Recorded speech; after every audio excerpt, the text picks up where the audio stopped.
Preface. There are two reasons the author has for putting forth this little volume. He feels that the time is, as it always has been, ripe for it, and second, his soul has ever longed to express itself upon this endless theme. It therefore comes from the heart, the basis of his belief that it will reach the heart. W.T. Boston, Massachusetts. Preface to Revised Edition. It is impossible for one in a single volume, or perhaps in a number of volumes, to reach the exact needs of every reader. It is always a source of gratitude, as well as of inspiration for better and more earnest work in the future, for one to know that the truths that have been and that are so valuable and so vital to him he has succeeded in presenting in a manner such that they prove likewise of value to others. The author is most grateful for the good, kind words that have come so generously from so many hundreds of readers of this simple little volume from all parts of the world. He is also grateful to that large company of people who have been so good as to put the book into the hands of so many others. And as the days have passed, he has not been unmindful of the fact that he might make it, when the time came, of still greater value to many. In addition to a general revision of the book, some 4 or 5 questions that seem to be most frequently asked he has endeavored to point answer to in an added part of some 30 pages, under the general title, Character Building Thought Power.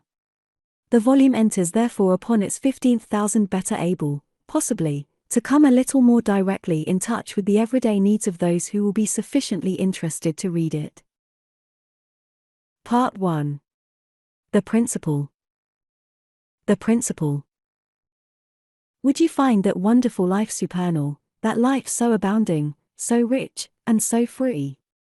Seek then the laws of the Spirit eternal, with them bring your life into harmony.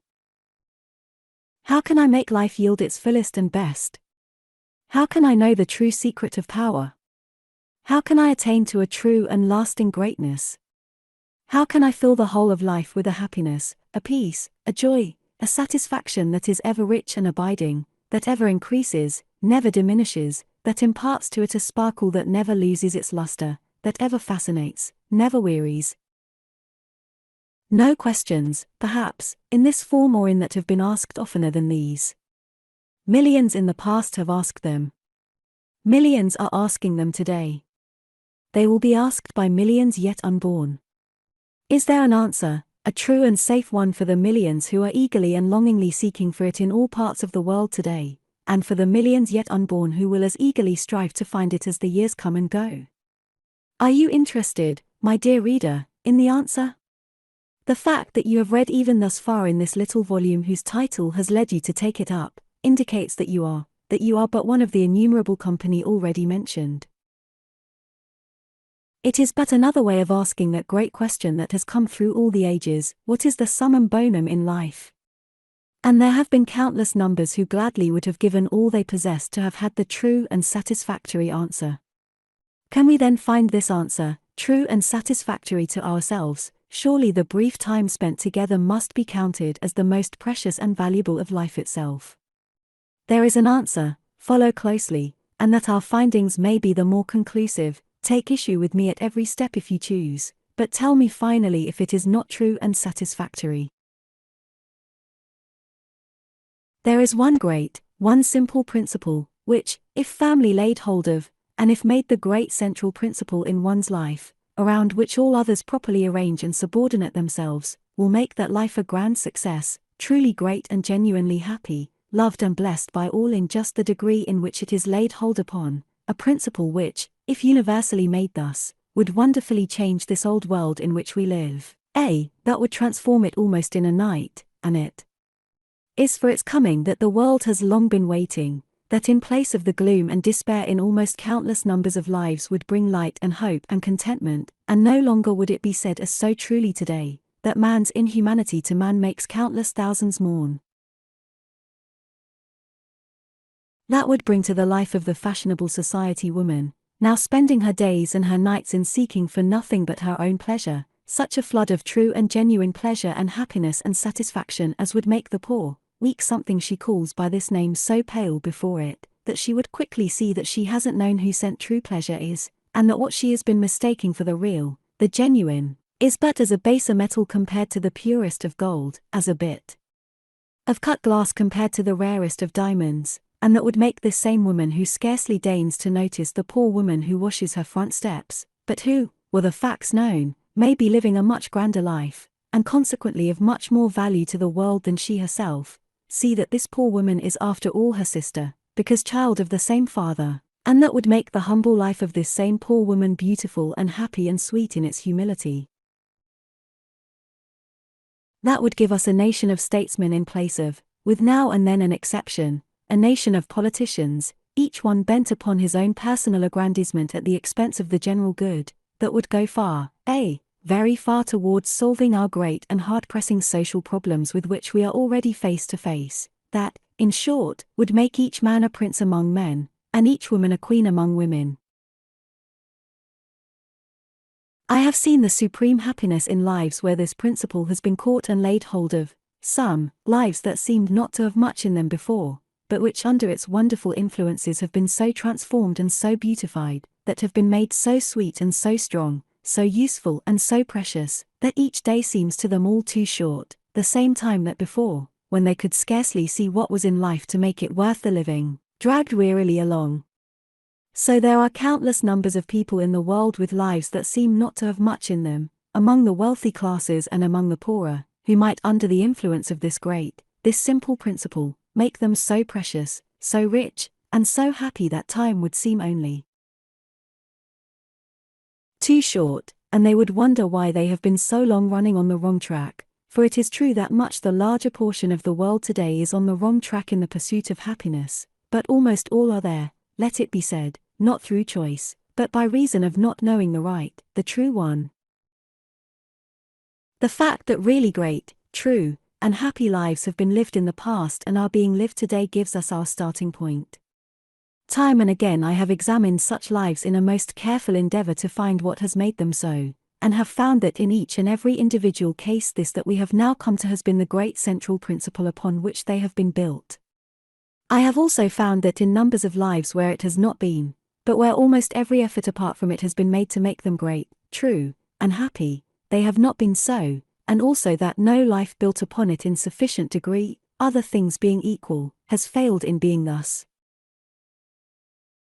Let us then to the answer, examine it closely, see if it will stand every test, if it is the true one, and if so, rejoice that we have found it, lay hold of it, build upon it, tell others of it. The last 4 words have already entered us at the open door.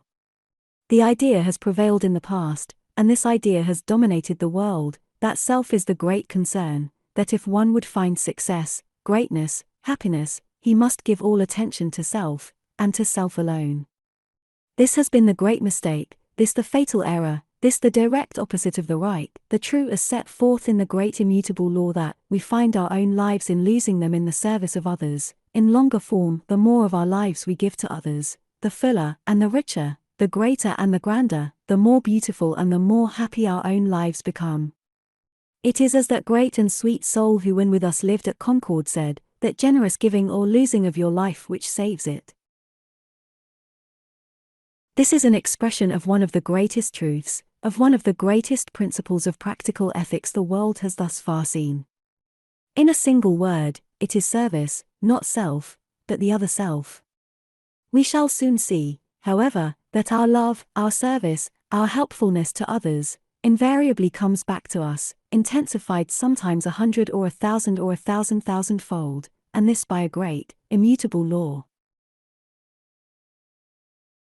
The master teacher, he who so many years ago in that faraway eastern land, now in the hill country, now in the lake country, as the people gathered round him, taught them those great, high-born, and tender truths of human life and destiny, the Christ Jesus, said identically this when he said and so continually repeated, "He that is greatest among you shall be your servant," and his whole life was but an embodiment of this principle or truth, with the result that the greatest name in the world today is his, the name of him who as his life work, healed the sick, clothed the naked, bound up the broken-hearted, sustained the weak, the faltering, befriended and aided the poor, the needy, condemned the proud, the vain, the selfish.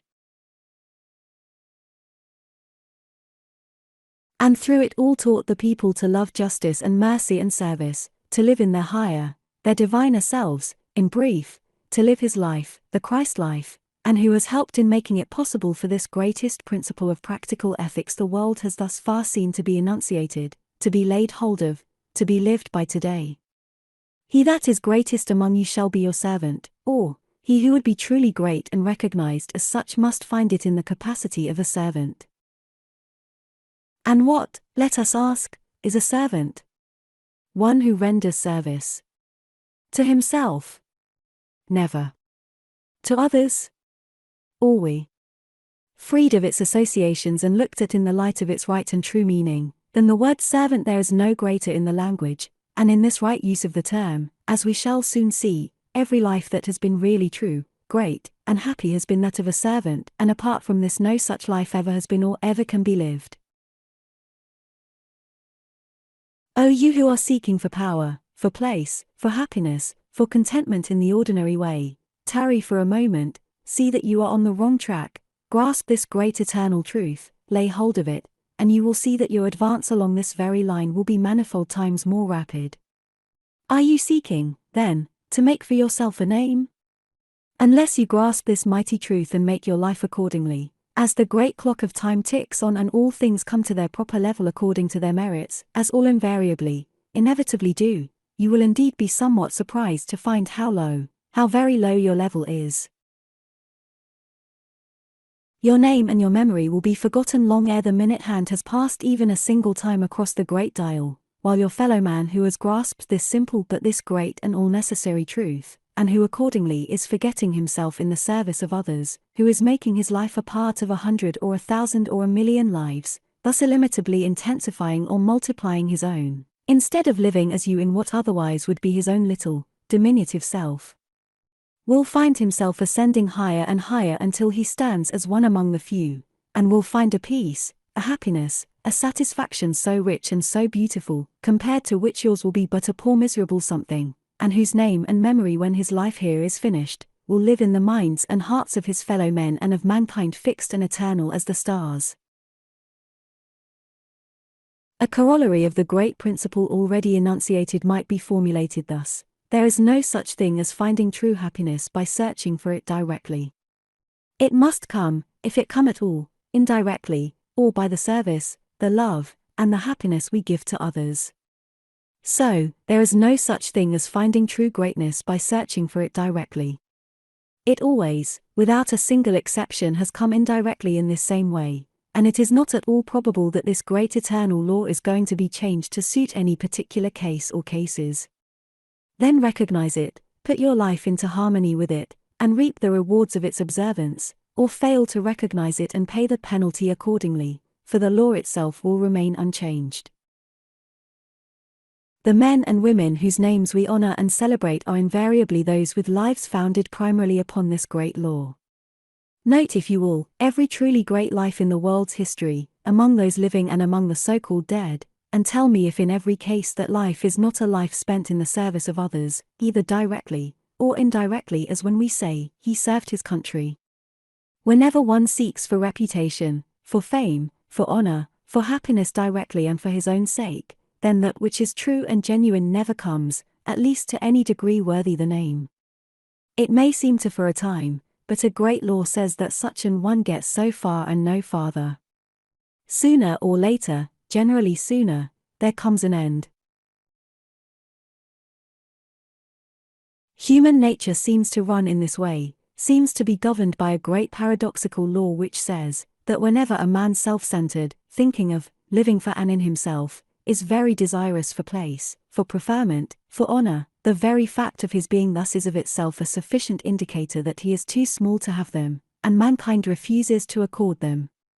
While the one who forgets self, and who, losing sight of these things, makes it his chief aim in life to help, to aid, and to serve others, by this very fact makes it known that he is large enough, is great enough to have them, and his fellow men instinctively bestow them upon him.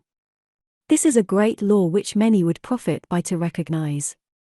That it is true is attested by the fact that the praise of mankind instinctively and universally goes out to a hero, but who ever heard of a hero who became such by doing something for himself?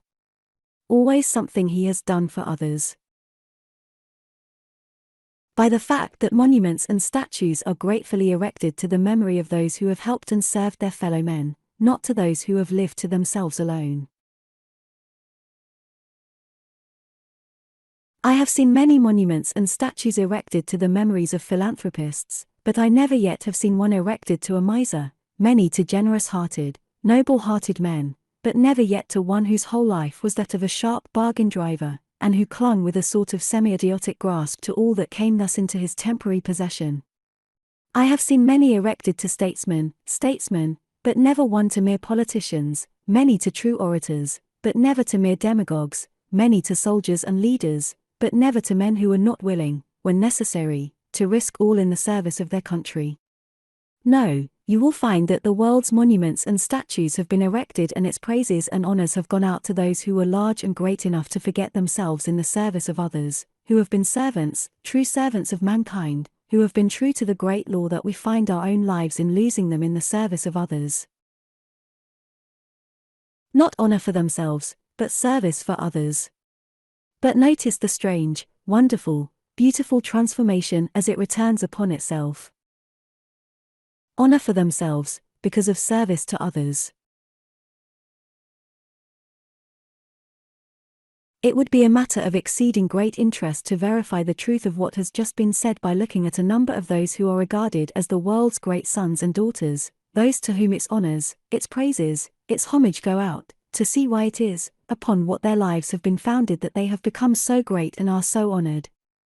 Of all this glorious company that would come up, we must be contented to look at but one or two. There comes to my mind the name and figure of him the celebration of whose birthday I predict will soon be made a national holiday, he than whom there is no greater, whose praises are sung and whose name and memory are honored and blessed by millions in all parts of the world to clay, and will be by millions yet unborn, our beloved and sainted Lincoln. And then I ask, why is this? Why is this?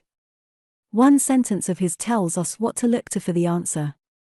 During that famous series of public debates in Illinois with Stephen A. Douglas in 1858, speaking at Freeport, Mr. Douglas at one place said, "I care not whether slavery in the territories be voted up or whether it be voted down, it makes not a particle of difference with me." Mr. Lincoln, speaking from the fullness of his great and royal heart, in reply said, with emotion, "I am sorry to perceive that my friend Judge Douglas is so constituted that he does not feel the lash the least bit when it is laid upon another man's back." Thoughts upon self? Not for a moment. Upon others? Always. He at once recognized in those black men 4,000,000 brothers for whom he had a service to perform. It would seem almost grotesque to use the word selfish in connection with this great name. He very early, and when still in a very humble and lowly station in life, either consciously or unconsciously grasped this great truth, and in making the great underlying principle of his life to serve, to help his fellow men, he adopted just that course that has made him one of the greatest of the sons of men, our royal-hearted elder brother. He never spent time in asking what he could do to attain to greatness, to popularity, to power, what to perpetuate his name and memory. He simply asked how he could help, how he could be of service to his fellow men, and continually did all his hands found to do. He simply put his life into harmony with this great principle, and in so doing he adopted the best means, the only means to secure that which countless numbers seek and strive for directly, and every time so woefully fail in finding. There comes to my mind in this same connection another princely soul, one who loved all the world, one whom all the world loves and delights to honor. There comes to mind also a little incident that will furnish an insight into the reason of it all. On an afternoon not long ago, Mrs. Henry Ward Beecher was telling me of some of the characteristics of Brooklyn's great preacher. While she was yet speaking of some of those along the very lines we are considering, an old gentleman, a neighbor, came into the room bearing in his hands something he had brought from Mr. Beecher's grave. It was the day next following Decoration Day. His story was this: as the great procession was moving into the cemetery with its bands of rich music, with its carriages laden with sweet and fragrant flowers, with its waving flags, beautiful in the sunlight, a poor and humble-looking woman with 2 companions, by her apparent nervousness attracted the attention of the gatekeeper. He kept her in view for a little while, and presently saw her as she gave something she had partially concealed to one of her companions, who, leaving the procession, went over to the grave of Mr. Beecher, and tenderly laid it there. Reverently she stood for a moment or two, and then, retracing her steps, joined her 2 companions, who with bowed heads were waiting by the wayside. It was this that the old gentleman had brought, a gold frame, and in it a poem cut from a volume, a singularly beautiful poem through which was breathed the spirit of love and service and self-devotion to the good and the needs of others. At 1 or 2 places where it fitted, the pen had been drawn across a word and Mr. Beecher's name inserted, which served to give it a still more real, vivid, and tender meaning. At the bottom this only was written, from a poor Hebrew woman to the immortal friend of the Hebrews. There was no name, but this was sufficient to tell the whole story. Some poor, humble woman, but one out of a mighty number whom he had at some time befriended or helped or cheered, whose burden he had helped to carry, and soon perhaps had forgotten all about it. When we remember that this was his life, is it at all necessary to seek farther why all the world delights to honor this, another royal-hearted elder brother? And, as we think of this simple, beautiful, and touching incident, how true and living becomes the thought in the old lines. Cast thy bread upon the waters, waft it on with praying breath, in some distant, doubtful moment it may save a soul from death. When you sleep in solemn silence, 'neath the morn and evening dew, stranger hands which you have strengthened may strew lilies over you. Our good friend, Henry Drummond, in one of his most beautiful and valuable little works says, and how admirably and how truly, that love is the greatest thing in the world. Have you this greatest thing? Yes. How, then, does it manifest itself? In kindliness, in helpfulness, in service, to those around you.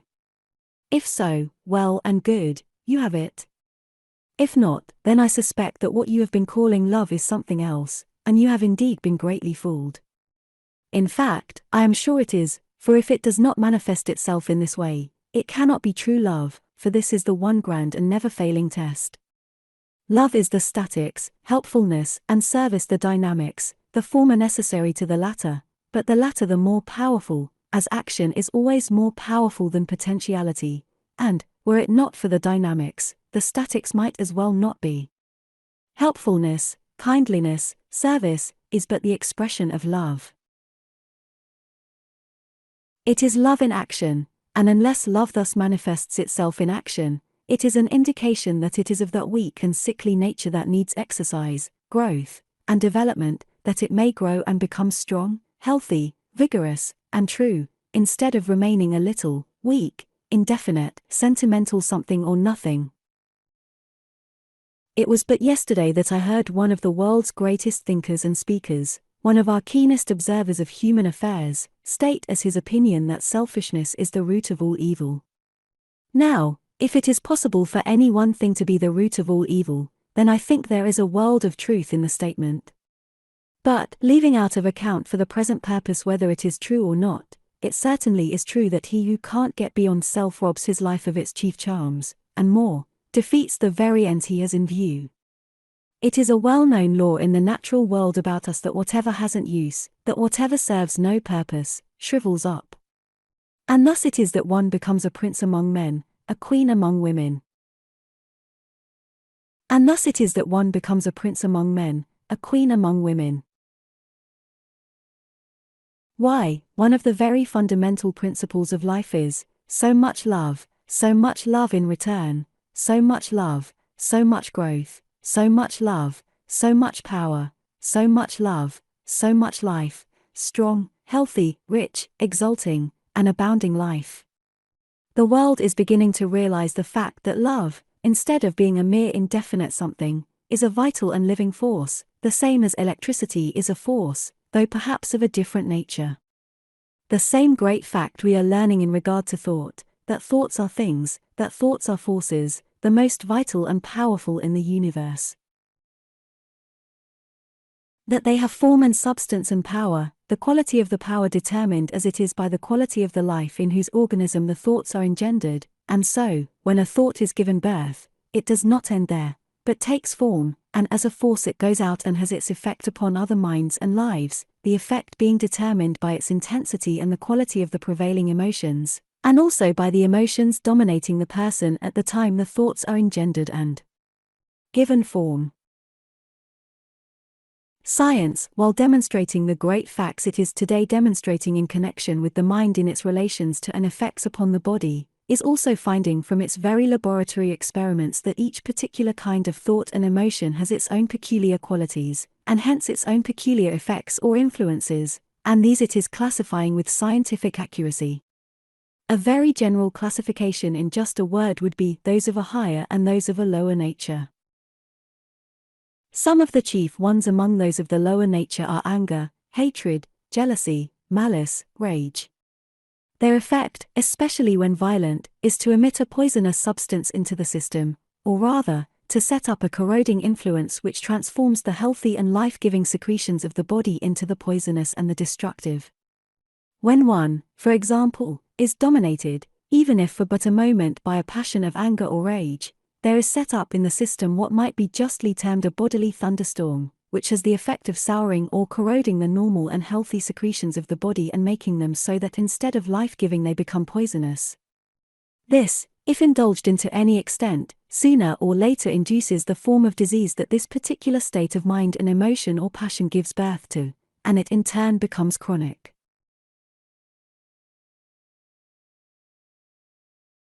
We shall ultimately find, as we are beginning to so rapidly today, that practically all disease has its origin in perverted mental states or emotions, that anger, hatred, fear, worry, jealousy, lust, as well as all milder forms of perverted mental states and emotions, has each its own peculiar poisoning effects and induces each its own peculiar form of disease, for all life is from within out. Then some of the chief ones belonging to the other class, mental states and emotions of the higher nature, are love, sympathy, benevolence, kindliness, and good cheer. These are the natural and the normal, and their effect, when habitually entertained, is to stimulate a vital, healthy, bounding, purifying, and life-giving action, the exact opposite of the others, and these very forces, set into abounding activity, will in time counteract and heal the disease-giving effects of their opposites. Their effects upon the countenance and features in inducing the highest beauty that can dwell there are also marked and all-powerful. So much, then, in regard to the effects of one's thought forces upon the self. A word more in regard to their effects upon others. Our prevailing thought forces determine the mental atmosphere we create around us, and all who come within its influence are affected in one way or another, according to the quality of that atmosphere, and, though they may not always get the exact thoughts, they nevertheless get the effects of the emotions dominating the originator of the thoughts, and hence the creator of this particular mental atmosphere, and the more sensitively organized the person the more sensitive he or she is to this atmosphere, even at times to getting the exact and very thoughts. So even in this the prophecy is beginning to be fulfilled, there is nothing hid that shall not be revealed. If the thought forces sent out by any particular life are those of hatred or jealousy or malice or fault-finding or criticism or scorn, these same thought forces are aroused and sent back from others, so that one is affected not only by reason of the unpleasantness of having such thoughts from others, but they also in turn affect one's own mental states, and through these his own bodily conditions, so that, so far as even the welfare of self is concerned, the indulgence in thoughts and emotions of this nature are most expensive, most detrimental, most destructive. If, on the other hand, the thought forces sent out be those of love, of sympathy, of kindliness, of cheer and goodwill, these same forces are aroused and sent back, so that their pleasant, ennobling, warming, and life-giving effects one feels and is influenced by, and so again, so far even as the welfare of self is concerned, there is nothing more desirable, more valuable and life-giving. There comes from others, then, exactly what one sends to and hence calls forth from them. And would we have all the world love us, we must first then love all the world, merely a great scientific fact. Why is it that all people instinctively dislike and shun the little, the mean, the self-centered, the selfish, while all the world instinctively, irresistibly, loves and longs for the company of the great-hearted, the tender-hearted, the loving, the magnanimous, the sympathetic, the brave?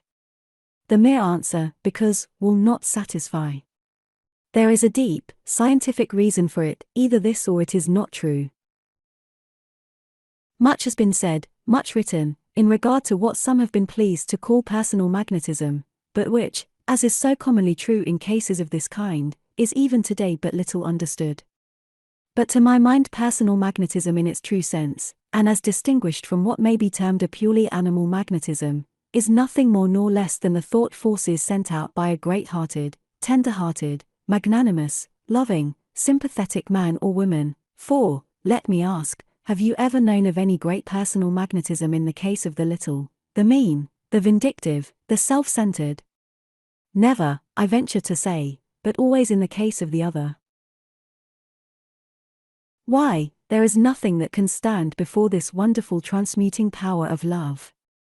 So far even as the enemy is concerned, I may not be to blame if I have an enemy, but I am to blame if I keep him as such, especially after I know of this wonderful transmuting power.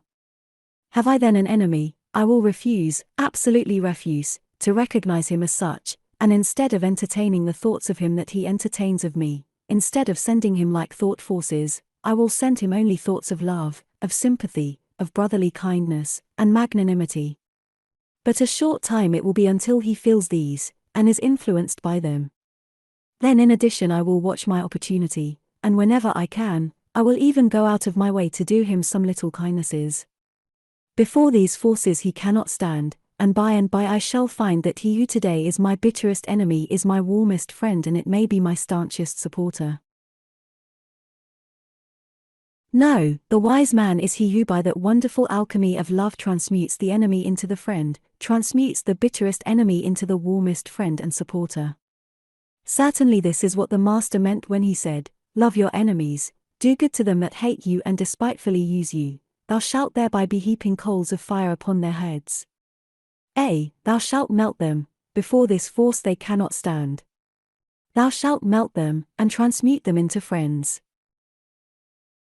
You never can tell what your thoughts will do in bringing you hate or love, for thoughts are things, and their airy wings are swifter than carrier doves. They follow the law of the universe, each thing must create its kind, and they speed o'er the track to bring you back whatever went out from your mind. Yes, science today, at the close of this 19th century, in the laboratory is discovering and scientifically demonstrating the great, immutable laws upon which the inspired and illuminated ones of all ages have based all their teachings, those who by ordering their lives according to the higher laws of their being get in a moment of time, through the direct touch of inspiration, what it takes the physical investigator a whole lifetime or a series of investigators a series of lifetimes to discover and demonstrate. Part 2. The application. The application. Are you seeking for greatness, O brother of mine, as the fall, fleeting seasons and years glide away? If seeking directly and for self alone, the true and abiding you never can stay. But all self-forgetting, know well the law, it's the hero, and not the self-seeker, who's crowned. Then go lose your life in the service of others, and, lo! with rare greatness and glory 'twill abound. Is it your ambition to become great in any particular field, to attain to fame and honor, and thereby to happiness and contentment? Is it your ambition, for example, to become a great orator, to move great masses of men, to receive their praise, their plaudits? Then remember that there never has been, there never will, in brief, there never can be a truly great orator without a great purpose, a great cause behind him. You may study in all the best schools in the country, the best universities and the best schools of oratory. You may study until you exhaust all these, and then seek the best in other lands. You may study thus until your hair is beginning to change its color, but this of itself will never make you a great orator. You may become a demagogue, and, if self-centered, you inevitably will, for this is exactly what a demagogue is, a great demagogue, if you please, than which it is hard for one to call to mind a more contemptible animal, and the greater the more contemptible. But without laying hold of and building upon this great principle you never can become a great orator. Call to mind the greatest in the world's history, from Demosthenes, men of Athens, march against Philip, your country and your fellow men will be in early bondage unless you give them your best service now, down to our own Phillips and Gough, Wendell Phillips against the traffic in human blood, John B. Gough against a slavery among his fellow men more hard and galling and abject than the one just spoken of, for by it the body merely is in bondage, the mind and soul are free, while in this, body, soul, and mind are enslaved. So you can easily discover the great purpose, the great cause for service, behind each and every one. The man who can't get beyond himself, his own aggrandizement and interests, must of necessity be small, petty, personal, and at once marks his own limitations, while he whose life is a life of service and self-devotion has no limits, for he thus puts himself at once on the side of the universal, and this more than all else combined gives a tremendous power in oratory. Such a one can mount as on the wings of an eagle, and nature herself seems to come forth and give a great soul of this kind means and material whereby to accomplish his purposes, whereby the great universal truths go direct to the minds and hearts of his hearers to mold them, to move them, for the orator is he who molds the minds and hearts of his hearers in the great molds of universal and eternal truth, and then moves them along a definite line of action, not he who merely speaks pieces to them. How thoroughly Webster recognized this great principle is admirably shown in that brief but powerful description of eloquence of his. Let us pause to listen to a sentence or two. True eloquence indeed does not consist in speech. Words and phrases may be marshaled in every way, but they cannot compass it. Affected passion, intense expression, the pomp of declamation, all may aspire to it, they cannot reach it. The graces taught in the schools, the costly ornaments and studied contrivances of speech, shock and disgust men when their own lives and the fate of their wives and their children and their country hang on the decision of the hour. Then words have lost their power, rhetoric is vain, and all elaborate oratory contemptible. Even genius itself then feels rebuked and subdued, as in the presence of higher qualities. Then patriotism is eloquent, then self-devotion is eloquent. The clear conception, outrunning the deductions of logic, the high purpose, the firm resolve, the dauntless spirit speaking on the tongue, beaming from the eye, informing every feature and urging the whole man onward, right onward to his object, this is eloquence. And note some of the chief words he has used. Self-devotion, patriotism, high purpose. The self-centered man can never know these, and much less can he make use of them. True, things that one may learn, as the freeing of the bodily agents, the developing of the voice, and so on, that all may become the true reporters of the soul, instead of limiting or binding it down, as is so frequently the case in public speakers. These are all valuable, are very important and very necessary, unless one is content to live below his highest possibilities, and he is wise who recognizes this fact, but these in themselves are but as trifles when compared to those greater, more powerful, and all essential qualities. Is it your ambition to become a great statesman? Note the very first thing, then, the word itself, statesman, a man who gives his life to the service of the state. And do you not recognize the fact that, when one says a man who gives his life to the service of the state, it is but another way of saying a man who gives his life to the service of his fellow men, for what, after all, is any country, any state, in the true sense of the term, but the aggregate, the great body of its individual citizenship? And he who lives for and unto himself, who puts the interests of his own small self before the interests of the thousands, can never become a statesman, for a statesman must be a larger man than this. Call to your mind the greatest of the world, among those living and among the so-called dead, and you will quickly see that the life of each and every one has been built upon this great principle, and that all have been great and are held as such in just the degree in which it has been.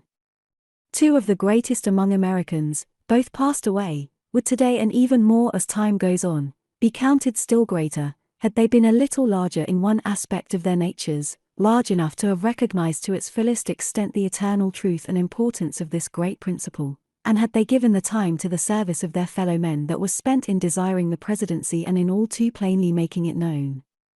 Having gained it could have made them no greater, and having so plainly shown their eager and childish desire for it has made them less great. Of the many thousands of men who have been in our American Congress since its beginning, and of the very, very small number comparatively that you are able to call to mind, possibly not over 50, which would be about 1 out of every 600 or more, you will find that you are able to call to mind each one of this very small number on account of his standing for some measure or principle that would to the highest degree increase the human welfare, thus truly fulfilling the great office of a statesman. The one great trouble with our country today is that we have but few statesmen. We have a great swarm, a great horde of politicians, but it is only now and then that we find a man who is large enough truly to deserve the name statesman. The large majority in public life today are there not for the purpose of serving the best interests of those whom they are supposed to represent, but they are there purely for self-aggrandizement in this form or in that, as the case may be. Especially do we find this true in our municipalities. In some, the government, instead of being in the hands of those who would make it such in truth, those who would make it serve the interests it is designed to serve, it is in the hands of those who are there purely for self, little whelps, those who will resort to any means to secure their ends, at times even to honorable means, should they seem to serve best the particular purpose in hand. We have but to look around us to see that this is true. The miserable, filthy, and deplorable condition of affairs the Lexo Committee in its investigations not so long ago laid bare to public gaze had its root in what? In the fact that the offices in that great municipality have been and are filled by men who are there to serve in the highest degree the public welfare, or by men who are there purely for self-aggrandizement. But let us pass on. This degraded condition of affairs exists not only in this great city, but there are scarcely any that are free from it entirely. Matters are not always to continue thus, however. The American people will learn by and by what they ought fully to realize today, that the moment the honest people, the citizens, in distinction from the barnacles, mass themselves and stay massed, the notorious, filthy political rings cannot stand before them for a period of even 24 hours. The right, the good, the true, is all-powerful, and will inevitably conquer sooner or later when brought to the front. Such is the history of civilization. Let our public offices, municipal, state, and federal, be filled with men who are in love with the human kind, large men, men whose lives are founded upon this great law of service, and we will then have them filled with statesmen. Never let this glorious word be disgraced, degraded, by applying it to the little, self-centered whelps who are unable to get beyond the politician stage. Then enter public life, but enter it as a man, not as a barnacle, enter it as a statesman, not as a politician. Is it your ambition to become a great preacher, or better yet, with the same meaning, a great teacher? Then remember that the greatest of the world have been those who have given themselves in thorough self-devotion and service to their fellow men, who have given themselves so thoroughly to all they have come in contact with that there has been no room for self. They have not been seekers after fame, or men who have thought so much of their own particular dogmatic ways of thinking as to spend the greater part of their time in discussing dogma, creed, theology, in order, as is so generally true in cases of this kind, to prove that the ego you see before you is right in his particular ways of thinking, and that his chief ambition is to have this fact clearly understood, an abomination, I verily believe, in the sight of God himself, whose children in the meantime are starving, are dying for the bread of life, and an abomination, I am sure, in the sight of the great majority of mankind. Let us be thankful, however, for mankind is finding less use for such year by year, and the time will soon come when they will scarcely be tolerated at all. It is to a very great extent on account of men of this kind, especially in the early history, that the true spirit of religion, of Christianity, has been lost sight of in the mere form. The basket in which it has been deemed necessary to carry it has been held as of greater import than the rare and divinely beautiful fruit itself. The true Spirit, that quickeneth and giveth life and power, has had its place taken by the mere letter, that alone blighteth and killeth. Instead of running after these finely spun, man-made theories, this stuff, for stuff is the word, this that we outgrow once every few years in our march onward and upward, and then stand and laugh as we look back to think that such ideas have ever been held. Instead of this, thinking that thus you will gain power, act the part of the wise man, and go each day into the silence, there commune with the infinite, there dwell for a season with the infinite spirit of all life, of all power, for you can get true power in no other way. Instead of running about here and there to have your cup filled at these little stagnant pools, dried up as they generally are by the continual rays of a constantly shining egoistic sun, go direct to the great fountainhead, and there drink of the water of life that is poured out freely to everyone if he will but go there for it. One can't, however, send and have it brought by another. Go, then, into the silence, even if it be but for a short period, a period of not more than a quarter or a half-hour a day, and there come into contact with the great source of all life, of all power. Send out your earnest desires for whatsoever you will, and whatsoever you will, if continually watered by expectation, will sooner or later come to you. All knowledge, all truth, all power, all wisdom, all things whatsoever, are yours, if you will but go in this way for them. It has been tried times without number, and has never yet once failed where the motives have been high, where the knowledge of the results beforehand has been sufficiently great. Within a fortnight you can know the truth of this for yourself if you will but go in the right way. All the truly great teachers in the world's history have gotten their powers in this way. You remember the great soul who left us not long ago, he who ministered so faithfully at Trinity, the great preacher of such wonderful powers, the one so truly inspired. It was but an evening or two since, when in conversation with a member of his congregation, we were talking in regard to Phillips Brooks. She was telling of his beautiful and powerful spirit, and said that they were all continually conscious of the fact that he had a power they hadn't, but that all longed for, that he seemed to have a great secret of power they hadn't, but that they often tried to find. She continued, and in the very next sentence went on to tell of a fact, one that I knew full well, the fact that during a certain period of each day he took himself alone into a little, silent room, he fastened the door behind him, and during this period under no circumstances could he be seen by anyone. The dear lady knew these two things, she knew and was influenced by his great soul power, she also knew of his going thus into the silence each day, but, bless her heart, it had never once occurred to her to put the two together.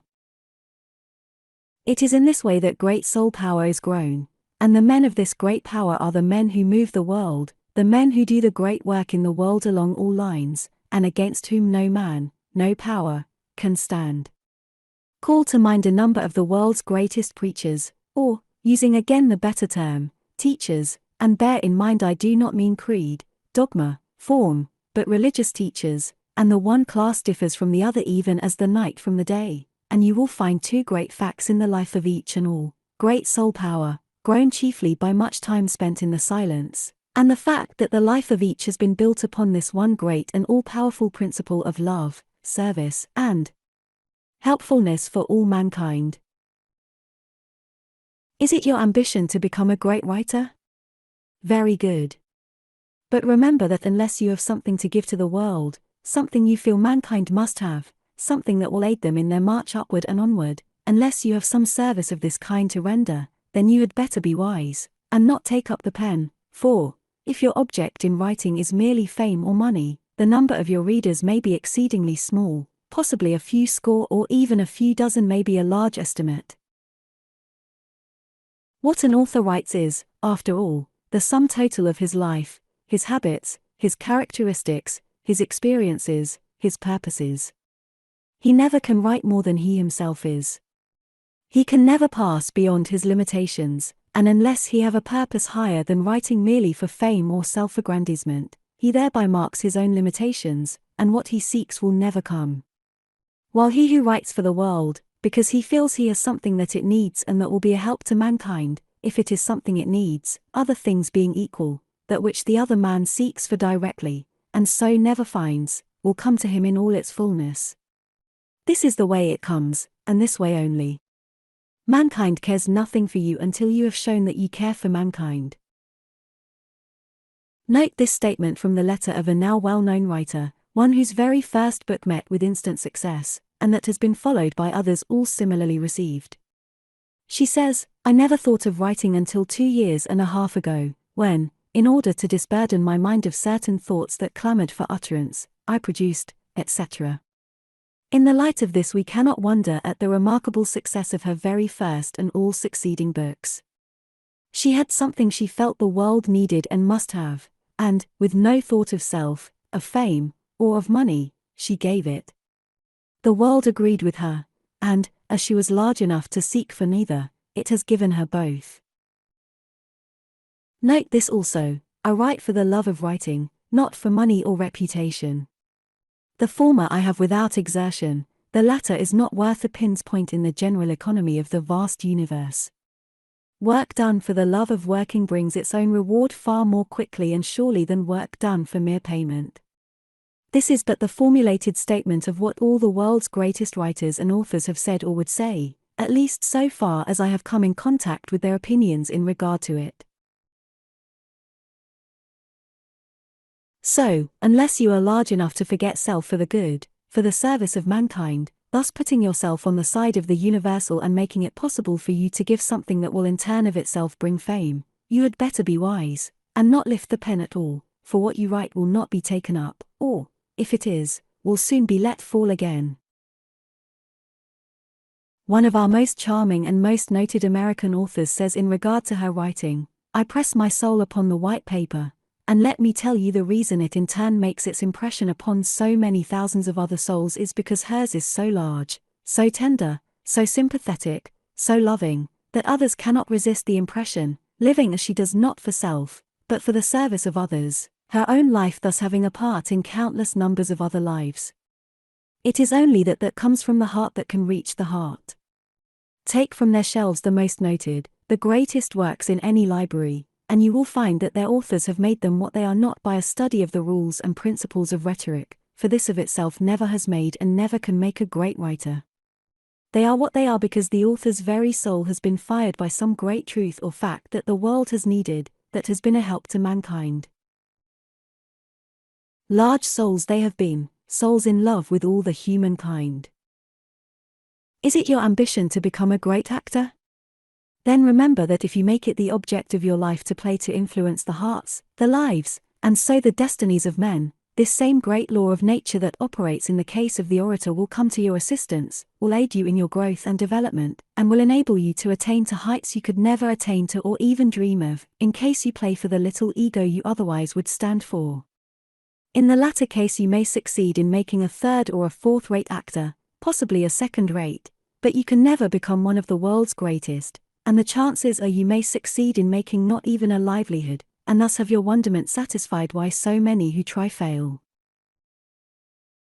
In the other case, other things being equal, the height you may attain to is unbounded, depending upon the degree you are able to forget yourself in influencing the minds and the souls, and thus the lives and the destinies of men.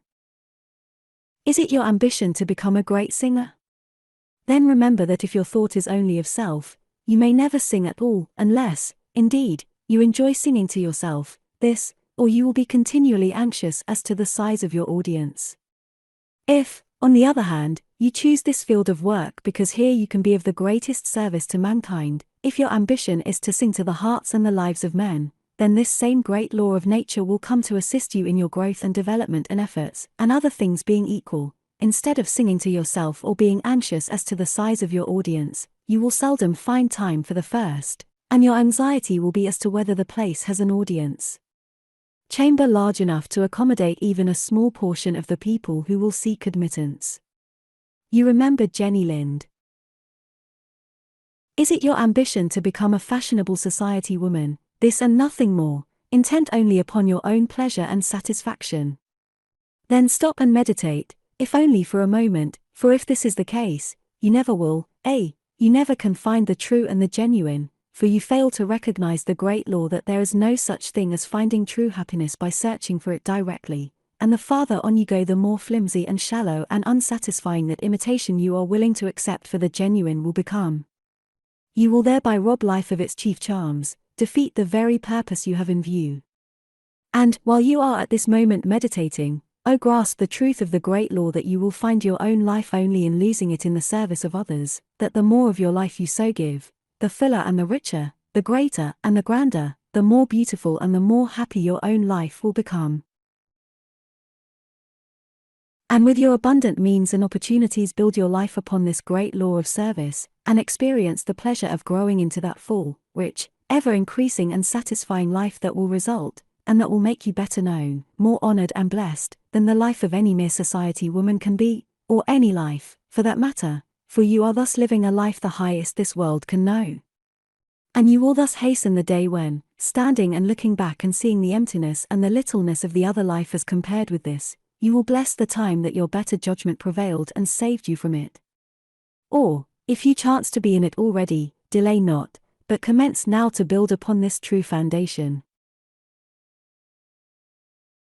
Instead of discharging your footman, as did a woman of whom I chanced to know, because he finally refused to stand in the rain by the side of her carriage, with his arms folded just so, standing immovable like a mummy, I had almost said like a fool, daring to look neither to one side nor the other, but all the time in the direction of her so-called ladyship, while she spent an hour or two in doing 15 or 20 minutes shopping in her desire to make it known that this is Mrs. Q's carriage.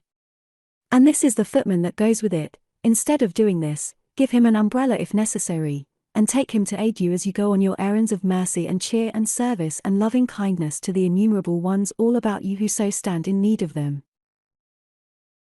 Is there any comparison between the appellation Lady Bountiful and a proud, selfish, pleasure-seeking woman? And, much more, do you think there is any comparison whatever between the real pleasure and happiness and satisfaction in the lives of the two?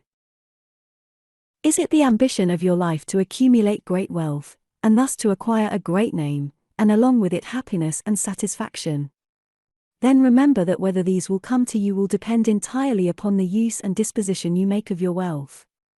If you regard it as a private trust to be used for the highest good of mankind, then well and good, these will come to you. If your object, however, is to pile it up, to hoard it, then neither will come, and you will find it a life as unsatisfactory as one can live. There can be, no greatness in things, in material things, of themselves. The greatness is determined entirely by the use and disposition made of them. The greatest greatness and the only true greatness in the world is unselfish love and service and self-devotion to one's fellow men. Look at the matter carefully, and tell me candidly if there can be anything more foolish than a man spending all the days of his life piling up and hoarding money, too mean and too stingy to use any but what is absolutely necessary, accumulating many times more than he can possibly ever use, always eager for more, growing still more eager and grasping the nearer he comes to life's end, then lying down, dying, and leaving it. It seems to me about as sensible for a man to have as the great aim and ambition of life the piling up of an immense pile of old iron in the middle of a large field, and sitting on it day after day because he is so wedded to it that it has become a part of his life, and lest a fragment disappear, denying himself and those around him many of the things that go to make life valuable and pleasant, and finally dying there, himself, the soul, so dwarfed and so stunted that he has really a hard time to make his way out of the miserable old body. There is not such a great difference, if you will think of it carefully, one a pile of old iron, the other a pile of gold or silver, but all belonging to the same general class. It is a great law of our being that we become like those things we contemplate. If we contemplate those that are true and noble and elevating, we grow in the likeness of these. If we contemplate merely material things, as gold or silver or copper or iron, our souls, our natures, and even our faces become like them, hard and flinty, robbed of their finer and better and grander qualities. Call to mind the person or picture of the miser, and you will quickly see that this is true. Merely nature's great law. He thought he was going to be a master, he finds himself the slave. Instead of possessing his wealth possesses him. How often have I seen persons of nearly or quite this kind? Some can be found almost anywhere. You can call to mind a few, perhaps many. During the past 2 or 3 years, 2 well-known millionaires in the United States, millionaires many times over, have died.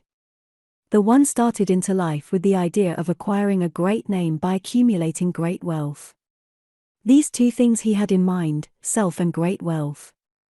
And, as he went on, he gradually became so that he could see nothing but these. The greed for gain soon made him more and more the slave and he, knowing nothing other than obedience to his master, piled and accumulated and hoarded, and after spending all his days thus, he then lay down and died, taking not so much as one poor little penny with him, only a soul dwarfed compared to what it otherwise might have been. For it might have been the soul of a royal master instead of that of an abject slave. The papers noted his death with seldom even a single word of praise. It was regretted by few, and he was mourned by still fewer. And even at his death he was spoken of by thousands in words far from complimentary, all uniting in saying what he might have been and done, what a tremendous power for good, how he might have been loved and honored during his life, and at death mourned and blessed by the entire nation, the entire world. A pitiable sight, indeed, to see a human mind, a human soul, thus voluntarily enslave itself for a few temporary pieces of metal. The other started into life with the principle that a man's success is to be measured by his direct usefulness to his fellow men, to the world in which he lives, and by this alone, that private wealth is merely a private trust to be used for the highest good of mankind. Under the benign influences of this mighty principle of service, we see him great, influential, wealthy, his whole nature expanding, himself growing large-hearted, generous, magnanimous, serving his state, his country, his fellow men, writing his name on the hearts of all he comes in contact with, so that his name is never thought of by them without feelings of gratitude and praise.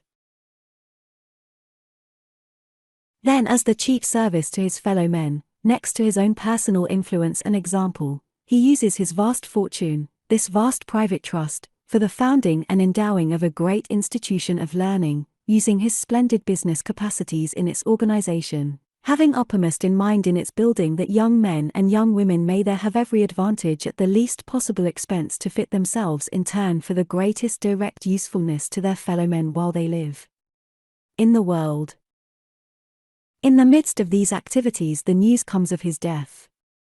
Many hearts now are sad. The true, large-hearted, sympathizing friend, the servant of rich and poor alike, has gone away. Countless numbers whom he has befriended, encouraged, helped, and served, bless his name, and give thanks that such a life has been lived. His own great state rises up as his pallbearers, while the entire nation acts as honorary pallbearers. Who can estimate the influence of a life such as this? But it cannot be estimated, for it will flow from the ones personally influenced to others, and through them to others throughout eternity. He alone who in his righteous balance weighs each human act can estimate it. And his final munificent gift to mankind will make his name remembered and honored and blessed long after the accumulations of mere plutocrats are scattered and mankind forgets that they have ever lived. Then have as your object the accumulation of great wealth if you choose, but bear in mind that, unless you are able to get beyond self, it will make you not great, but small, and you will rob life of the finer and better things in it. If, on the other hand, you are guided by the principle that private wealth is but a private trust, and that direct usefulness or service to mankind is the only real measure of true greatness, and bring your life into harmony with it, then you will become and will be counted great, and with it will come that rich joy and happiness and satisfaction that always accompanies a life of true service, and therefore the best and truest life. One can never afford to forget that personality, life, and character, that there may be the greatest service, are the chief things, and wealth merely the incident. Nor can one afford to be among those who are too mean, too small, or too stingy to invest in anything that will grow and increase these. Part 3. The Unfoldment. The Unfoldment. If you'd have a rare growth and unfoldment supreme, and make life one long joy and contentment complete, then with kindliness, love, and good will let it teem, and with service for all make it fully replete. If you'd have all the world and all heaven to love you, and that love with its power would you fully convince, then love all the world, and men royal and true, will make cry as you pass, God bless him, the Prince. One beautiful feature of this principle of love and service is that this phase of one's personality, or nature, can be grown. I have heard it asked, if one hasn't it to any marked degree naturally, what is to be done? In reply let it be said, forget self, get out of it for a little while, and, as it comes in your way, do something for someone, some kind service, some loving favor, it makes no difference how small it may appear. But a kind look or word to one weary with care, from whose life all worth living for seems to have gone out, a helping hand or little lift to one almost discouraged, it may be that this is just the critical moment, a helping hand just now may change a life or a destiny. Show yourself a friend to one who thinks he or she is friendless. Oh, there are 1,000 opportunities each day right where you are, not the great things far away, but the little things right at hand. With a heart full of love do something, experience the rich returns that will come to you, and it will be unnecessary to urge a repetition or a continuance. The next time it will be easier and more natural, and the next. You know of that wonderful reflex nerve system you have in your body, that which says that whenever you do a certain thing in a certain way, it is easier to do the same thing the next time, and the next, and the next, until presently it is done with scarcely any effort on your part at all. It has become your second nature. And thus we have what? Habit. This is the way that all habit is, the way that all habit must be formed. And have you ever fully realized that life is, after all, merely a series of habits, and that it lies entirely within one's own power to determine just what that series shall be? I have seen this great principle made the foundation principle in an institution of learning. It is made not a theory merely as I have seen it here and there, but a vital, living truth. And I wish I had time to tell of its wonderful and beautiful influences upon the life and work of that institution, and upon the lives and the work of those who go out from it. A joy indeed to be there. One can't enter within its walls even for a few moments without feeling its benign influences. One can't go out without taking them with him. I have seen purposes and lives almost or quite transformed, and life so rich, so beautiful, and so valuable opened up, such as the persons never dreamed could be, by being but a single year under these beautiful and life-giving influences. I have also seen it made the foundation principle of a great summer congress, one that has already done an unprecedented work, one that has a far greater work yet before it, and chiefly by reason of this all-powerful foundation upon which it is built, conceived and put into operation as it was by a rare and highly illumined soul, one thoroughly filled with the love of service for all the humankind. There are no thoughts of money returns, for everything it has to give is as free as the beautiful atmosphere that pervades it. The result is that there is drawn together, by way of its magnificent corps of lectures as well as those in attendance, a company of people of the rarest type, so that everywhere there is a manifestation of that spirit of love, helpfulness, and kindliness, that permeates the entire atmosphere with a deep feeling of peace, that makes every moment of life a joy. So enchanting does this spirit make the place that very frequently the single day of some who have come for this length of time has lengthened itself into a week, and the week in turn into a month, and the single week of others has frequently lengthened itself, first into a month, then into the entire summer. There is nothing at all strange in this fact, however, for wherever one finds sweet humanity, he there finds a spot where all people love to dwell. Making this the fundamental principle of one's life, around which all others properly arrange and subordinate themselves, is not, as a casual observer might think, and as he sometimes suggests, an argument against one's own growth and development, against the highest possible unfoldment of his entire personality and powers. Rather, on the other hand, is it one of the greatest reasons, one of the greatest arguments, in its favor, for, the stronger the personality and the greater the powers, the greater the influence in the service of mankind. If, then, life be thus founded, can there possibly be any greater incentive to that self-development that brings one up to his highest possibilities?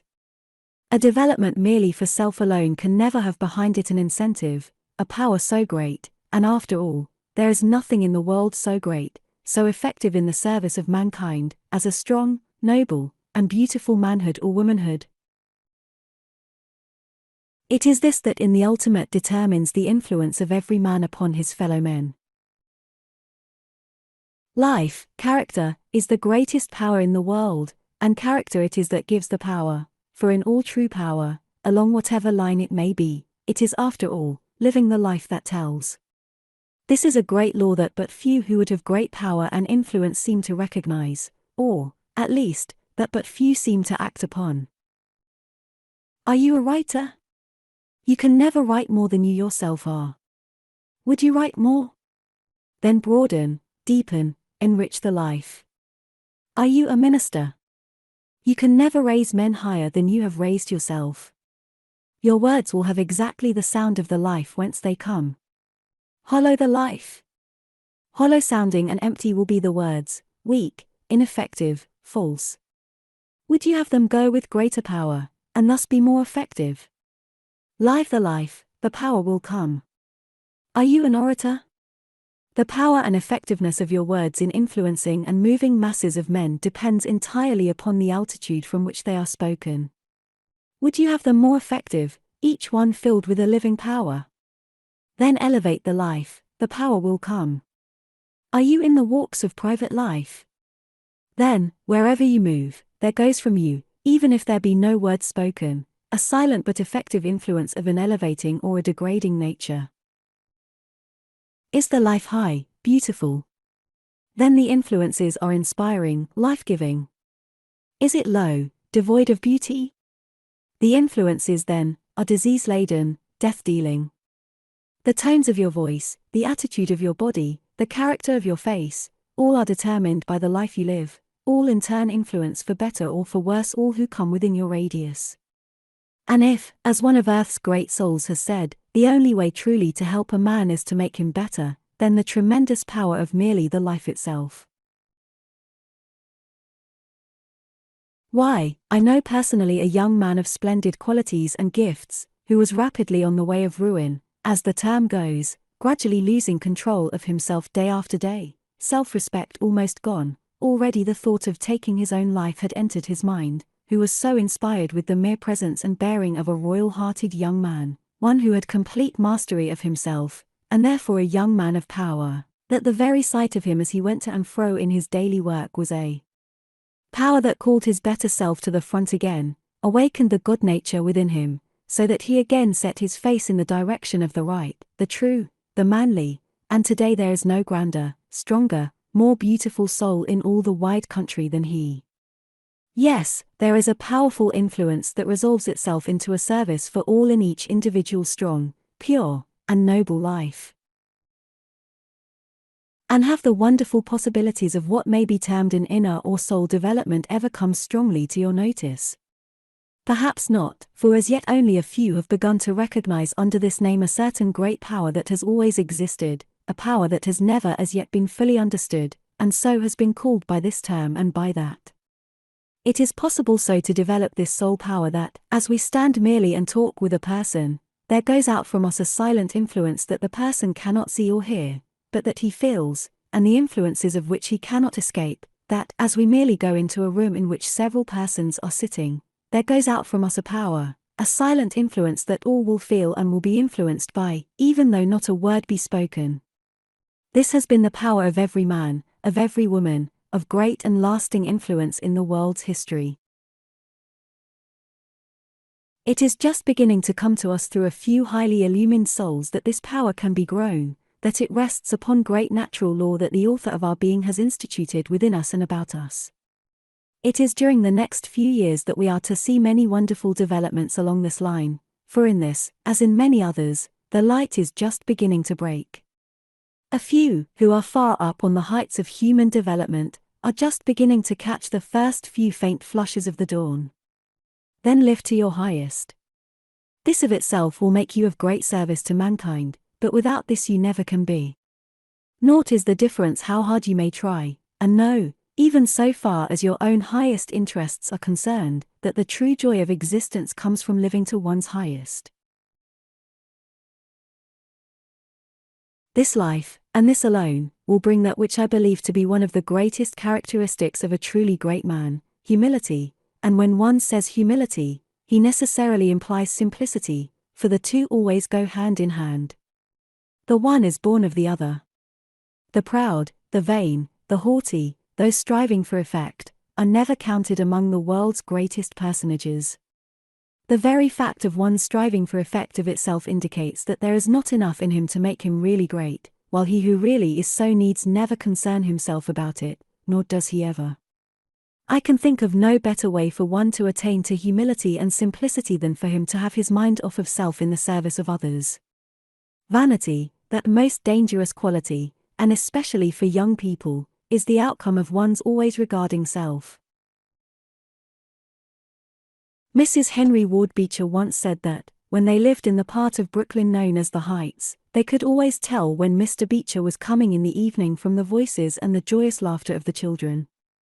All the street urchins, as well as the more well-to-do children in the vicinity, knew him, and would often wait for his coming.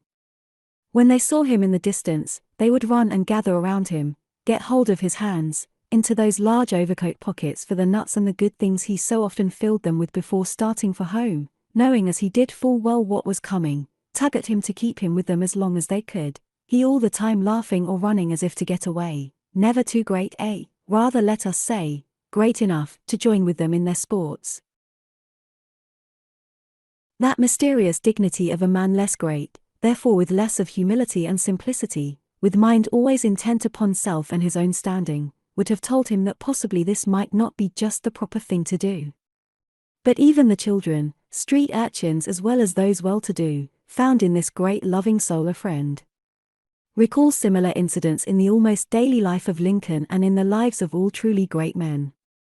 All have that beautiful and ever-powerful characteristic, that simple, childlike nature. Another most beautiful and valuable feature of this life is its effect upon one's own growth and development. There is a law which says that one can't do a kind act or a loving service for another without its bringing rich returns to his own life and growth. This is an invariable law. Can I then do a kind act or a loving service for a brother or a sister, and all indeed are such because children of the same father? Why, I should be glad, doubly glad of the opportunity. If I do it thus out of love, forgetful of self, for aught I know it may do me more good than the one I do it for, in its influence upon the growing of that rich, beautiful, and happy life it is mine to grow, though the joy and satisfaction resulting from it, the highest, the sweetest, the keenest this life can know, are of themselves abundant rewards. In addition to all this, it scarcely ever fails that those who are thus aided by some loving service may be in a position somehow, somewhen, somewhere, either directly or indirectly, and at a time when it may be most needed or most highly appreciated, to do in turn a kind service for him who, with never a thought of any possible return, has dealt kindly with them. So, cast your bread upon the waters, far and wide your treasures strew, scatter it with willing fingers, shout for joy to see it go. You may think it lost forever, but, as sure as God is true, in this life and in the other it will yet return to you. Have you sorrows or trials that seem very heavy to bear? Then let me tell you that one of the best ways in the world to lighten and sweeten them is to lose yourself in the service of others, in helping to bear and lighten those of a fellow being whose, perchance, are much more grievous than your own. It is a great law of your being which says you can do this. Try it, and experience the truth for yourself, and know that, when turned in this way, sorrow is the most beautiful soul refiner of which the world knows, and hence not to be shunned, but to be welcomed and rightly turned. There comes to my mind a poor widow woman whose life would seem to have nothing in it to make it happy, but, on the other hand, cheerless and tiresome, and whose work would have been very hard, had it not been for a little crippled child she dearly loved and cared for, and who was all the more precious to her on account of its helplessness. Losing herself and forgetting her own hard lot in the care of the little cripple, her whole life was made cheerful and happy, and her work not hard, but easy, because lightened by love and service for another. And this is but one of innumerable cases of this kind. So you may turn your sorrows, you may lighten your burdens, by helping bear the burdens, if not of a crippled child, then of a brother or a sister who in another sense may be crippled, or who may become so but for your timely service. You can find them all about you, never pass one by. By building upon this principle, the poor may thus live as grandly and as happily as the rich, those in humble and lowly walks of life as grandly and as happily as those in what seem to be more exalted stations. Recognizing the truth, as we certainly must by this time, that one is truly great only in so far as this is made the fundamental principle of his life, it becomes evident that longing for greatness for its and for one's own sake falls away, and none but a diseased mind cares for it, for no sooner is it grasped than, as a bubble, it bursts, because it is not the true, the permanent, but the false, the transient. On the other hand, he who forgetting self and this kind of greatness, falsely so called, in the service of his fellow men, by this very fact puts himself on the right track, the only track for the true, the genuine, and in what degree it will come to him depends entirely upon his adherence to the law. And do you know the influence of this life in the moulding of the features, that it gives the highest beauty that can dwell there, the beauty that comes from within, the soul beauty, so often found in the paintings of the old masters. True beauty must be grown, from within. That outward veneering, which is so prevalent, can never be even a poor imitation of this type of the true, the genuine.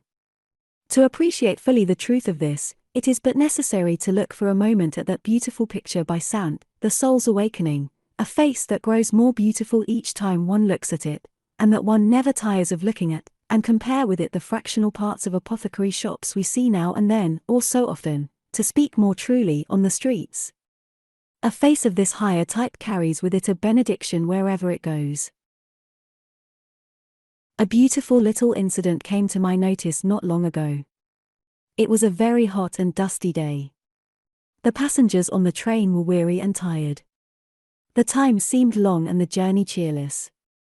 A lady with a face that carries a benediction to all who see her entered the car with a little girl, also of that type of beauty that comes from within, and with a voice musical, sweet, and sparkling, such as also comes from this source. The child, when they were seated, had no sooner spoken a few words before she began to enlist the attention of her fellow passengers. She began playing peekaboo with a staid and dignified old gentleman in the seat behind her. He at first looked at her over his spectacles, then lowered his paper a little, then a little more, and a little more. Finally, he dropped it altogether, and, apparently forgetting himself and his surroundings, became oblivious to everything in the fascinating pleasure he was having with the little girl. The other passengers soon found themselves following his example. All papers and books were dropped.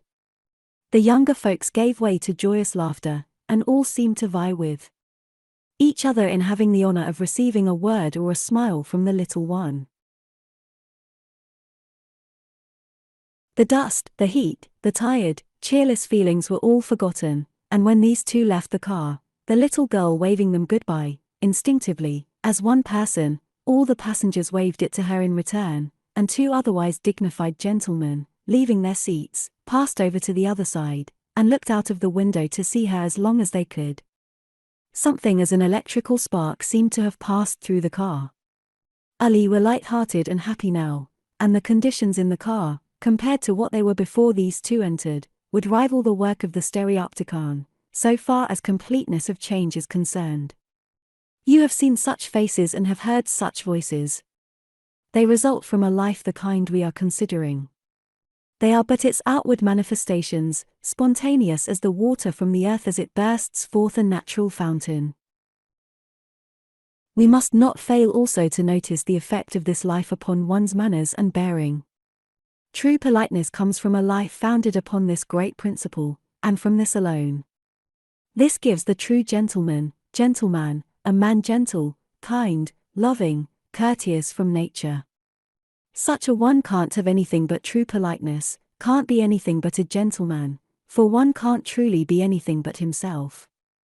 So the one always intent upon and thinking of self cannot be the true gentleman, notwithstanding the artful contrivances and studied efforts to appear so, but which so generally reveal his own shallowness and artificiality, and disgust all with whom he comes in contact.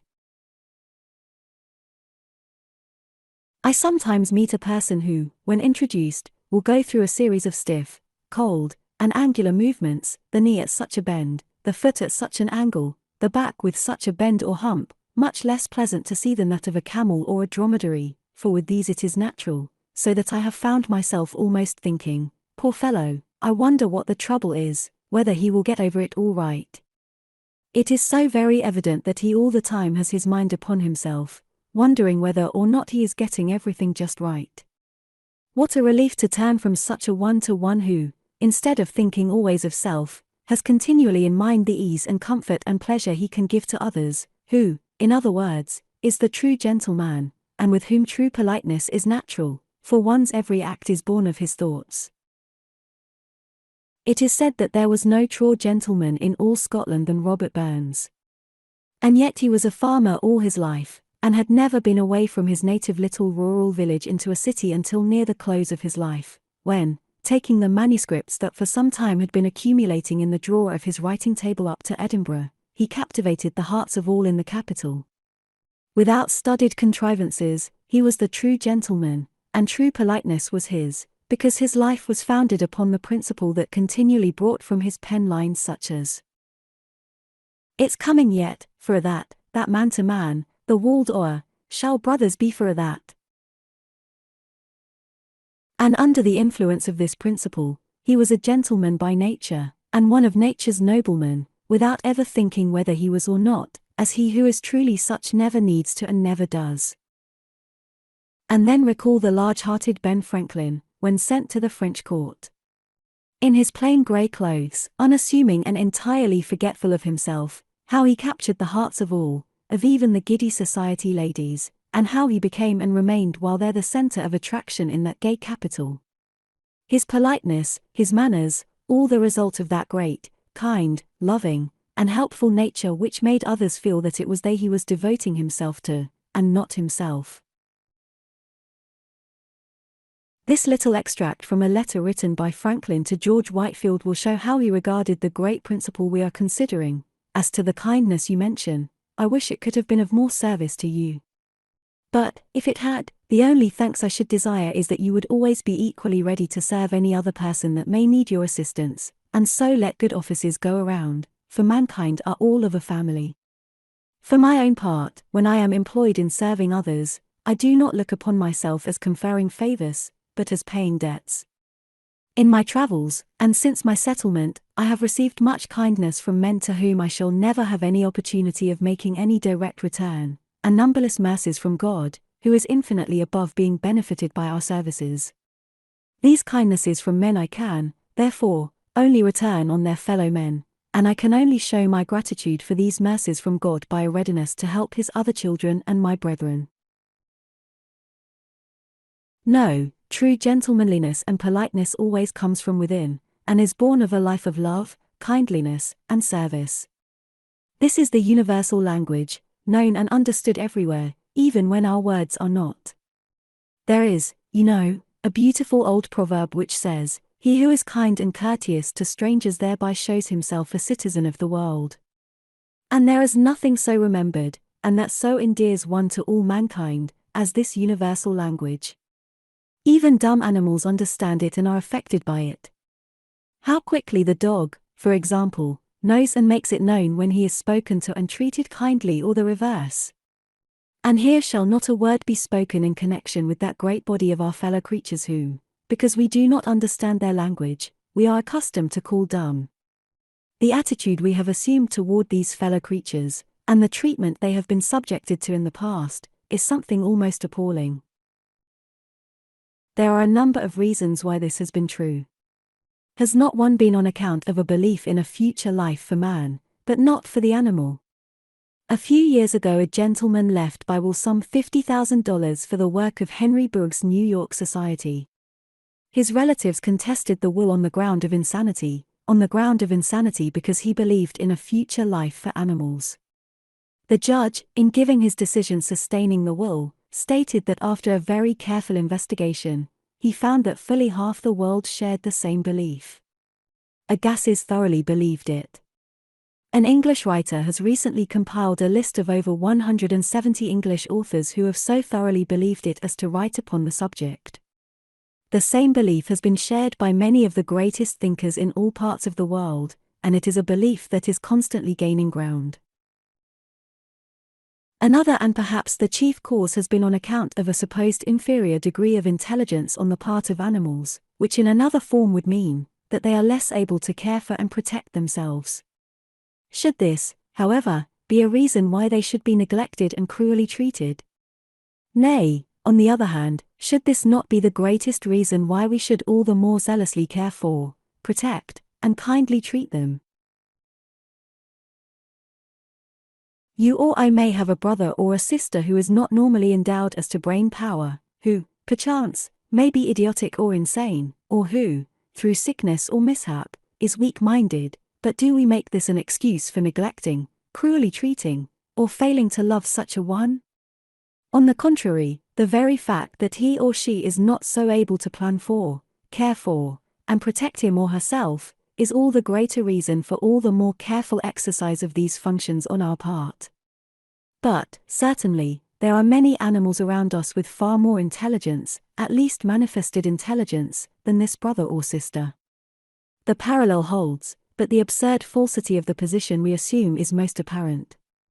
No truer nobility of character can anywhere manifest itself than is shown in one's attitude toward and treatment of those weaker or the so-called inferior, and so with less power to care for and protect themselves.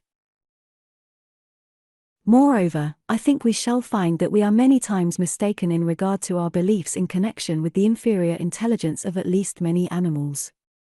If, instead of using them simply to serve our own selfish ends without a just recompense, without a thought further than as to what we can get out of them, and then many times casting them off when broken or of no further service, and many times looking down upon, neglecting, or even abusing them, if, instead of this, we would deal equitably with them, love them, train and educate them the same as we do our children, we would be somewhat surprised at the remarkable degree of intelligence the dumb brutes possess, and also the remarkable degree of training they are capable of. What, however, can be expected of them when we take the attitude we at present hold toward them? Page after page might readily be filled with most interesting as well as inspiring portrayals of their superior intelligence, their remarkable capabilities under kind and judicious training, their faithfulness and devotion. The efforts of such noble and devoted workers as Henry Brugge in New York, of George T. Angell in Massachusetts, and many others in various parts of the country, have already brought about a great change in our attitude toward and relations with this great body of our fellow creatures, and have made all the world more thoughtful, considerate, and kind. This, however, is just the beginning of a work that is assuming greater and ever greater proportions. The work of the American Humane Education Society is probably surpassed in its vitality and far-reaching results by the work of no other society in the world today.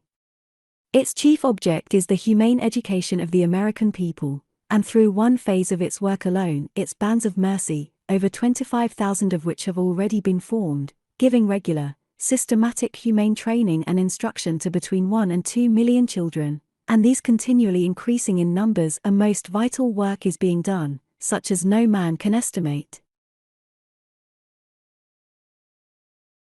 The humane sentiment inculcated in one's relations with the animal world, and its resultant feelings of sympathy, tenderness, love, and care, will inevitably manifest itself in one's relations with his fellows, and I for one, would rejoice to see this work carried into every school throughout the length and breadth of the land. In many cases this one phase of the child's training would be of far more vital value and import as he grows to manhood than all the rest of the schooling combined, and it would form a most vital entering wedge in the solution of our social situation. And why should we not speak to and kindly greet an animal as we pass it, as instinctively as we do a human fellow being? Though it may not get our words, it will invariably get the attitude and the motive that prompts them, and will be affected accordingly. This it will do every time. Animals in general are marvelously sensitive to the mental conditions, the thought forces, and emotions of people. Some are peculiarly sensitive, and can detect them far more quickly and unerringly than many people can. It ought to help us greatly in our relations with them ever fully to realize that they with us are parts of the one universal life, simply different forms of the manifestation of the one life, having their part to play in the economy of the great universe the same as we have ours, having their destiny to work out the same as we have ours, and just as important, just as valuable, in the sight of the all-in-all as we ourselves. I saw deep in the eyes of the animals the human soul look out upon me. I saw where it was born deep down under feathers and fur, or condemned for a while to roam four-footed among the brambles. I caught the clinging mute glance of the prisoner, and swore I would be faithful. Thee my brother and sister I see, and mistake not. Do not be afraid. Dwelling thus for a while, fulfilling thy appointed time, thou, too, shall come to thyself at last. Thy half-warm horns and long tongue lapping round my wrist do not conceal thy humanity any more than the learned talk of the pedant conceals his, for all thou art dumb, we have words and plenty between us. Come nigh, little bird, with your half-stretched quivering wings, within you I behold choirs of angels, and the Lord himself in vista. But a small thing, apparently, is a kind look, word, or service of some kind, but, oh! Who can tell where it may end? It costs the giver comparatively nothing, but who can tell the priceless value to him who receives it? The cup of loving service, be it merely a cup of cold water, may grow and swell into a boundless river, refreshing and carrying life and hope in turn to numberless others, and these to others, and so have no end. This may be just the critical moment in some life. Given now, it may save or change a life or a destiny. So don't withhold the bread that's in your keeping, but scatter it with willing fingers, shout for joy to see it go. There is no greater thing in life that you can do, and nothing that will bring you such rich and precious returns. The question is sometimes asked, how can one feel a deep and genuine love, a love sufficient to manifest itself in service for all? There are some so mean, so small, with so many peculiar, objectionable, or even obnoxious characteristics. True, very true, apparently at least, but another great law of life is that we find in men and women exactly those qualities, those characteristics, we look for, or that are nearest akin to the predominant qualities or characteristics of our own natures. If we look for the peculiar, the little, the objectionable, these we shall find, but back of all this, all that is most apparent on the exterior, in the depths of each and every human soul, is the good, the true, the brave, the loving, the divine, the godlike, that never changes, the very God himself that at some time or another will show forth his full likeness. And still another law of life is that others usually manifest to us that which our own natures, or, in other words, our own thoughts and emotions, call forth. The same person, for example, will come to two different people in an entirely different way, because the larger, better, purer, and more universal nature of the one calls forth the best, the noblest, the truest in him, while the smaller, critical, personal nature of the other calls forth the opposite. The wise man is therefore careful in regard to what he has to say concerning this or that one, for, generally speaking, it is a sad commentary upon oneself if he find only the disagreeable, the objectionable. One lives always in the atmosphere of his own creation. Again, it is sometimes said, but such a one has such and such habits or has done so and so, has committed such and such an error or such and such a crime. But who, let it be asked, constituted me a judge of my fellow man? Do I not recognize the fact that the moment I judge my fellow man, by that very act I judge myself? One of two things, I either judge myself or hypocritically profess that never once in my entire life have I committed a sin, an error of any kind, never have I stumbled, never fallen, and by that very profession I pronounce myself at once either a fool or a knave, or both. Again, it is said, but even for the sake of helping, of doing some service, I could not for my own sake, for character's, for reputation's sake, I could not afford even to be seen with such a one. What would people, what would my friends, think and say? True, apparently at least, but, if my life, my character, has such a foundation so weak, so uncertain, so tottering, as to be affected by anything of this kind, I had better then look well to it, and quietly, quickly, but securely, begin to rebuild it, and, when I am sure that it is upon the true, deep, substantial foundation, the only additional thing then necessary is for me to reach that glorious stage of development which quickly gets one out of the personal into the universal. Or rather that indicates that he is already out of the one and into the other, when he can say, they think. What do they think? Let them think. They say.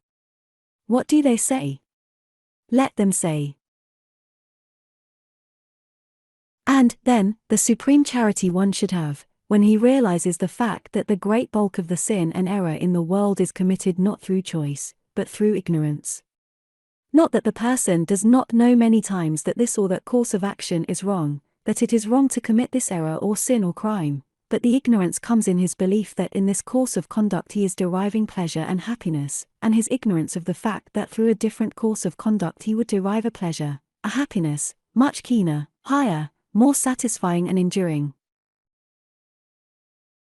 Never should we forget that we are all the same in motive, pleasure and happiness, we differ only in method, and this difference in method is solely by reason of some souls being at any particular time more fully evolved, and thus having a greater knowledge of the great, immutable laws under which we live, and by putting the life into more and ever more complete harmony with these higher laws and forces, and in this way bringing about the highest, the keenest, the most abiding pleasure and happiness instead of seeking it on the lower planes.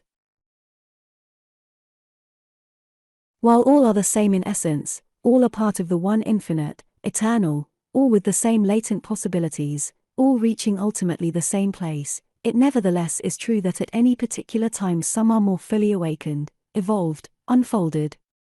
One should also be careful, if life is continuous, eternal, how he judges any particular life merely from these 70 years and 10, for the very fact of life, in whatever form, means continual activity, growth, advancement, unfoldment, attainment, and, if there is the one, there must of necessity be the other. So in regard to this one or that one, no fears need be entertained. By the door of my woodland cabin stood during the summer a magnificent tuberose stock. The day was when it was just putting into bloom, and then I counted buds and latent flowers, to the number of over a score. Some 8 or 10 one morning were in full bloom. The ones nearer the top did not bloom forth until some 2 and 3 weeks later, and for some it took quite a month to reach the fully perfected stage.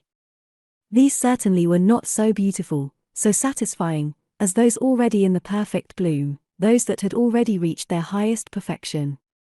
But should they on this account be despised? Wait, and give the element of time an opportunity of doing its work, and you may find that by and by, when these have reached their highest perfection, they may even far transcend in beauty and in fragrance those at present so beautiful, so fragrant, so satisfying, those that we so much admire. Here we recognize the element of time. How foolish, how childish, how puerile, to fail or even refuse to do the same when it comes to the human soul, with all its godlike possibilities. And, again, how foolish, because some of the blooms on the rose stock had not reached their perfection as soon as others, to have pronounced them of no value, unworthy, and to have refused them the dews, the warm rains, the life-giving sunshine, the very agencies that hastened their perfected growth. Yet this puerile, unbalanced attitude is that taken by untold numbers in the world today toward many human souls on account of their less mature unfoldment at any given time. Why, the very fact that a fellow man and a brother has this or that fault, error, undesirable or objectionable characteristic, is of itself the very reason he needs all the more of charity, of love, of kindly help and aid, than is needed by the one more fully developed, and hence more free from these. All the more reason is there why the best in him should be recognized and ever called to the front. The wise man is he who, when he desires to rid a room of darkness or gloom, does not attempt to drive it out directly, but who throws open the doors and the windows, that the room may be flooded with the golden sunlight, for in its presence darkness and gloom cannot remain. So the way to help a fellow man and a brother to the higher and better life is not by ever prating upon and holding up to view his errors, his faults, his shortcomings, any more than in the case of children, but by recognizing and ever calling forth the higher, the nobler, the divine, the godlike, by opening the doors and the windows of his own soul, and thus bringing about a spiritual perception, that he may the more carefully listen to the inner voice, that he may the more carefully follow the light that lighteth every man that cometh into the world. For in the exact proportion that the interior perception comes will the outer life and conduct accord with it, so far, and no farther. Where in all the world's history is to be found a more beautiful or valuable incident than this? A group of men, self-centered, self-assertive, have found a poor woman who, in her blindness and weakness, has committed an error, the same one that they, in all probability, have committed not once, but many times, for the rule is that they are first to condemn who are most at fault themselves. They bring her to the master, they tell him that she has committed a sin, more, that she has been taken in the very act, and ask what shall be done with her, informing him that, in accordance with the olden laws, such a one should be stoned. But, quicker than thought, that great incarnation of spiritual power and insight reads their motives, and, after allowing them to give full expression to their accusations, he turns, and calmly says, "He among you that is without sin, let him cast the first stone." So saying, he stoops down, as if he is writing in the sand. The accusers, feeling the keen and just rebuke, in the meantime sneak out, until not one remains. The master, after all have gone, turns to the woman, his sister, and kindly and gently says, "And where are thine accusers? Doth no man condemn thee?" "No man, Lord. And neither do I condemn thee, go thou, and sin no more." Oh, the beauty, the soul pathos! Oh, the royal-hearted brother! Oh, the invaluable lesson to us all! I have no doubt that this gentle, loving admonition, this calling of the higher and the better to the front, set into operation in her interior nature forces that hastened her progress from the purely animal, the unsatisfying, the diminishing, to the higher spiritual, the satisfying, the ever-increasing, or, even more, that made it instantaneous, but that in either case brought about the new birth that comes with the awakening of the soul out of its purely physical sense life to the higher spiritual perception and knowledge of itself, and thus the birth of the higher out of the lower, as at some time or another comes to each and every human soul. And still another fact that should make us most charitable toward and slow to judge, or rather refuse to judge, a fellow man and a brother, the fact that we cannot know the intense strugglings and fightings he or she may be subjected to, though accompanied, it is true, by numerous stumblings and fallings, though the latter we see, while the former we fail to recognize. Did we, however, know the truth of the matter, it may be that in the case of ourselves, who are so quick to judge, had we the same temptations and fightings, the battle would not be half so nobly, so manfully fought, and our stumblings and fallings might be many times the number of his or of hers. Had we infinite knowledge and wisdom, our judgments would be correct, though, had we infinite knowledge and wisdom, we would be spared the task, though perhaps pleasure would seem to be the truer word to use, of our own self-imposed judgments.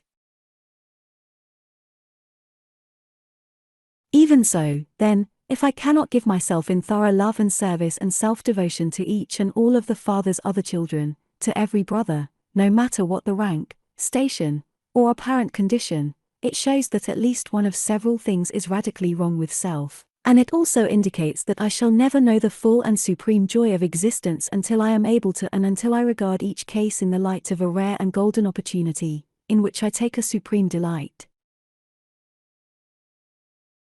Although what has just been said is true, at the same time there are occasions when it must be taken with wise discretion, and, although there are things it may be right for me to do for the sake of helping another life, at the same time there are things it may be unwise for me to do.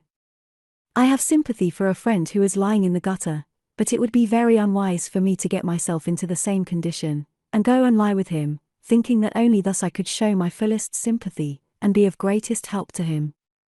On the contrary, it is only as I stand on the higher ground that I am able to reach forth the hand that will truly lift him up. The moment I sink myself to the same level, my power to help ceases. Just as unwise, to use a familiar example, far more unwise, would it be for me, were I a woman, to think of marrying a man who is a drunkard or a libertine, thinking that because I may love him I shall be able to reform him. In the first place, I should find that the desired results could not be accomplished in this way, or, rather, no results that could not be accomplished, and far more readily accomplished otherwise, and at far less expense.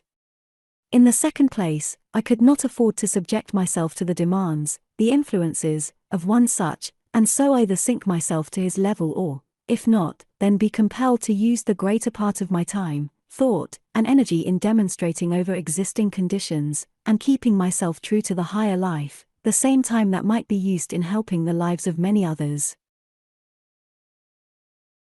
If I sink myself to his level, I do not help, but aid all the more in dragging him down. Or, if I do not sink to his level, then in the degree that I approach it do I lose my power over and influence with that life. Especially would it be unwise on my part if on his part there is no real desire for a different course, and no manifest endeavor to attain to it. Many times it seems necessary for such a one to wallow in the deepest of the mire, until, to use a commonplace phrase, he has his fill. He will then be ready to come out, will then be open to influence. I in the meantime, instead of entering into the mire with him, instead of subjecting my life to his influences, will stand up on the higher ground, and will ever point him upward, will ever reach forth a hand to help him upward, and will thus subject him to the higher influences, and, by preserving myself in this attitude, I can do the same for many other lives. In it all there will be no bitterness, no condemnation, no casting off, but the highest charity, sympathy and love, and it is only by this method that I can manifest the highest, only by this method that I can the most truly aid, for only as I am lifted up can I draw others unto me. In this matter of service, as in all other matters, that supreme regulator of human life and conduct, good common sense, must always be used.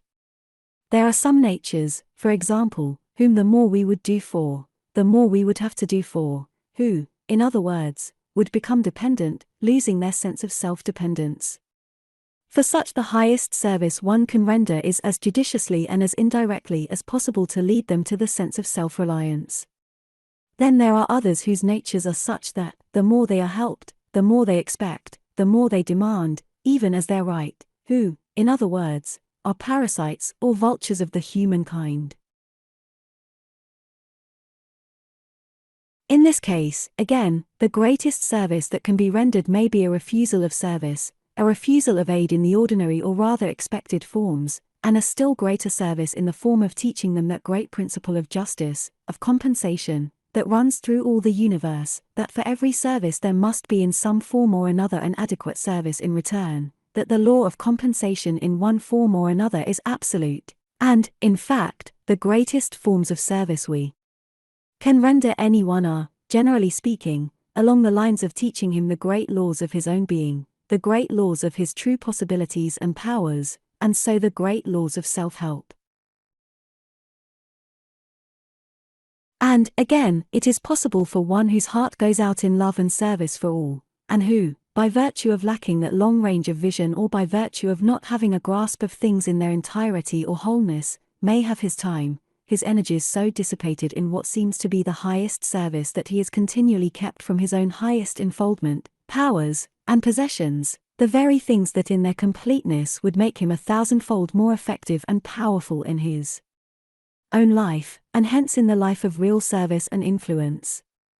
And, in a case of this kind, many times the mark of the most absolute unselfishness is a strong and marked selfishness, which will prove however to be a selfishness only in the seeming.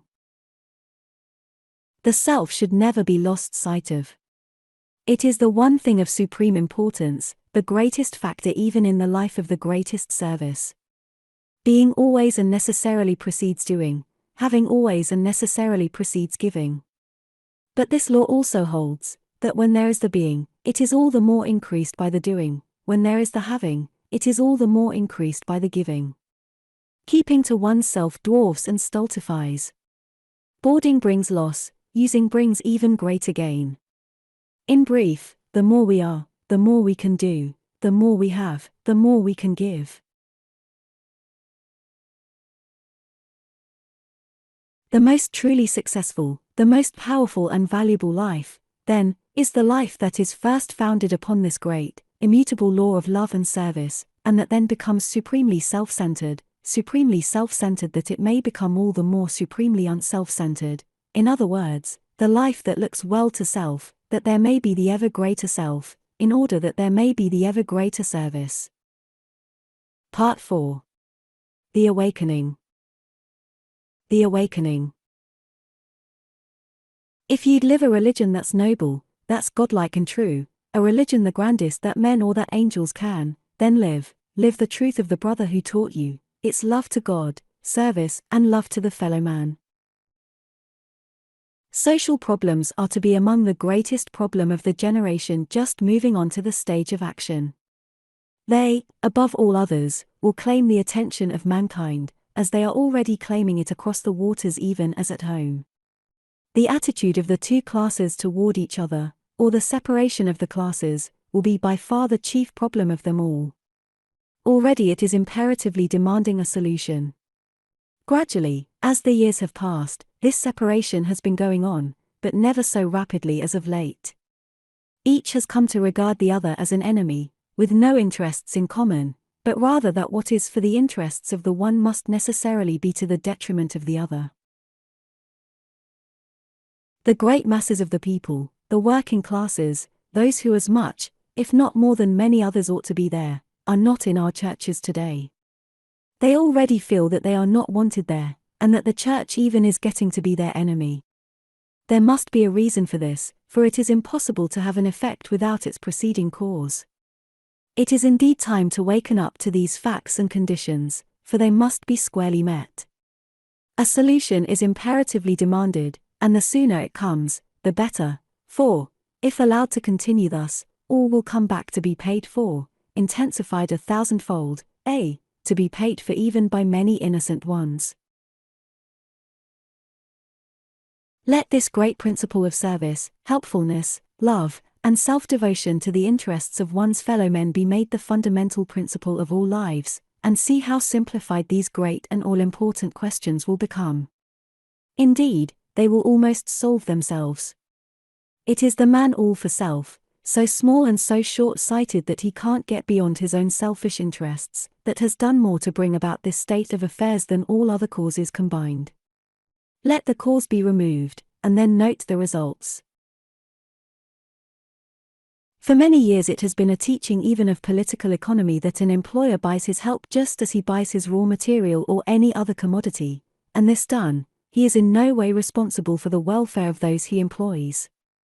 In fact, the time isn't so far distant when the employed were herded together as animals, and were treated very much as such. But, thanks be to God, a better and a brighter day is dawning.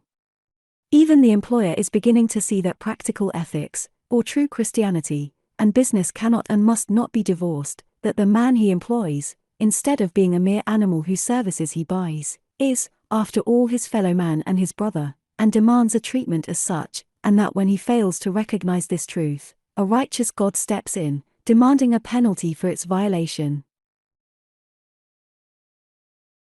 He is recognizing the fact that whatsoever is for the well-being of the one he employs, that whatever privileges he is enabled to enjoy that will tend to grow and develop his physical, his mental, and his moral life, that will give him an agreeable home and pleasant family relations, that whatever influences tend to elevate him and to make his life more happy, are a direct gain, even from a financial standpoint for himself, by its increasing for him the efficiency of the man's labor. It is already recognized as a fact that the employer who interests himself in these things, other things being equal, is the most successful.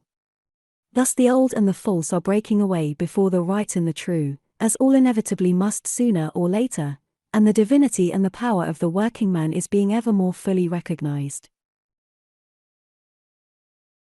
In the very remote history of the race there was one who, violating a great law, having wronged a brother, asked, "Am I my brother's keeper?" Knowing that he nevertheless deceitfully put the question in this way in his desire, if possible, to avoid the responsibility. Many employers in their selfishness and greed for gain have asked this same question in this same way. They have thought they could thus defeat the sure and eternal laws of a just ruler, but have thereby deceived themselves the more. These more than any others have to a great degree brought about the present state of affairs in the industrial and social world.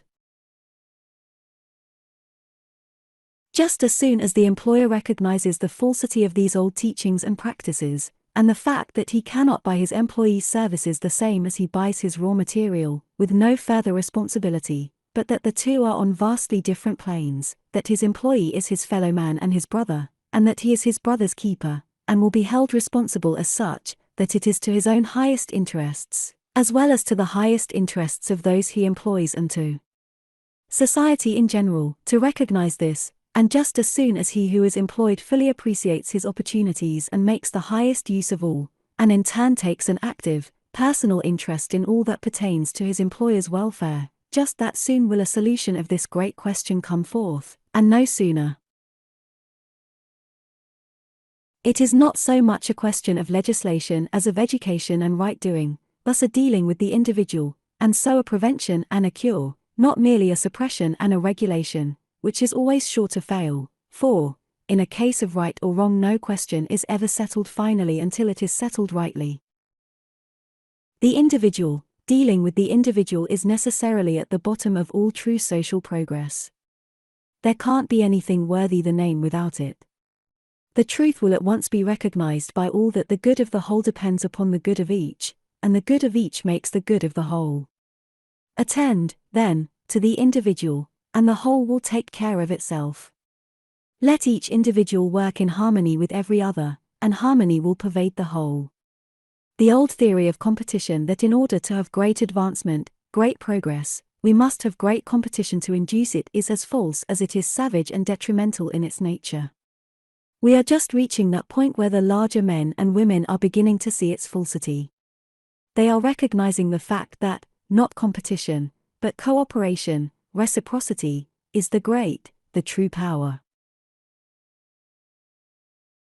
To climb, not by attempting to drag, to keep down one's fellows, but by aiding them, and being in turn aided by them, thus combining, and so multiplying the power of all instead of wasting a large part one against the other. And grant that a portion do succeed in rising, while the other portion remain in the lower condition, it is of but little value so far as their own peace and welfare are concerned, for they can never be what they would be, were all up together. Each is but a part, a member, of the great civil body, and no member, let alone the entire body, can be perfectly well, perfectly at ease, when any other part is in disease. No one part of the community, no one part of the nation, can stand alone, all are dependent, interdependent. This is the uniform teaching of history from the remotest times in the past right through to the present. A most admirable illustration of this fact, if indeed the word admirable can be used in connection with a matter so deplorable, was the unparalleled labor trouble we had in our great western city but a few summers ago. The wise man is he who learns from experiences of this terrific nature.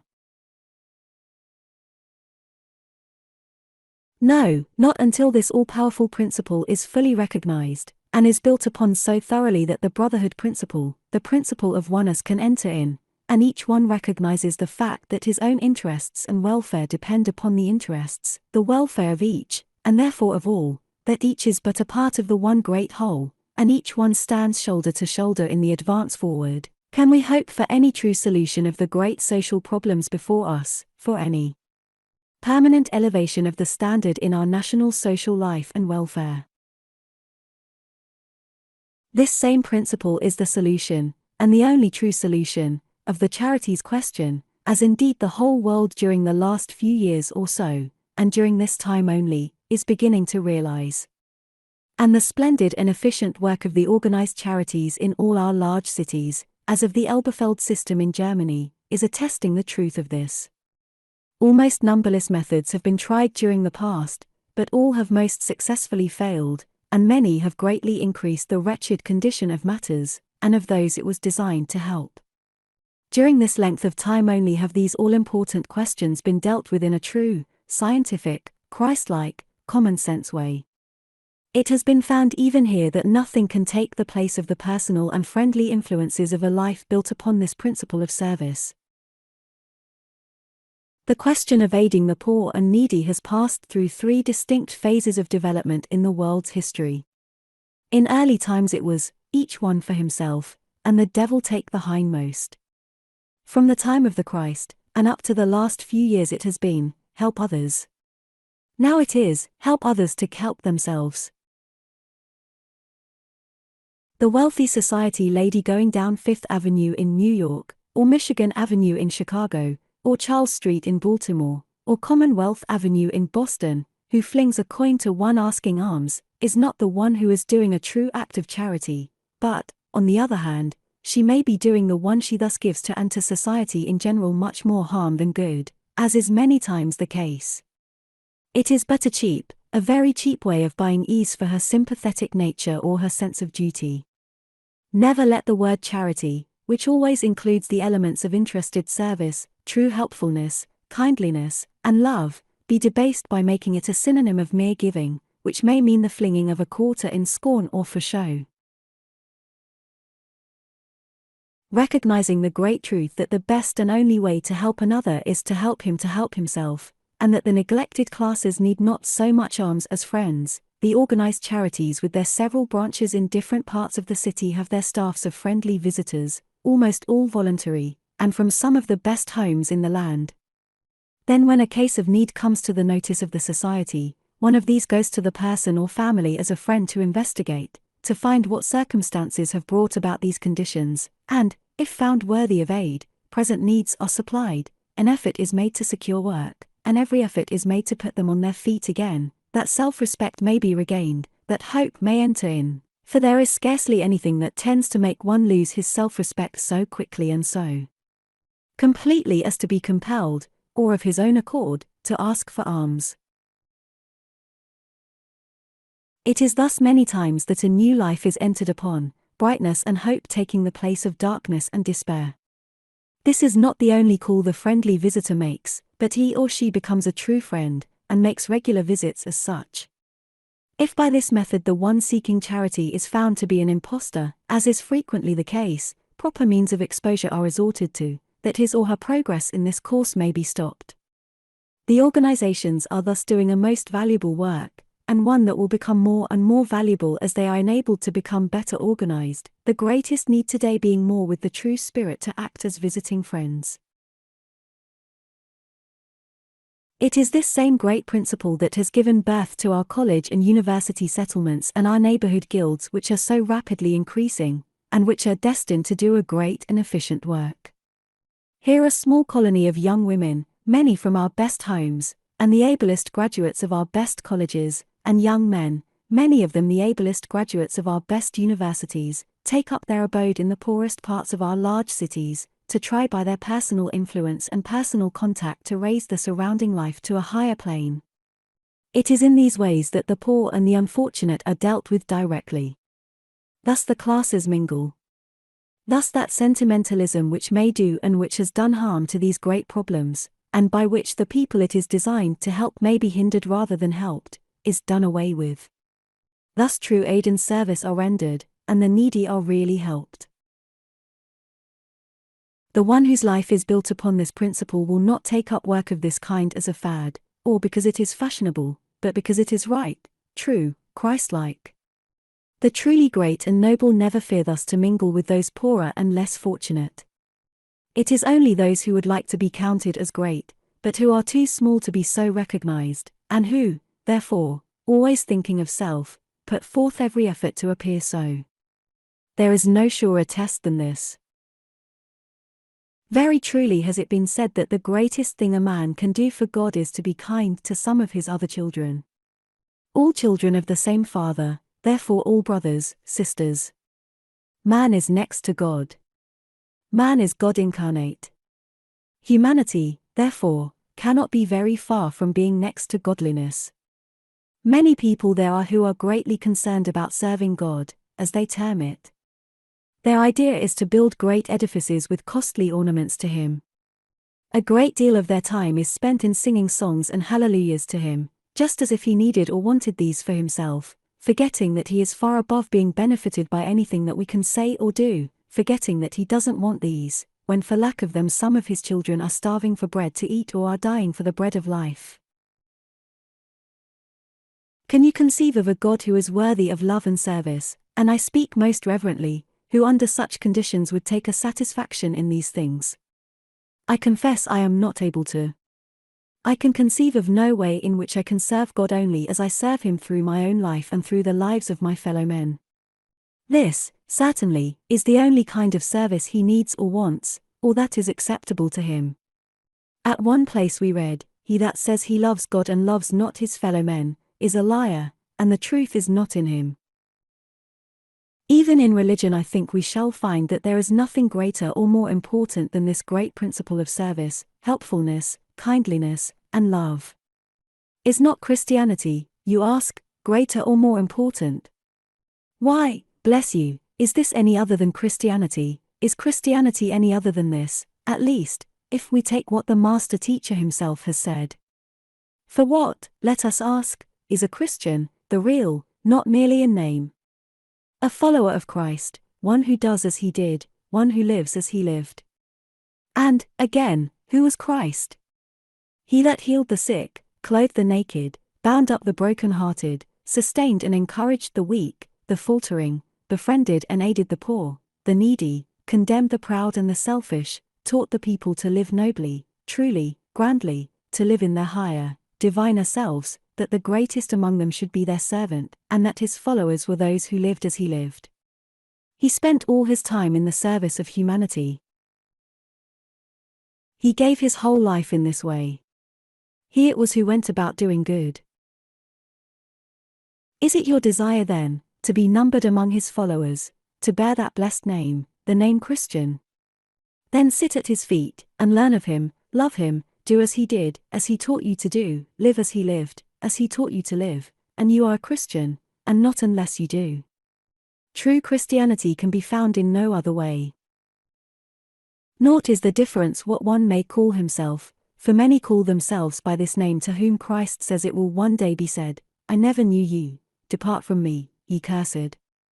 Naught is the difference what creeds one may subscribe to, what rites and ceremonies he may observe, how loud and how numerous his professions may be. All of these are but as a vain mockery, unless he is a Christian, and to be a Christian is, as we have found, to be a follower of Christ, to do as He did, to live as He lived. Then live the Christ life. Live so as to become at one with God, and dwell continually in this blessed at one ment. The trouble all along has been that so many have mistaken the mere person of the Christ, the mere physical Jesus, for His life, His spirit, His teachings, and have succeeded in getting no farther than this as yet, except in cases here and there. Now and then a rare soul rises up, one with great power, great inspiration, and we wonder at his great power, his great inspiration, why it is. When we look deeply enough, however, we will find that one great fact will answer the question every time. It is living the life that brings the power. He is living the Christ life, not merely standing afar off and looking at it, admiring it, and saying, "Yes, I believe," and ending it there. In other words, he has found the kingdom of heaven. He has found that it is not a place, but a condition, and the song continually arising from his heart is, "There is joy, only joy." The Master, you remember, said, "Seek ye not for the kingdom of heaven in tabernacles or in houses made with hands. Know ye not that the kingdom of heaven is within you?" He told in plain words where and how to find it. He then told how to find all other things, when he said, "Seek ye first the kingdom of heaven, and all these other things shall be added unto you." Now, do you wonder at his power, his inspiration, his abundance of all things? The trouble with so many is that they act as if they do not believe what the Master said. They do not take him at his word. They say one thing, they do another. Their acts give the lie to their words. Instead of taking him at his word, and living as if they had faith in him, they prefer to follow a series of old, outgrown, man-made theories, traditions, forms, ceremonies, and seem to be satisfied with the results. No, to be a Christian is to live the Christ life. The life of him who went about doing good, the life of him who came not to be ministered unto, but to minister. We will find that this mighty principle of love and service is the greatest to live by in this life, and also one of the gates whereby all who would must enter the kingdom of heaven. Again we have the Master's words. In his own and only description of the Last Judgment, after speaking of the Son of Man coming in all his glory and all the holy angels with him, of his sitting on the throne of his glory with all nations gathered before him, of the separation of this gathered multitude into two parts, the one on his right, the other on his left, he says, Then shall the King say unto them on his right hand, Come, ye blessed of my Father, inherit the kingdom prepared for you from the foundation of the world. For I was an hungered, and ye gave me meat, I was thirsty, and ye gave me drink, I was a stranger, and ye took me in, naked, and ye clothed me, I was sick, and ye visited me, I was in prison, and ye came unto me. Then shall the righteous answer him, saying, Lord, when saw we thee an hungered, and fed thee? Or thirsty, and gave thee drink? When saw we thee a stranger, and took thee in? Or naked, and clothed thee? Or when saw we thee sick, or in prison, and came unto thee? And the King shall answer, and say unto them, Verily I say unto you, inasmuch as ye have done it unto one of the least of these my brethren, ye have done it unto me. Then shall he say unto them on the left hand, Depart from me, ye cursed. For I was an hungered, and ye gave me no meat, I was thirsty, and ye gave me no drink, I was a stranger, and ye took me not in, sick, and in prison, and ye visited me not. Then shall they answer him, saying, Lord, when saw we thee an hungered, or athirst, or a stranger, or naked, or sick, or in prison, and did not minister unto thee? Then shall he answer them, saying, Verily I say unto you, inasmuch as ye did it not to one of the least of these, ye did it not to me.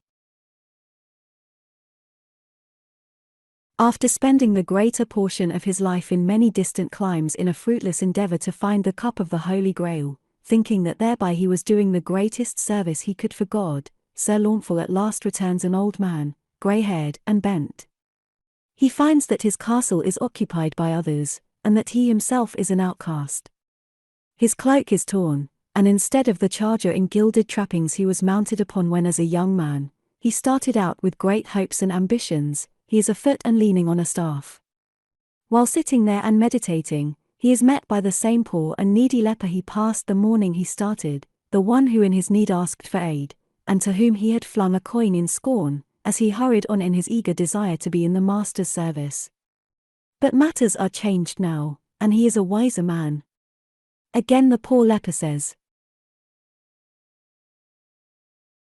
For Christ's sweet sake, I beg an alms, the happy camels may reach the spring. But Sir Launfal sees only the gruesome thing, the leper, lank as the rain-blanched bone, that cowers beside him, a thing as lone and white as the ice isles of northern seas in the desolate horror of his disease. And Sir Launfal said, I behold in thee an image of him who died on the tree, thou also hast had thy crown of thorns, thou also hast had the world's buffet and scorns, and to thy life were not denied the wounds in the hands and feet and side. Mild Mary's son, acknowledge me, behold, through him, I give to thee. Then the soul of the leper stood up in his eyes and looked at Sir Launfal, and straightway he remembered in what a haughtier guise he had flung an alms to leprosy, when he girt his young life up in gilded mail and set forth in search of the Holy Grail. The heart within him was ashes and dust, he parted in twain his single crust, he broke the ice on the streamlet's brink, and gave the leper to eat and drink. 'Twas a mouldy crust of coarse brown bread, 'twas water out of a wooden bowl, yet with fine wheaten bread was the leper fed, and 'twas red wine he drank with his thirsty soul. As Sir Launfal mused with a downcast face, a light shone round about the place, the leper no longer crouched at his side, but stood before him glorified, shining and tall and fair and straight as the pillar that stood by the beautiful gate, himself the gate whereby men can enter the temple of God in man. And the voice that was calmer than silence said, Lo, it is I, be not afraid. In many climes, without avail, thou hast spent thy life for the Holy Grail. Behold, it is here, this cup which thou didst fill at the streamlet for me, but now, this crust is my body broken for thee, this water his blood that died on the tree. The Holy Supper is kept, indeed, in whatso we share with another's need, not what we give, but what we share, for the gift without the giver is bare. Who gives himself with his arms feeds three, himself, his hungering neighbor, and me. The fear is sometimes entertained, and the question is sometimes asked, may not adherence to this principle of helpfulness and service become mere sentimentalism? Or still more, may it not be the means of lessening another's sense of self-dependence, and thus may it not at times do more harm than good? In reply let it be said, if the love which impels it be a selfish love, or a weak sentimentalism, or an effort at show, or devoid of good common sense, yes, many times. But if it be a strong, genuine, unselfish love, then no, never. For, if my love for my fellow man be the true love, I can never do anything that will be to his or anyone's else detriment, nothing that will not redound to his highest ultimate welfare. Should he, for example, come and ask of me a particular favor, and were it clear to me that granting it would not be for his highest good ultimately, then love at once resolves itself into duty, and compels me to forbear. A true, genuine, unselfish love for one's fellow man will never prompt, and much less permit, anything that will not result in his highest ultimate good. Adherence, therefore, to this great principle in its truest sense, instead of being a weak sentimentalism, is, we shall find, of all practical things the most intensely practical. And a word here in regard to the test of true love and service, in distinction from its semblance for show or for vainglory. The test of the true is this, that it goes about and 0 foot does its good work, it never says anything about it, but lets others do the saying. It not only says nothing about it, but more, it has no desire to have it known, and, the truer it is, the greater the desire to have it unknown save to God and its own true self. In other words, it is not sicklied or with a semi-insane desire for notoriety or vainglory, and hence never weakens itself nor harasses anyone else by lengthy recitals of its good deeds. It is not the professional good-doing. It is simply living its natural life, open-minded, open-hearted, doing each day what its hands find to do, and in this finding its own true life and joy. And in this way it unintentionally but irresistibly draws to itself a praise the rarest and divinest I know of, the praise I heard given but a day or two ago to one who is living simply his own natural life without any conscious effort at anything else, the praise contained in the words, and, oh, it is beautiful, the great amount of good he does and of which the world never hears. Part 5. The Incoming. The Incoming. O dull, grey grub, unsightly and noisome, unable to roam, days pass, God's at work, the slow chemistry's going on, behold. Behold! O brilliant, buoyant life, full-winged, all the heavens thy home. O poor, mean man, stumbling and falling, e'en shamed by a clodier's pass, God's at work, spiritual awakening has come, behold. Behold! O regal, royal soul, then image, now the likeness of God. T. Master Teacher, he who appeals most strongly and comes nearest to us of this Western civilization, has told us that the whole and the highest duty of man is comprised in two great, two simple precepts, love to God and love to the fellow man. The latter we have already fully considered. We have found that in its real and true meaning it is not a mere indefinite or sentimental abstraction, but that it is a vital, living force, and in its manifestation it is life, it is action, it is service. Let us now for a moment to the other, love to God, which in great measure however let it be said, has been considered in dealing with love to the fellow man. Let us see, however, what it in its true and full nature reveals. The question naturally arising at the outset is, what is God? I think no truer, sublimer definition has ever been given in the world's history, in any language, in any clime, than that given by the Master himself when standing by the side of Jacob's well. To the Samaritan woman he said, God is spirit, and they that worship him must worship him in spirit and in truth.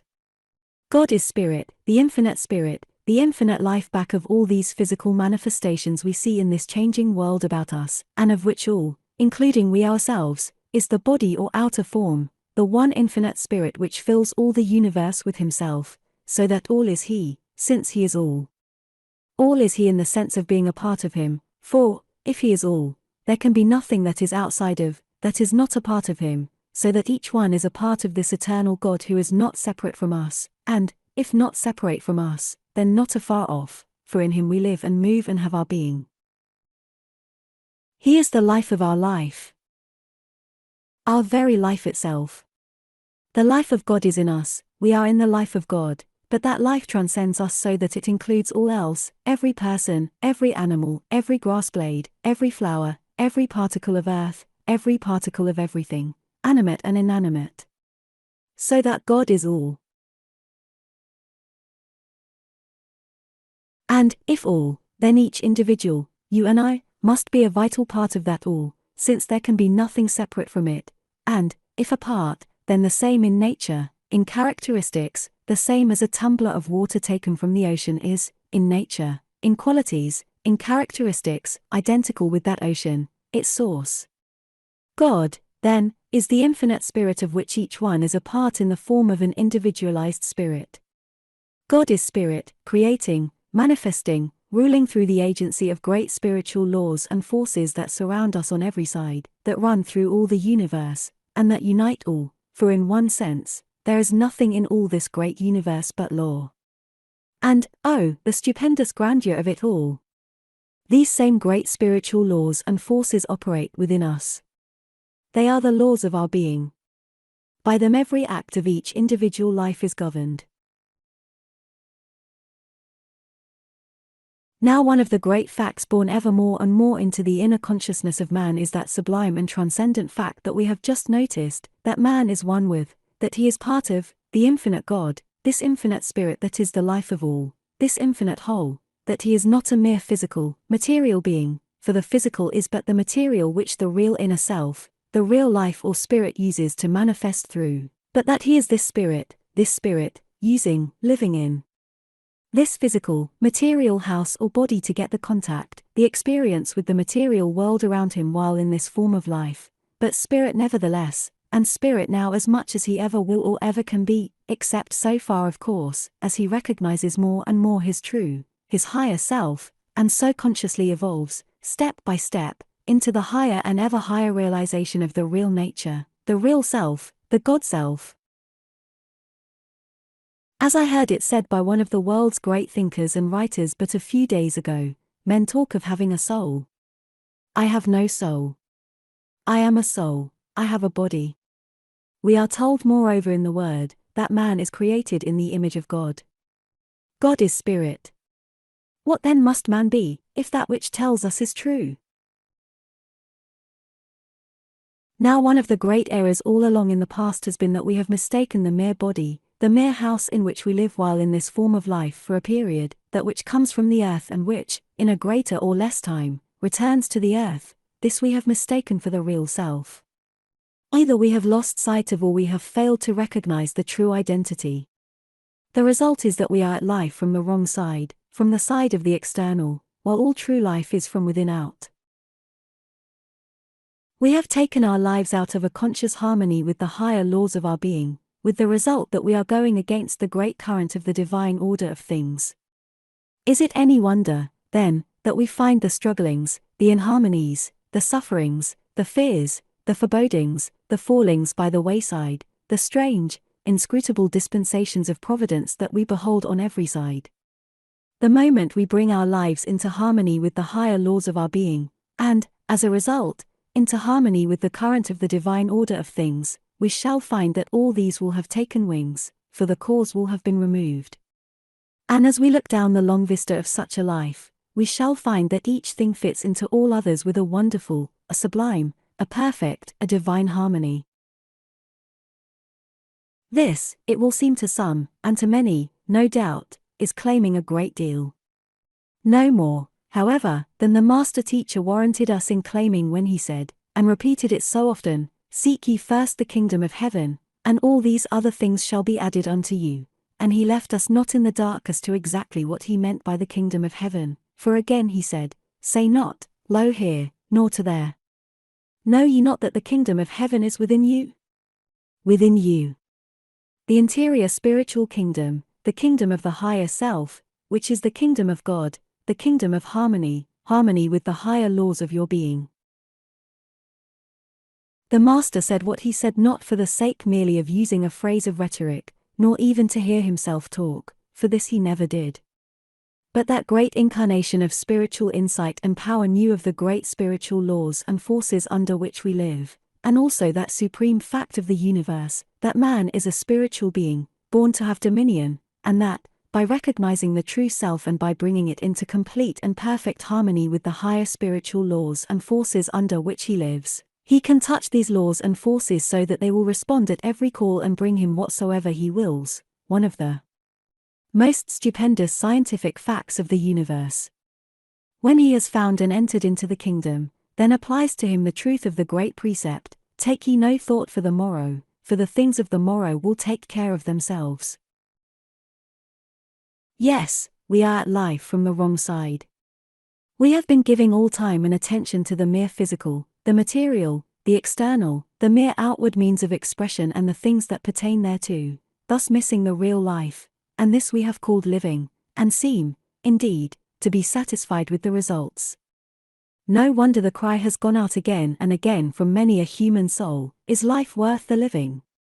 But from one who has once commenced to live, this cry never has, nor can it ever come, for, when the kingdom is once found, life then ceases to be a plodding, and becomes an exaltation, an ecstasy, a joy. Yes, you will find that all the evil, all the error, all the disease, all the suffering, all the fears, all the forebodings of life, are on the side of the physical, the material, the transient, while all the peace, all the joy, all the happiness, all the growth, all the life, all the rich, exulting, abounding life, is on the side of the spiritual, the ever-increasing, the eternal, that never changes, that has no end. Instead of crying out against the destiny of fate, let us cry out against the destiny of self, or rather against the destiny of the mistaken self, for everything that comes to us comes through causes which we ourselves or those before us have set into operation. Nothing comes by chance, for in all the wide universe there is absolutely no such thing as chance. We bring whatever comes. Are we not satisfied with the effects, the results? The thing then to do, is to change the causes, for we have everything in our own hands the moment we awake to a recognition of the true self. We make our own heaven or our own hell, and the only heaven or hell that will ever be ours is that of our own making. The order of the universe is one thing, we take our lives out of harmony with and so pervert the laws under which we live, and make it another. The order is the all-good. We pervert the laws, and what we call evil is the result, simply the result of the violation of law, and we then wonder that a just and loving God could permit such and such things. We wonder at what we term the strange, inscrutable dispensations of providence, when all is of our own making. We can be our own best friends or we can be our own worst enemies, and the only real enemy one can ever have is the self, the very self. It is a well-known fact in the scientific world that the great work in the process of evolution is the gradual advancing from the lower to the higher, from the coarser to the finer, or, in other words, from the coarser material to the finer spiritual, and this higher spiritualization of life is the great work before us all.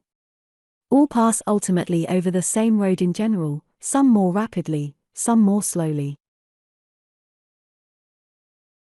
The ultimate destiny of all is the higher life, the finding of the higher self, and to this we are either led or we are pushed, led, by recognizing and coming into harmony with the higher laws of our being, or pushed, through their violation, and hence through experience, through suffering, and at times through bitter suffering, until through this very agency we learn the laws and come into harmony with them, so that we thus see the economy, the blessedness of even error, shame, and suffering itself, in that, if we are not wise enough to go voluntarily and of our own accord, it all the more quickly brings us to our true, our higher selves.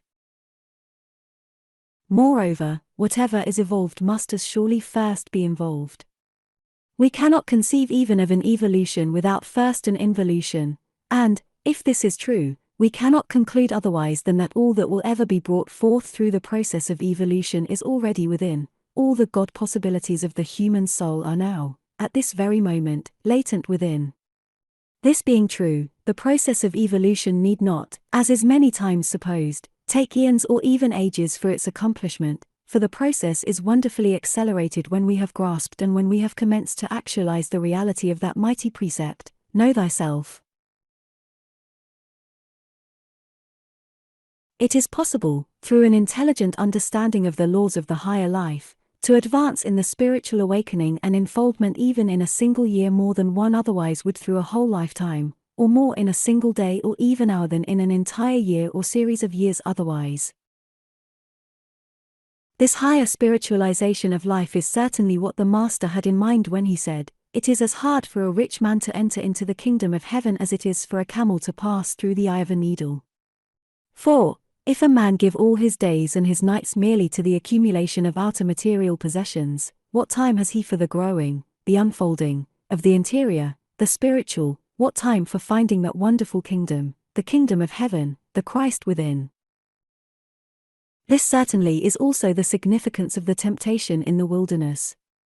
The temptations were all, you will recall, in connection with the material, the physical, and the things that pertain thereto. Do so and so, said the physical, follow after me, and I will give you bread in abundance, I will give you great fame and notoriety, I will give you vast material possessions. All, you see, a calling away from the real, the interior, the spiritual, the eternal. Dominion over all the kingdoms of the world was promised. But what is dominion over all the world, with heaven left out? All, however, was triumphed over.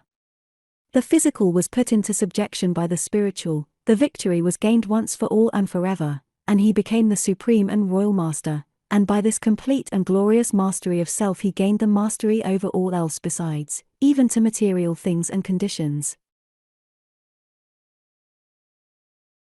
And by this higher spiritual chemicalization of life thus set into operation, the very thought forces of his mind became charged with a living, mighty, and omnipotent power, so as to effect a mastery over all exterior conditions, hence the numerous things called miracles by those who witnessed and who had not entered into a knowledge of the higher laws that can triumph over and master the lower, but which are just as real and as natural on their plane as the lower, and even more real and more natural, because higher and therefore more enduring.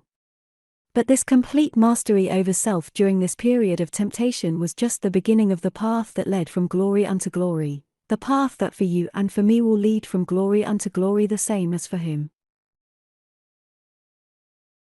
It was this new divine and spiritual chemistry of life thus set into operation that transformed the man Jesus, that royal-hearted elder brother, into the Christ Jesus, and forever blessed be his name, for he thus became our Savior. He became our Savior by virtue of pointing out to us the way. This overcoming by the calling of the higher spiritual forces into operation is certainly what he meant when he said, I have overcome the world, and what he would have us understand when he says, overcome the world, even as I have overcome it. And in the same sense we are all the saviors one of another, or may become so. A sudden emergency arises, and I stand faltering and weak with fear. My friend beside me is strong and fearless. He sees the emergency. He summons up all the latent powers within him, and springs forth to meet it. This sublime example arouses me, calls my latent powers into activity, when but for him I might not have known them there. I follow his example. I now know my powers, and know them forever after. Thus, in this, my friend has become my Savior. I am weak in some point of character, vacillating, yielding, stumbling, falling, continually eating the bitter fruit of it all. My friend is strong, He has gained thorough self-mastery. The majesty and beauty of power are upon his brow. I see his example, I love his life, I am influenced by his power. My soul longs and cries out for the same.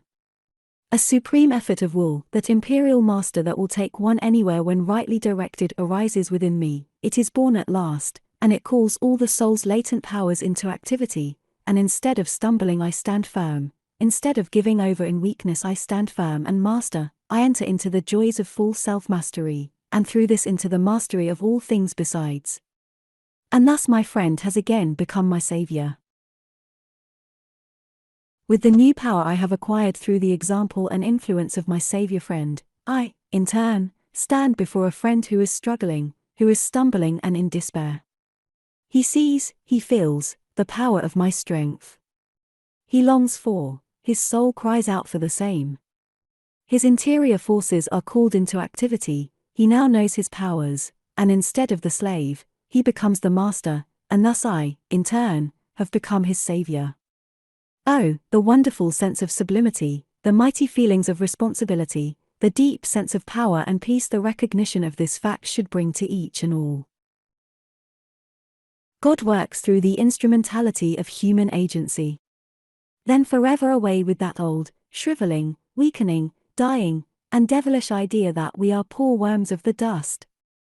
We may or we may not be, it all depends upon the self. The moment we believe we become such, and as long as we hold to the belief we will be held to this identity, and will act and live as such.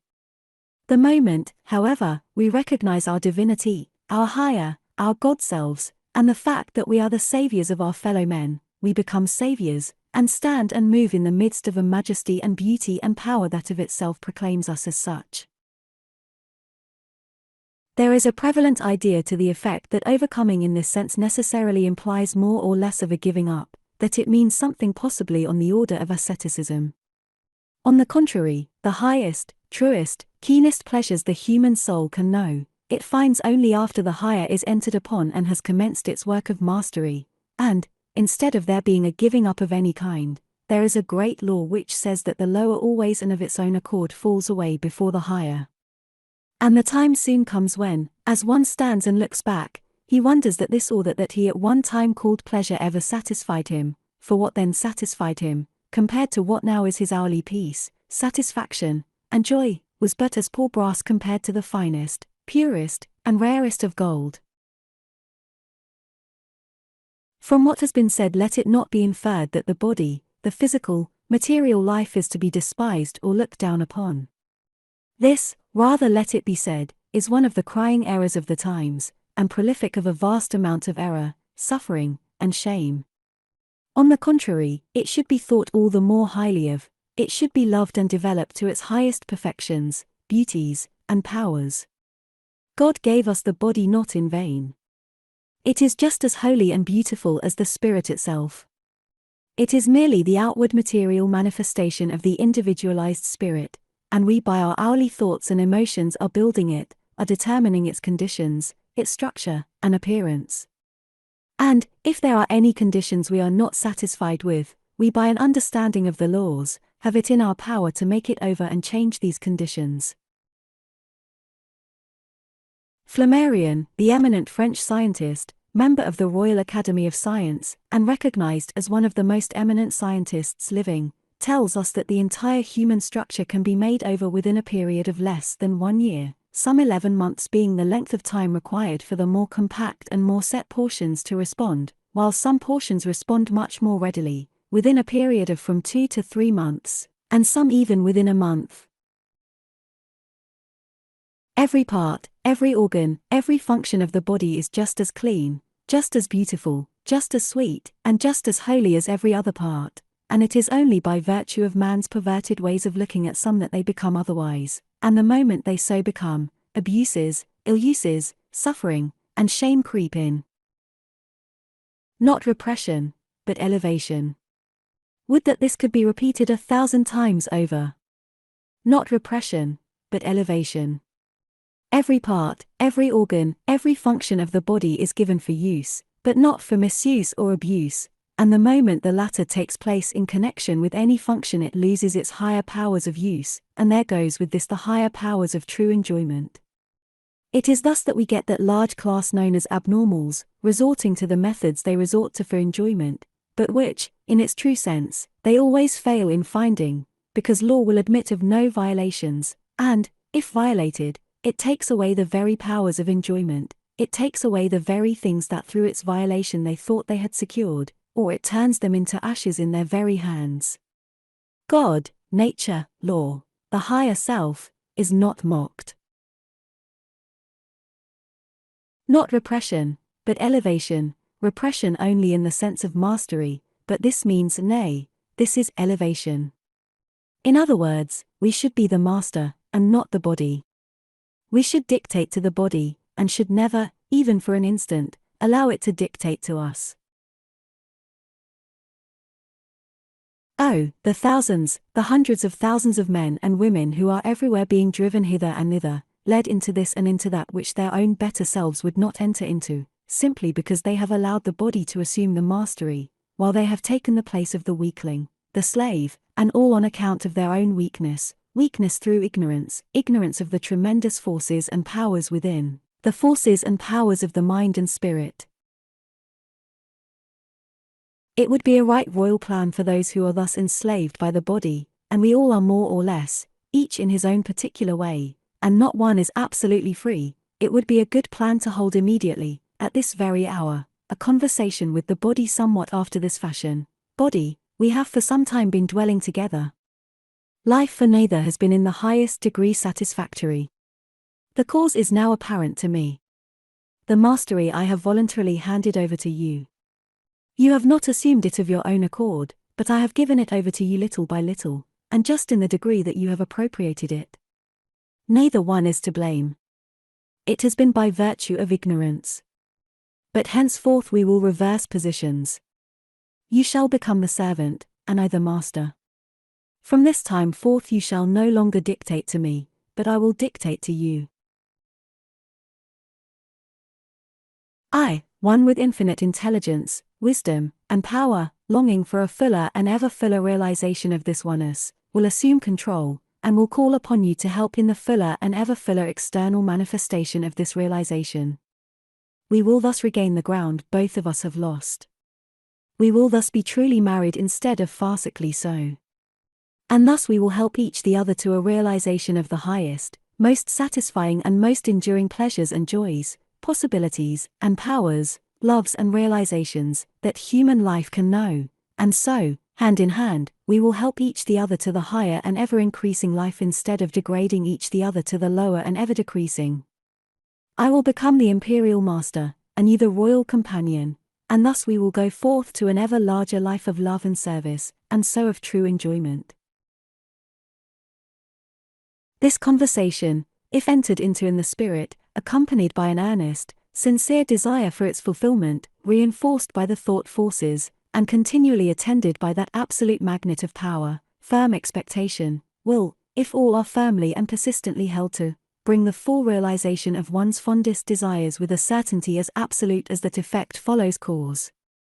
The higher self will invariably master when it truly and firmly asserts itself.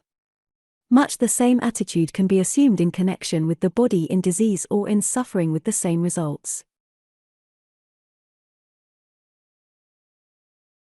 Forces can be set into operation which will literally change and make over the diseased, the abnormal portions, and in time transform them into the healthy, the strong, the normal, this when we once understand and vitally grasp the laws of these mighty forces, and are brought to the full recognition of the absolute control of mind, of spirit, over matter, and all, again let it be said, in accordance with natural spiritual law.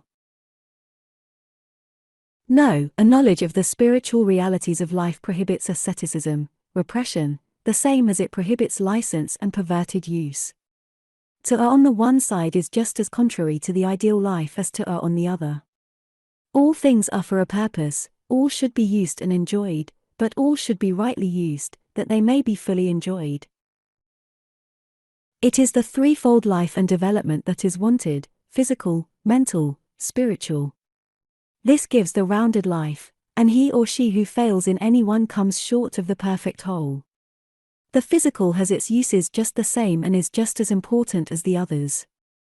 The great secret of the highly successful life is, however, to infuse the mental and the physical with the spiritual, in other words, to spiritualize all, and so raise all to the highest possibilities and powers.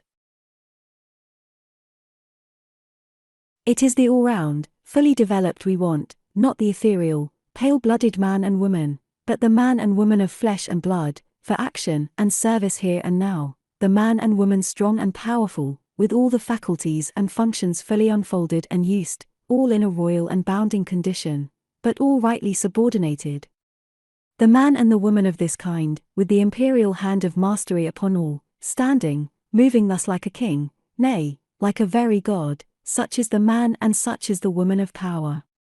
Such is the ideal life, anything else is one-sided, and falls short of it. The most powerful agent in character building is this awakening to the true self, to the fact that man is a spiritual being, nay, more, that I, this very eternal I, am a spiritual being, right here and now, at this very moment, with the God powers which can be quickly called forth. With this awakening, life in all its manifold relations becomes wonderfully simplified. And as to the powers, the full realization of the fact that man is a spiritual being and a living as such brings, they are absolutely without limit, increasing in direct proportion as the higher self, the God self, assumes the mastery, and so as this higher spiritualization of life goes on. With this awakening and realization one is brought at once en rapport with the universe. He feels the power and the thrill of the life universal. He goes out from his own little garden spot, and mingles with the great universe, and the little perplexities, trials, and difficulties of life that today so vex and annoy him, fall away of their own accord by reason of their very insignificance. The intuitions become keener and ever more keen and unerring in their guidance. There comes more and more the power of reading men, so that no harm can come from this source. There comes more and more the power of seeing into the future, so that more and more true becomes the old adage, that coming events cast their shadows before. Health in time takes the place of disease, for all disease and its consequent suffering is merely the result of the violation of law, either consciously or unconsciously, either intentionally or unintentionally. There comes also a spiritual power which, as it is sent out, is adequate for the healing of others the same as in the days of old. The body becomes less gross and heavy, finer in its texture and form, so that it serves far better and responds far more readily to the higher impulses of the soul. Matter itself in time responds to the action of these higher forces, and many things that we are accustomed by reason of our limited vision to call miraculous or supernatural become the normal, the natural, the everyday. For what, let us ask, is a miracle? Nothing more nor less than this, a highly illumined soul, one who has brought his life into thorough harmony with the higher spiritual laws and forces of his being, and therefore with those of the universe, thus making it possible for the highest things to come to him, has brought to him a law a little higher than the ordinary mind knows of as yet. This he touches, he operates. It responds. The people see the result, and cry out, miracle! Miracle! When it is just as natural, just as fully in accordance with the law on this higher plane, as is the common, the everyday on the ordinary. And let it be remembered that the miraculous, the supernatural of today becomes, as in the process of evolution we leave the lower for the higher, the commonplace, the natural, the everyday of tomorrow, and, truly, miracles are being performed in the world today just as much as they ever have been. And why should we not today have the powers of the foremost in the days of old? The great universe in which we live is just the same, the great laws under which we live are identically the same, God the same and working in his world now just as then. The only difference we shall find is in ourselves, in that we have taken our lives out of harmony with the higher laws of our being, and consequently have lost the higher powers through not using them. Mighty men we are told they were, mighty men who walked with God, and in the last clause lies the secret of the first, men who lived in the Spirit, men who followed after the real life instead of giving all time and attention to the mere external, men who lived in the higher stories of their being, and not continually in the basements. With here and there an exception, we reverse the process. We live in the valleys, so to speak, often disease-infected valleys, when we might mount up to the mountain-tops, and there dwell continually in the warm and mellow sunlight of God's, or if you please, of nature's great, unchangeable laws, and find ourselves rising ever higher, and revelations coming new every day. The Master never claimed for himself anything that he did not claim for all mankind, but, quite to the contrary, he said and continually repeated, "Not only shall ye do these things, but greater than these shall ye do, for I have pointed out to you the way," meaning, though strange as it evidently seems to many, exactly what he said. Of the vital power of thought and the interior forces in molding conditions, and more, of the supremacy of thought over all conditions, the world has scarcely the faintest grasp, not to say even idea, as yet.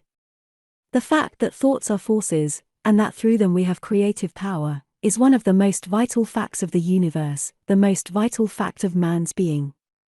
And through this instrumentality we have in our grasp and as our rightful heritage, the power of making life and all its manifold conditions exactly what we will.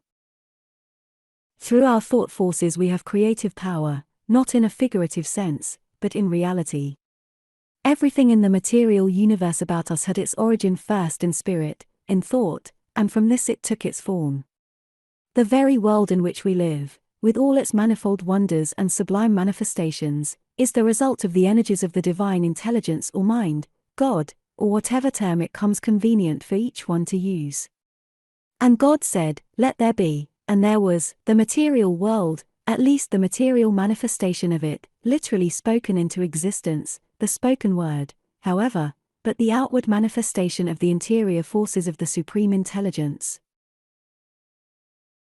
Every castle the world has ever seen was first an ideal in the architect's mind.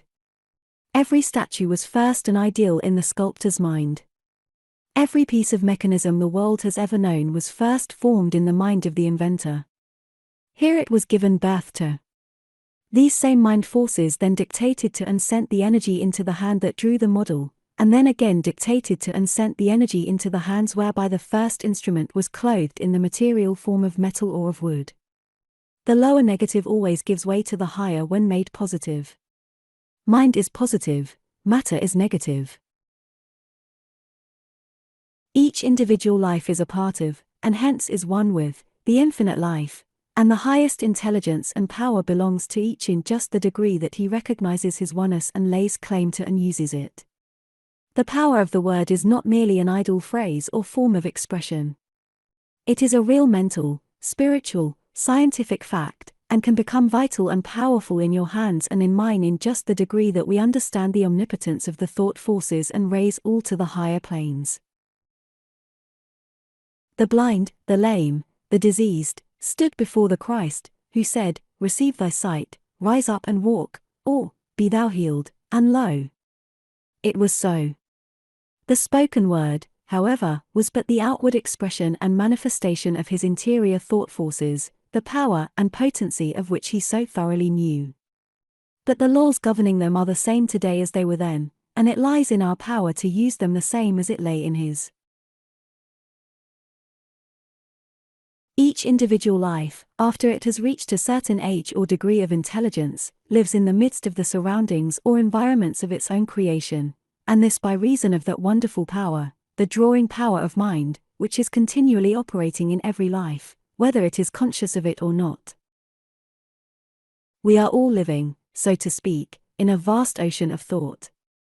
The very atmosphere about us is charged with the thought forces that are being continually sent out. When the thought forces leave the brain, they go out upon the atmosphere, the subtle conducting ether, much the same as sound waves go out.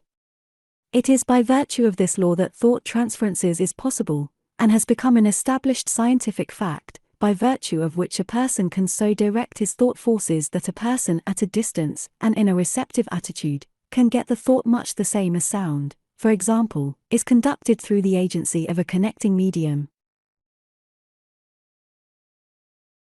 Even though the thoughts as they leave a particular person, are not consciously directed, they go out, and all may be influenced by them in a greater or less degree, each one in proportion as he or she is more or less sensitively organized, or in proportion as he or she is negative, and so open to forces and influences from without. The law operating here is one with that great law of the universe, that like attracts like, so that one continually attracts to himself forces and influences most akin to those of his own life. And his own life is determined by the thoughts and emotions he habitually entertains, for each is building his world from within. As within, so without, cause, effect. A stalk of wheat and a stalk of corn are growing side by side, within an inch of each other. The soil is the same for both, but the wheat converts the food it takes from the soil into wheat, the likeness of itself, while the corn converts the food it takes from the same soil into corn, the likeness of itself. What that which each has taken from the soil is converted into is determined by the soul, the interior life, the interior forces of each. This same grain taken as food by two persons will be converted into the body of a criminal in the one case, and into the body of a saint in the other, each after its kind, and its kind is determined by the inner life of each. And what again determines the inner life of each? The thoughts and emotions that are habitually entertained and that inevitably, sooner or later, manifest themselves in outer material form. Thought is the great builder in human life, it is the determining factor. Continually think thoughts that are good, and your life will show forth in goodness, and your body in health and beauty. Continually think evil thoughts, and your life will show forth in evil, and your body in weakness and repulsiveness. Think thoughts of love, and you will love and will be loved. Think thoughts of hatred, and you will hate and will be hated. Each follows its kind. It is by virtue of this law that each person creates his own atmosphere, and this atmosphere is determined by the character of the thoughts he habitually entertains. It is, in fact, simply his thought atmosphere, the atmosphere which other people detect and are influenced by. In this way each person creates the atmosphere of his own room, a family, the atmosphere of the house in which they live, so that the moment you enter the door you feel influences kindred to the thoughts and hence to the lives of those who dwell there. You get a feeling of peace and harmony or a feeling of disquietude and inharmony. You get a welcome, want to stay feeling or a cold, want to get away feeling, according to their thought attitude toward you, even though but few words be spoken. So the characteristic mental states of a congregation of people who assemble there determine the atmosphere of any given assembly place, church, or cathedral. Its inhabitants so determine the atmosphere of a particular village or city. The sympathetic thoughts sent out by a vast amphitheater of people, as they cheer a contestant, carry him to goals he never could reach by his own efforts alone. The same is true in regard to an orator and his audience. Napoleon's army is in the east. The plague is beginning to make inroads into its ranks. Long lines of men are lying on cots and on the ground in an open space adjoining the army. Fear has taken a vital hold of all, and the men are continually being stricken. Look yonder, contrary to the earnest entreaties of his officers, who tell him that such exposure will mean sure death, Napoleon with a calm and dauntless look upon his face, with a firm and defiant step, is coming through these plague-stricken ranks. He is going up to, talking with, touching the men, and, as they see him, there goes up a mighty shout, the Emperor! The Emperor! And from that hour the plague in its inroads is stopped. A marvelous example of the power of a man who, by his own dauntless courage, absolute fearlessness, and power of mind, could send out such forces that they in turn awakened kindred forces in the minds of thousands of others, which in turn dominate their very bodies, so that the plague, and even death itself, is driven from the field. One of the grandest examples of a man of the most mighty and tremendous mind and will power, and at the same time an example of one of the grandest failures, taking life in its totality, the world has ever seen. Again, as has been said, the great law operating in connection with the thought forces is one with that great law of the universe, that like attracts like. We can, by virtue of our ignorance of the powers of the mind forces and the prevailing mental states, we can take the passive, the negative, fearing, drifting attitude, and thus continually attract to us like influences and conditions from both the seen and the unseen side of life. Or, by a knowledge of the power and potency of these forces, we can take the positive, the active attitude, that of mastery, and so attract the higher and more valuable influences, exactly as we will to. We are all much more influenced by the thought forces and mental states of those around us and of the world at large than we have even the slightest conception of. If not self-hypnotized into certain beliefs and practices, we are, so to speak, semi-hypnotized through the influence of the thoughts of others, even though unconsciously both on their part and on ours. We are so influenced and enslaved in just the degree that we fail to recognize the power and omnipotence of our own forces, and so become slaves to custom, conventionality, the opinions of others, and so in like proportion lose our own individuality and powers. He who in his own mind takes the attitude of the slave, by the power of his own thoughts and the forces he thus attracts to him, becomes the slave. He who in his own mind takes the attitude of the master, by the same power of his own thoughts and the forces he thus attracts to him, becomes the master.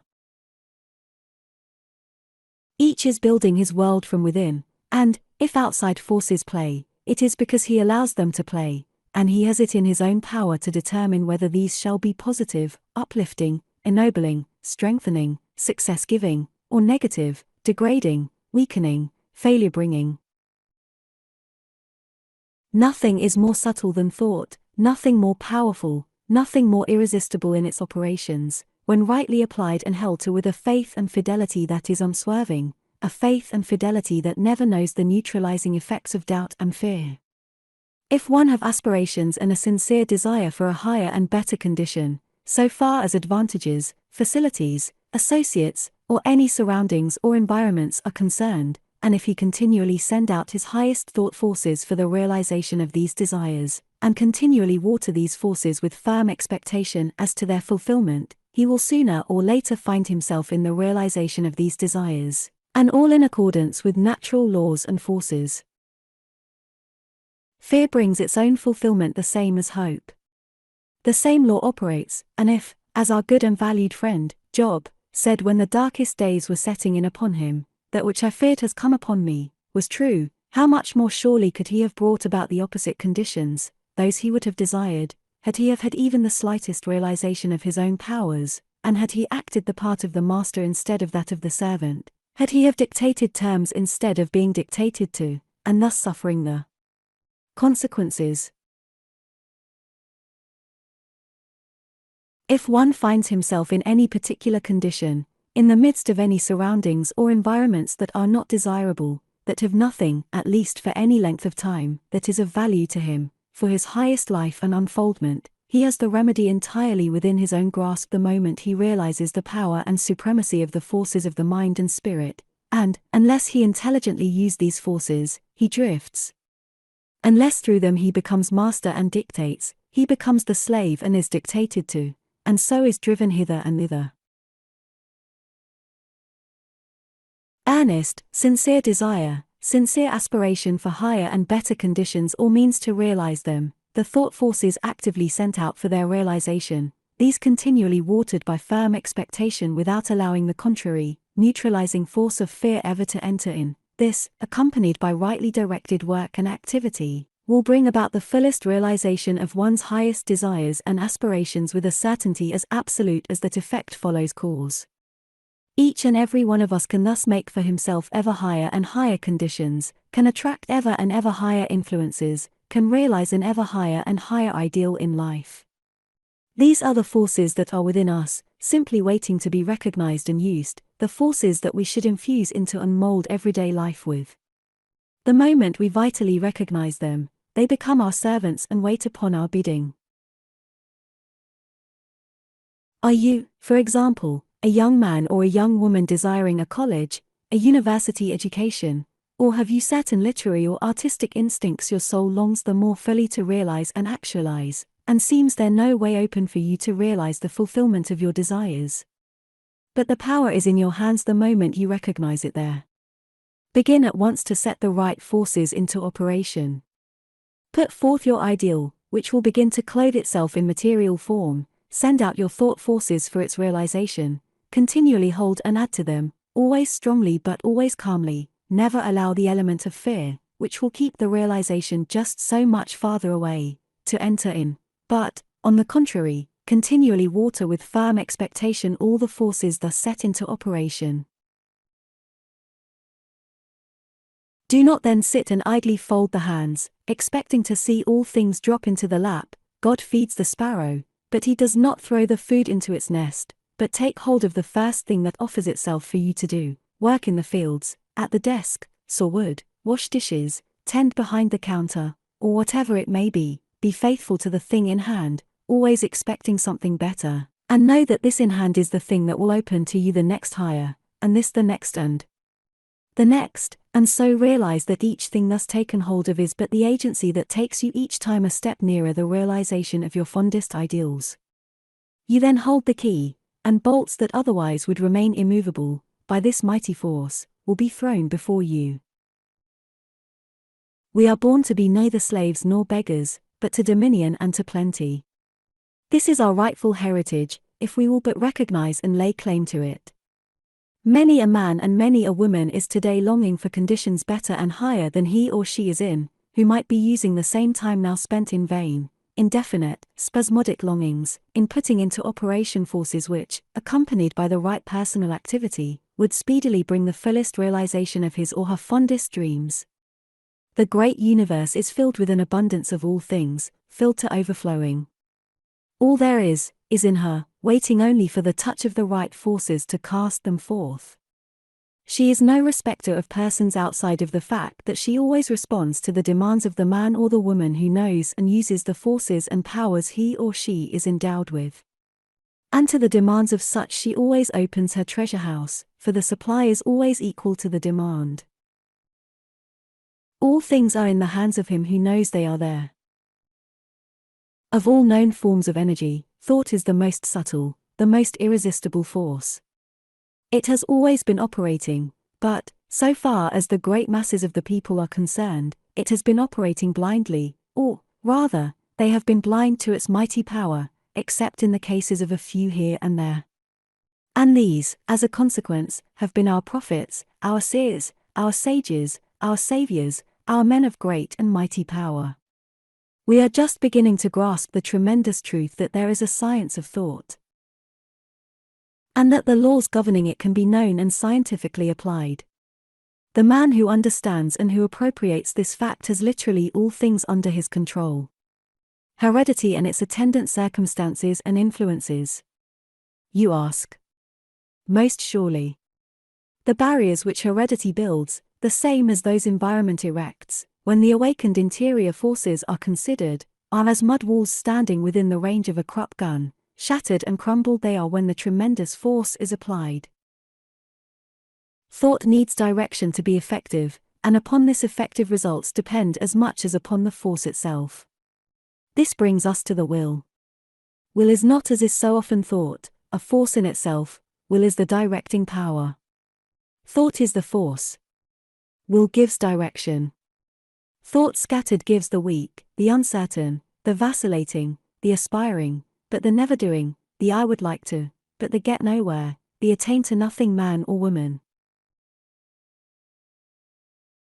Thought steadily directed by the will, gives the strong, the firm, the never yielding, the never no defeat man or woman, the man or woman who uses the very difficulties and hindrances that would dishearten the ordinary person, as stones with which he paves a way over which he triumphantly walks, who, by the very force he carries with him, so neutralizes and transmutes the very obstacles that would bar his way that they fall before him, and in turn aid him on his way, the man or woman who, like the eagle, uses the very contrary wind that would thwart his flight, that would turn him and carry him in the opposite direction, as the very agency upon which he mounts and mounts and mounts, until actually lost to the human eye, and which, in addition to thus aiding him, brings to him an ever fuller realization of his own powers, in other words, an ever greater power.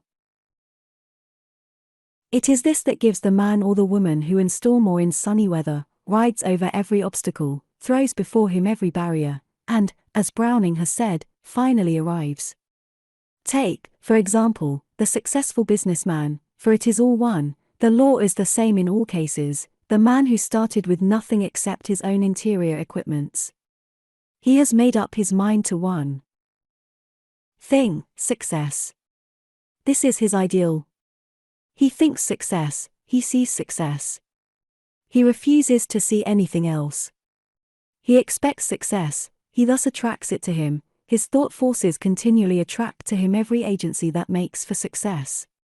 He has set up the current, so that every wind that blows brings him success. He doesn't expect failure, and so he doesn't invite it. He has no time, no energies, to waste in fears or forebodings. He is dauntless, untiring, in his efforts. Let disaster come today, and tomorrow, even yet today, he is getting his bearings, he is setting forces anew into operation, and these very forces are of more value to him than the $500,000 of his neighbor who has suffered from the same disaster.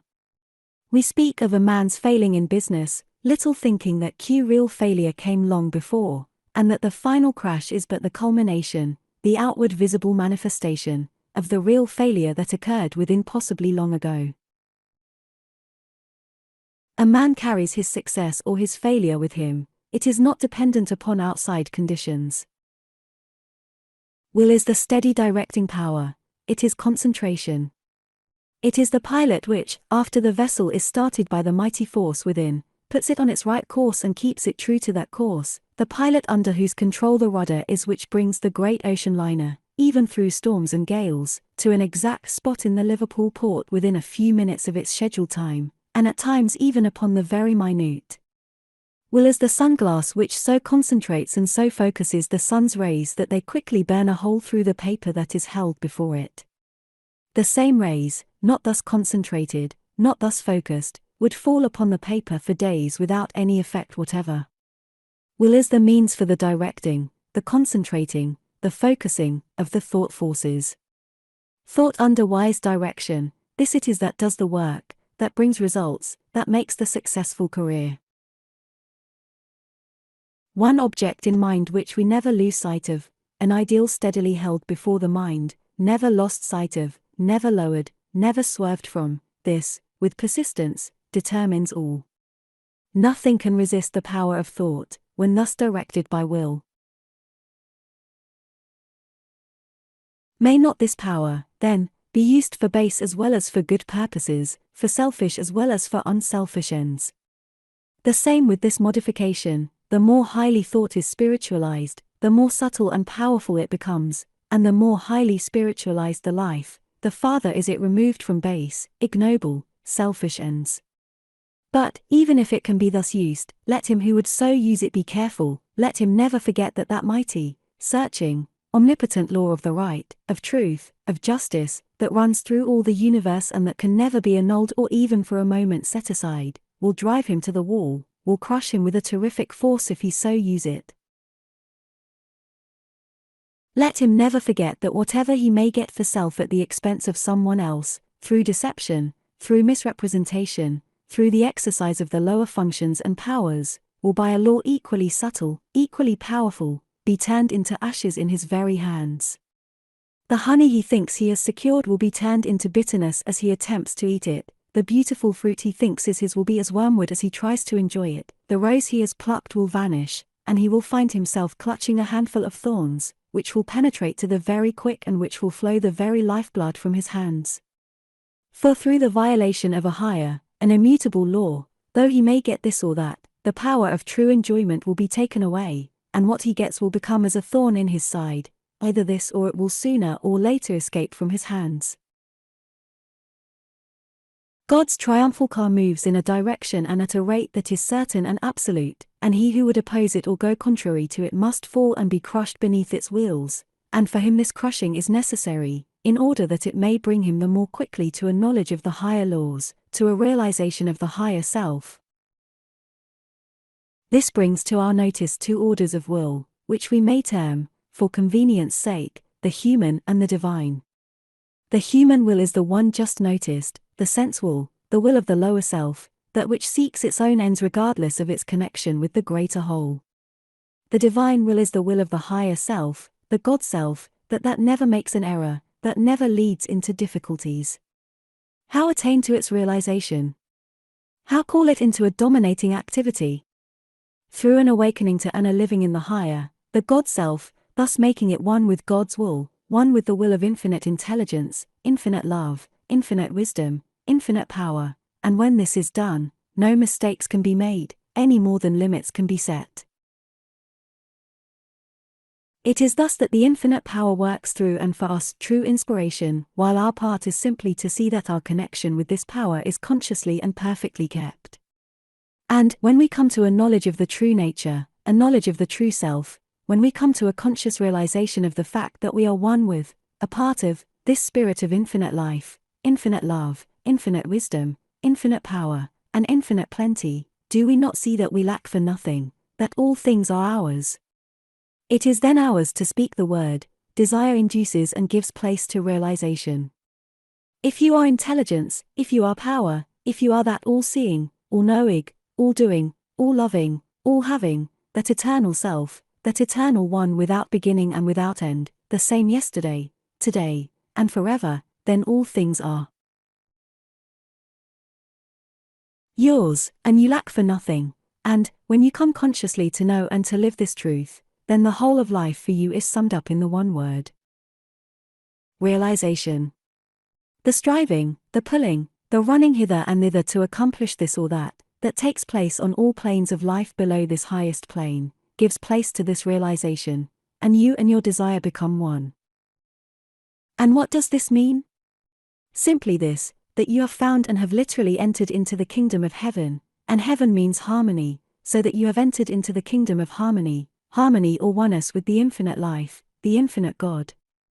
And do we not, then, clearly see the rational and scientific basis for the injunction, seek ye first the kingdom of heaven, and all these other things shall be added unto you?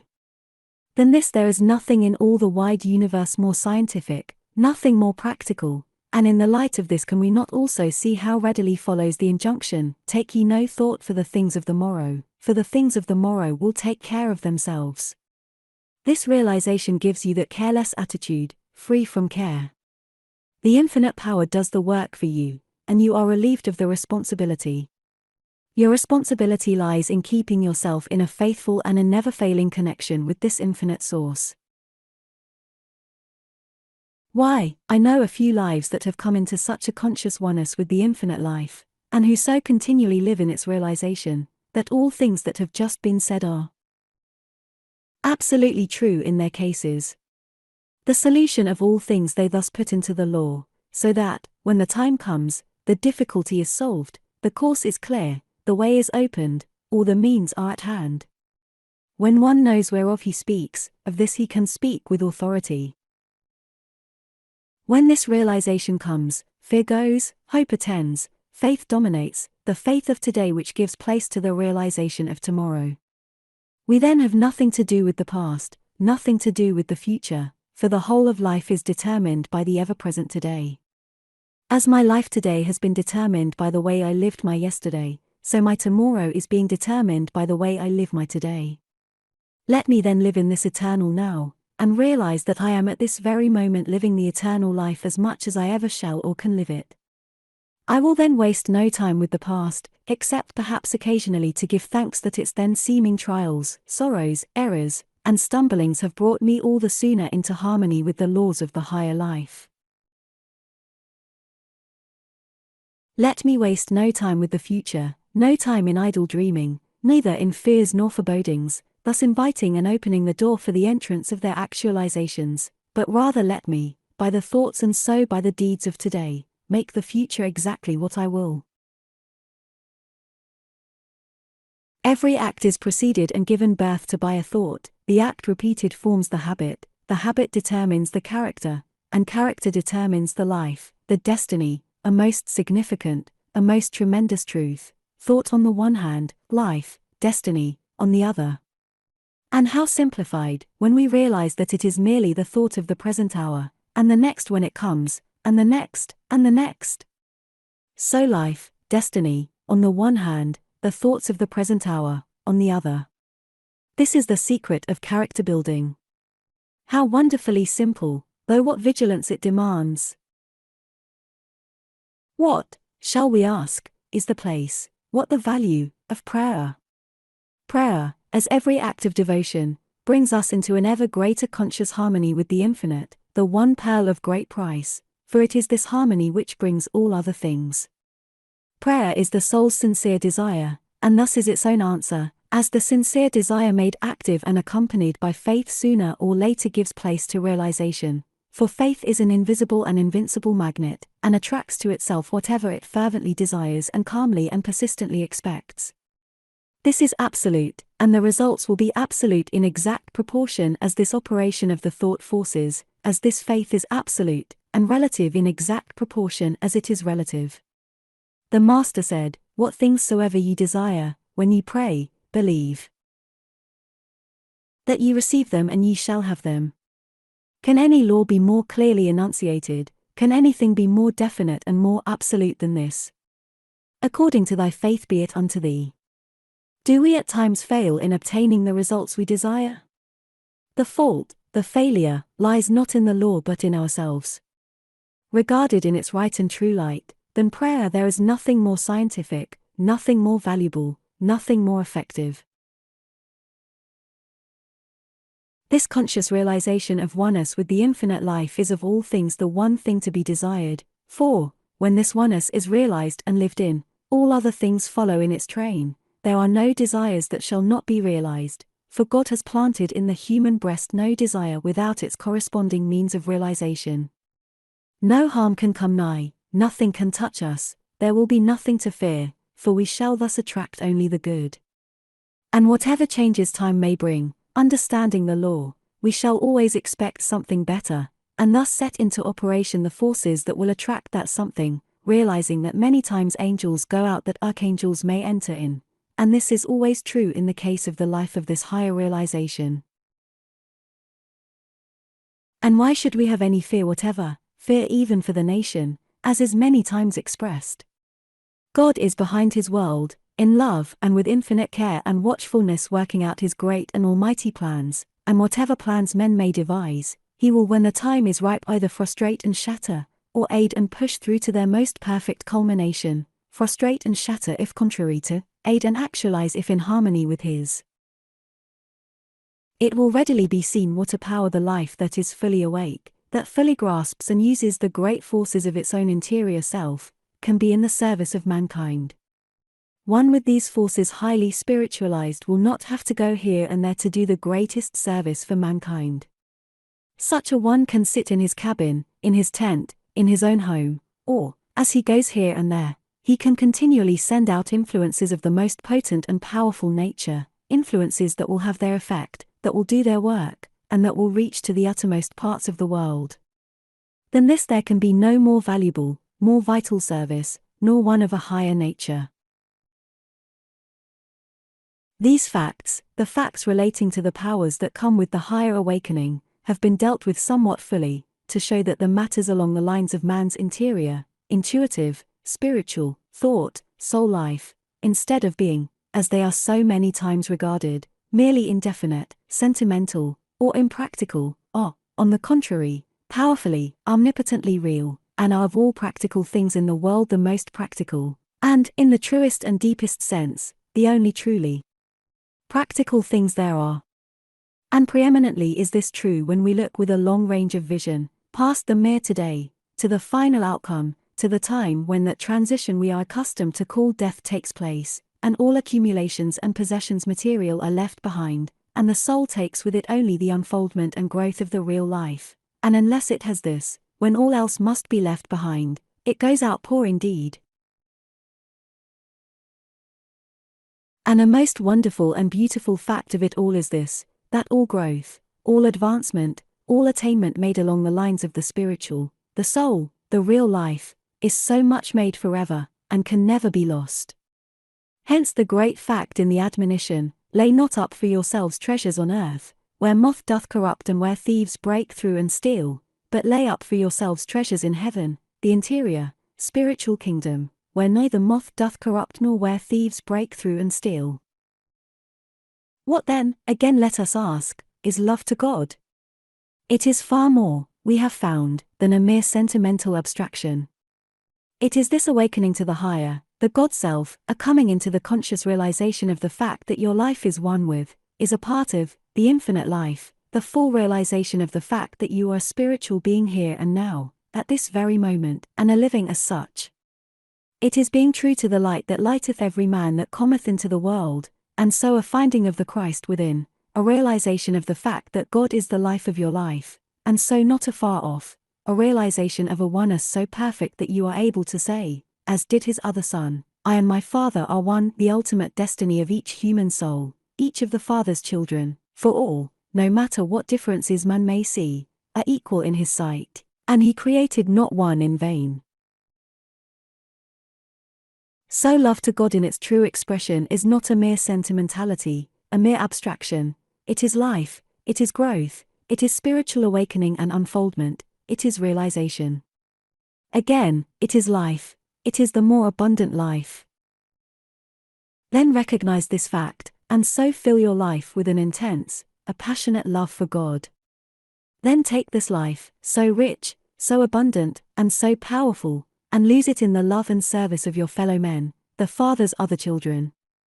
Fill it with an intense, a passionate love for service, and when this shall have been done, your life is in complete harmony with all the law and the prophets, in complete harmony with the two great and determining facts of human life and destiny, love to God and love to one's fellow men, the two eternal principles upon which the great universal religion, which is slowly and gradually evolving out an almost endless variety and form, is to rest. Do this, and feel once for all the power and the thrill of the life universal. Do this, and find yourself coming into the full realization of such splendors and beauties as all the royal courts of this world combined have never been able even to dream of. When the step from the personal to the impersonal, from the personal, the individual, to the universal, is once made, the great solution of life has come, and by this same step one enters at once into the realm of all power. When this is done, and one fully realizes the fact that the greatest life is the life spent in the service of all mankind, and then when he vitally grasps that great eternal principle of right, of truth, of justice, that runs through all the universe, and which, though temporarily it may seem to be perverted, always and with never an exception eventually prevails, and that with an omnipotent power, he then holds the key to all situations. A king of this nature goes about his work absolutely regardless of what men may say or hear or think or do, for he himself has absolutely nothing to gain or nothing to lose, and nothing of this nature can come near him or touch him, for he is standing not in the personal, but in the universal. He is then in God's work, and the very God powers are his, and it seems as if the very angels of heaven come to minister unto him and to move things his way, and this is true, very true, for he himself is simply moving God's way, and when this is so, the certainty of the outcome is absolute. How often did the Master say, I seek not to do mine own will, but the will of the Father who sent me? Here is the world's great example of the life out of the personal and in the universal, hence his great power. The same has been true of all the saviors, the prophets, the seers, the sages, and the leaders in the world's history, of all of truly great and lasting power. He who would then come into the secret of power must come from the personal into the universal, and with this comes not only great power, but also freedom from the vexations and perplexities that rise from the misconstruing of motives, the opinions of others, for such a one cares nothing as to what men may say, or hear, or think, or do, so long as he is true to the great principles of right and truth before him. And, if we will search carefully, we shall find that practically all the perplexities and difficulties of life have their origin on the side of the personal. Much is said to young men today about success in life, success generally though, as the world calls success. It is well, however, always to bear in mind the fact that there is a success which is a miserable, a deplorable failure, while, on the other hand, there is a failure which is a grand, a noble, a godlike success. And one crying need of the age is that young men be taught the true dignity, nobility, and power of such a failure in the eyes of the world today, but such a success in the eyes of God and the coming ages.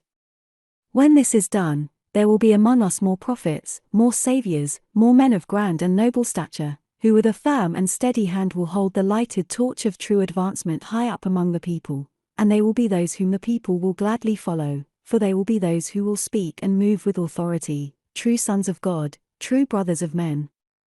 A man may make his millions and his life be a failure still. The promise was given that our conversation should not be extended, and unless we conclude it now, the promise will not be kept.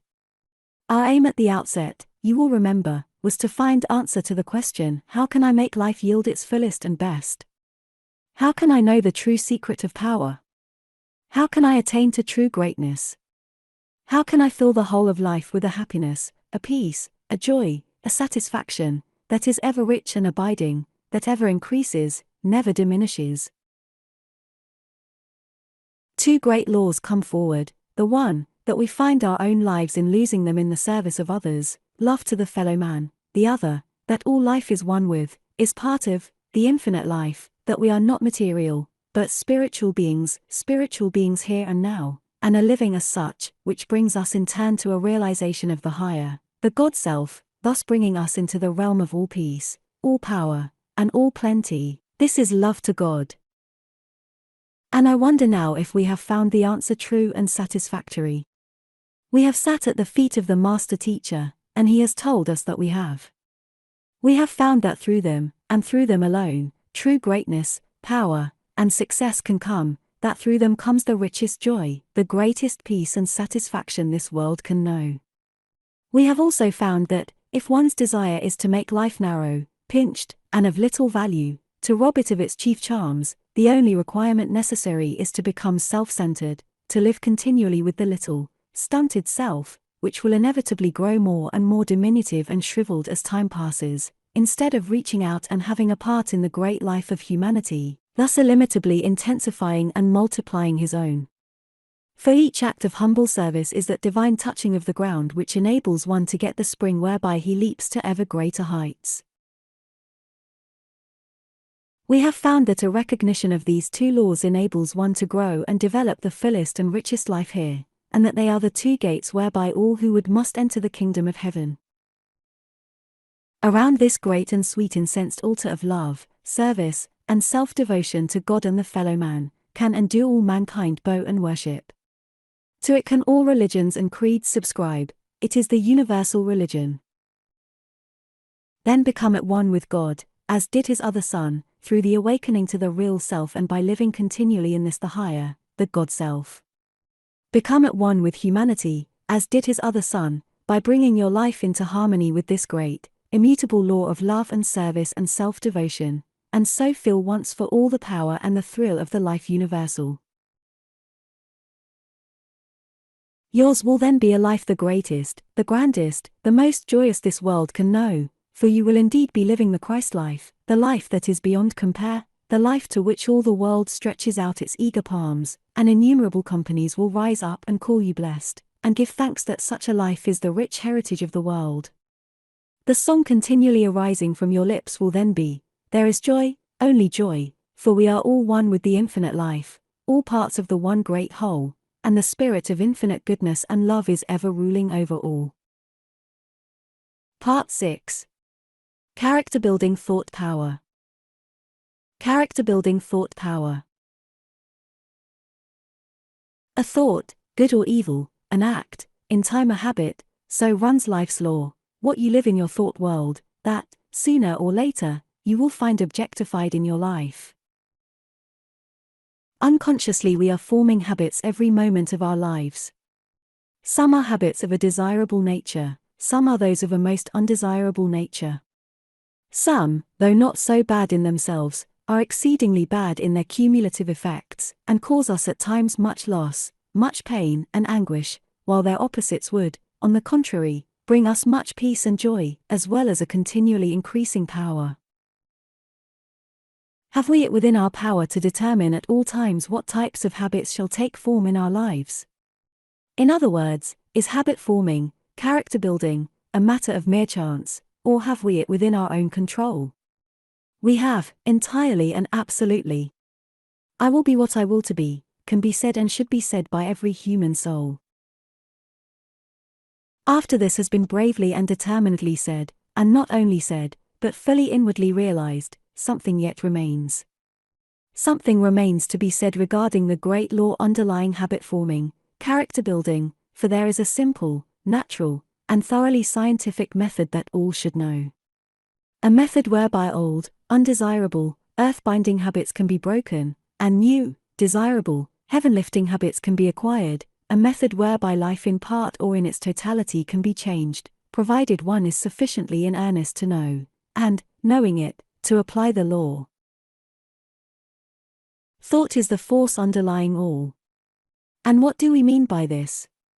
Simply this: your every act, every conscious act is preceded by a thought. Your dominating thoughts determine your dominating actions. The acts repeated crystallize themselves into the habit. The aggregate of your habits is your character. Whatever, then, you would of your acts, you must look well to the character of the thought you entertain. Whatever act you would not do, habit you would not acquire, you must look well to it that you do not entertain the type of thought that will give birth to this act, this habit. It is a simple psychological law that any type of thought, if entertained for a sufficient length of time, will, by and by, reach the motor tracts of the brain, and finally burst forth into action. Murder can be and many times is committed in this way, the same as all undesirable things are done. On the other hand, the greatest powers are grown, the most godlike characteristics are engendered, the most heroic acts are performed in the same way. The thing clearly to understand is this, that the thought is always parent to the act. Now, we have it entirely in our own hands to determine exactly what thoughts we entertain. In the realm of our own minds we have absolute control, or we should have, and if at any time we have not, then there is a method by which we can gain control, and in the realm of the mind become thorough masters. In order to get to the very foundation of the matter, let us look to this for a moment. For if thought is always parent to our acts, habits, character, life, then it is first necessary that we know fully how to control our thoughts.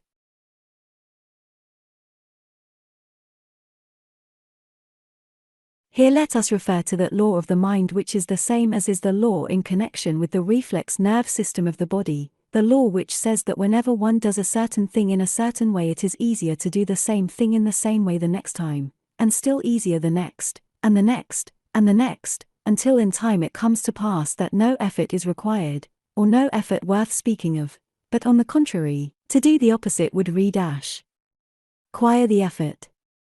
The mind carries with it the power that perpetuates its own type of thought, the same as the body carries with it through the reflex nerve system the power which perpetuates and makes continually easier its own particular acts.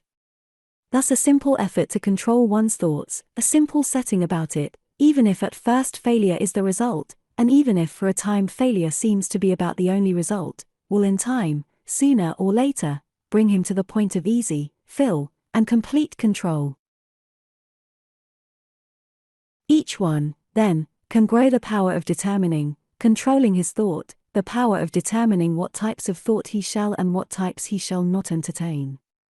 For let us never part in mind with this fact, that every earnest effort along any line makes the end aimed at just a little easier for each succeeding effort, even if, as has been said, apparent failure is the result of the earlier efforts. This is a case where even failure is success, for the failure is not in the effort, and every earnest effort adds an increment of power that will eventually accomplish the end aimed at. We can, then, gain the full and complete power of determining what character, what type of thoughts we entertain. Shall we now give attention to some 2 or 3 concrete cases? Here is a man, the cashier of a large mercantile establishment, or cashier of a bank. In his morning paper he reads of a man who has become suddenly rich, has made a fortune of $500,000 or $1 million in a few hours through speculation on the stock market. Perhaps he has seen an account of another man who has done practically the same thing lately. He is not quite wise enough, however, to comprehend the fact that when he reads of 1 or 2 cases of this kind he could find, were he to look into the matter carefully, 100 or 200 cases of men who have lost all they had in the same way. He thinks, however, that he will be one of the fortunate ones. He does not fully realize that there are no shortcuts to wealth honestly made. He takes a part of his savings, and as is true in practically all cases of this kind, he loses all that he has put in. thinking now that he sees why he lost, and that had he more money he would be able to get back what he has lost, and perhaps make a handsome sum in addition, and make it quickly. The thought comes to him to use some of the funds he has charge of. In 9 cases out of 10, if not in 10 cases in every 10, the results that inevitably follow this are known sufficiently well to make it unnecessary to follow him farther. Where is the man's safety in the light of what we have been considering? Simply this: the moment the thought of using for his own purpose funds belonging to others enters his mind, if he is wise he will instantly put the thought from his mind. If he is a fool he will entertain it.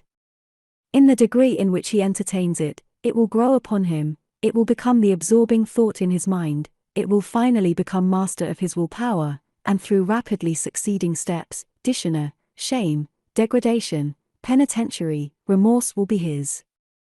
It is easy for him to put the thought from his mind when it first enters, but as he entertains it, it grows into such proportions that it becomes more and more difficult for him to put it from his mind, and by it becomes practically impossible for him to do it. The light of the match, which but a little effort of the breath would have extinguished at first, has imparted a flame that is raging through the entire building, and now it is almost, if not quite impossible to conquer it. Shall we notice another concrete case? A trite case, perhaps, but one in which we can see how habit is formed, and also how the same habit can be unformed.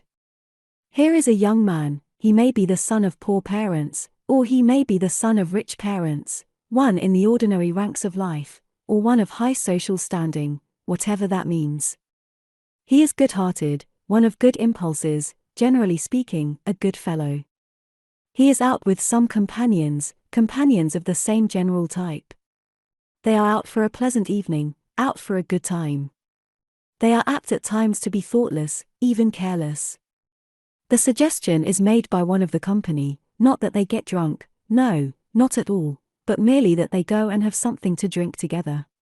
The young man whom we first mentioned, wanting to be genial, scarcely listens to the suggestion that comes to his inner consciousness that it will be better for him not to fall in with the others in this. He does not stop long enough to realize the fact that the greatest strength and nobility of character lies always in taking a firm stand on the side of the right, and allow himself to be influenced by nothing that will weaken this stand. He goes, therefore, with his companions to the drinking place. With the same or with other companions this is repeated now and then, and each time it is repeated his power of saying no is gradually decreasing. In this way he has grown a little liking for intoxicants, and takes them perhaps now and then by himself. He does not dream, or in the slightest degree realize, what way he is tending, until there comes a day when he wakens to the consciousness of the fact that he hasn't the power nor even the impulse to resist the taste which has gradually grown into a minor form of craving for intoxicants. Thinking, however, that he will be able to stop when he is really in danger of getting into the drink habit, he goes thoughtlessly and carelessly on. We will pass over the various intervening steps and come to the time when we find him a confirmed drunkard. It is simply the same old story told 1,000 or even 1,000,000 times over. He finally awakens to his true condition, and through the shame, the anguish, the degradation, and the want that comes upon him he longs for a return of the days when he was a free man. But hope has almost gone from his life. It would have been easier for him never to have begun, and easier for him to have stopped before he reached his present condition, but even in his present condition, be it the lowest and the most helpless and hopeless that can be imagined, he has the power to get out of it and be a free man once again. Let us see. The desire for drink comes upon him again. If he entertain the thought, the desire, he is lost again. His only hope, his only means of escape is this, the moment, the very instant. The thought comes to him, if he will put it out of his mind he will thereby put out the little flame of the match. If he entertain the thought the little flame will communicate itself until almost before he is aware of it a consuming fire is raging, and then effort is almost useless. The thought must be banished from the mind the instant it enters, dalliance with it means failure and defeat, or a fight that will be indescribably fiercer than it would be if the thought is ejected at the beginning. And here we must say a word regarding a certain great law that we may call the law of indirectness. A thought can be put out of the mind easier and more successfully, not by dwelling upon it, not by attempting to put it out directly, but by throwing the mind onto some other object, by putting some other object of thought into the mind. This may be, for example, the ideal of full and perfect self-mastery, or it may be something of a nature entirely distinct from the thought which presents itself, something to which the mind goes easily and naturally. This will in time become the absorbing thought in the mind, and the danger is past. This same course of action repeated, will gradually grow the power of putting more readily out of mind the thought of drink as it presents itself, and will gradually grow the power of putting into the mind those objects of thought one most desires. The result will be that as time passes the thought of drink will present itself less and less, and when it does present itself it can be put out of the mind more easily. Each succeeding time, until the time comes when it can be put out without difficulty, and eventually the time will come when the thought will enter the mind no more at all. Still another case. You may be more or less of an irritable nature, naturally, perhaps, provoked easily to anger. Someone says something or does something that you dislike, and your first impulse is to show resentment and possibly to give way to anger. In the degree that you allow this resentment to display itself, that you allow yourself to give way to anger, in that degree will it become easier to do the same thing when any cause, even a very slight cause, presents itself. It will, moreover, become continually harder for you to refrain from it, until resentment, anger, and possibly even hatred and revenge become characteristics of your nature, robbing it of its sunniness, its charm, and its brightness for all with whom you come in contact. If, however, the instant the impulse to resentment and anger arises, you check it then and there, and throw the mind onto some other object of thought, the power will gradually grow itself of doing this same thing more readily, more easily, as succeeding like causes present themselves, until by and by the time will come when there will be scarcely anything that can irritate you, and nothing that can impel you to anger, until by and by a matchless brightness and charm of nature and disposition will become habitually yours, a brightness and charm you would scarcely think possible today. And so we might take up case after case, characteristic after characteristic, habit after habit. The habit of fault-finding and its opposite are grown in identically the same way, the characteristic of jealousy and its opposite, the characteristic of fear and its opposite. In this same way we grow either love or hatred, in this way we come to take a gloomy, pessimistic view of life, which objectifies itself in a nature, a disposition of this type, or we grow that sunny, hopeful, cheerful, buoyant nature that brings with it so much joy and beauty and power for ourselves, as well as so much hope and inspiration and joy for all the world. There is nothing more true in connection with human life than that we grow into the likeness of those things we contemplate. Literally and scientifically and necessarily true is it that, as a man thinketh in his heart, so is he. There is part is his character. His character is the sum total of his habits. His habits have been formed by his conscious acts, but every conscious act is, as we have found, preceded by a thought. And so we have it thought on the one hand, character, life, destiny on the other. And simple it becomes when we bear in mind that it is simply the thought of the present moment, and the next moment when it is upon us, and then the next, and so on through all time. One can in this way attain to whatever ideals he would attain to. 2 steps are necessary: first, as the days pass, to form one's ideals, and second, to follow them continually whatever may arise, wherever they may lead him. Always remember that the great and strong character is the one who is ever ready to sacrifice the present pleasure for the future good. He who will thus follow his highest ideals as they present themselves to him day after day, year after year, will find that as Dante, following his beloved from world to world, finally found her at the gates of paradise, so he will find himself eventually at the same gates. Life is not, we may say, for mere passing pleasure, but for the highest unfoldment that one can attain to, the noblest character that one can grow, and for the greatest service that one can render to all mankind. In this, however, we will find the highest pleasure, for in this the only real pleasure lies. He who would find it by any shortcuts, or by entering upon any other paths, will inevitably find that his last state is always worse than his first, and if he proceed upon paths other than these he will find that he will never find real and lasting pleasure at all.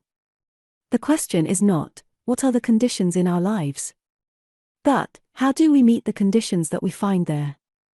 And whatever the conditions are, it is unwise and profitless to look upon them, even if they are conditions that we would have otherwise, in the attitude of complaint, for complaint will bring depression, and depression will weaken and possibly even kill the spirit that would engender the power that would enable us to bring into our lives an entirely new set of conditions.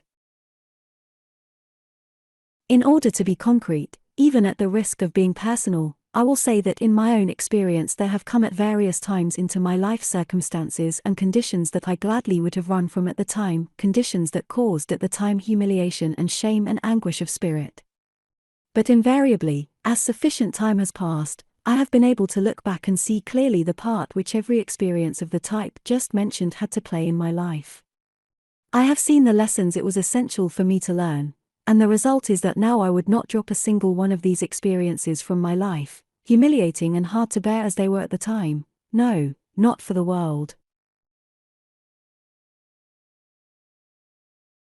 And here is also a lesson I have learned. Whatever conditions are in my life today that are not the easiest and most agreeable, and whatever conditions of this type all coming time may bring, I will take them just as they come, without complaint, without depression, and meet them in the wisest possible way, knowing that they are the best possible conditions that could be in my life at the time, or otherwise they would not be there, realizing the fact that, although I may not at the time see why they are in my life, although I may not see just what part they have to play, the time will come, and when it comes I will see it all, and thank God for every condition just as it came.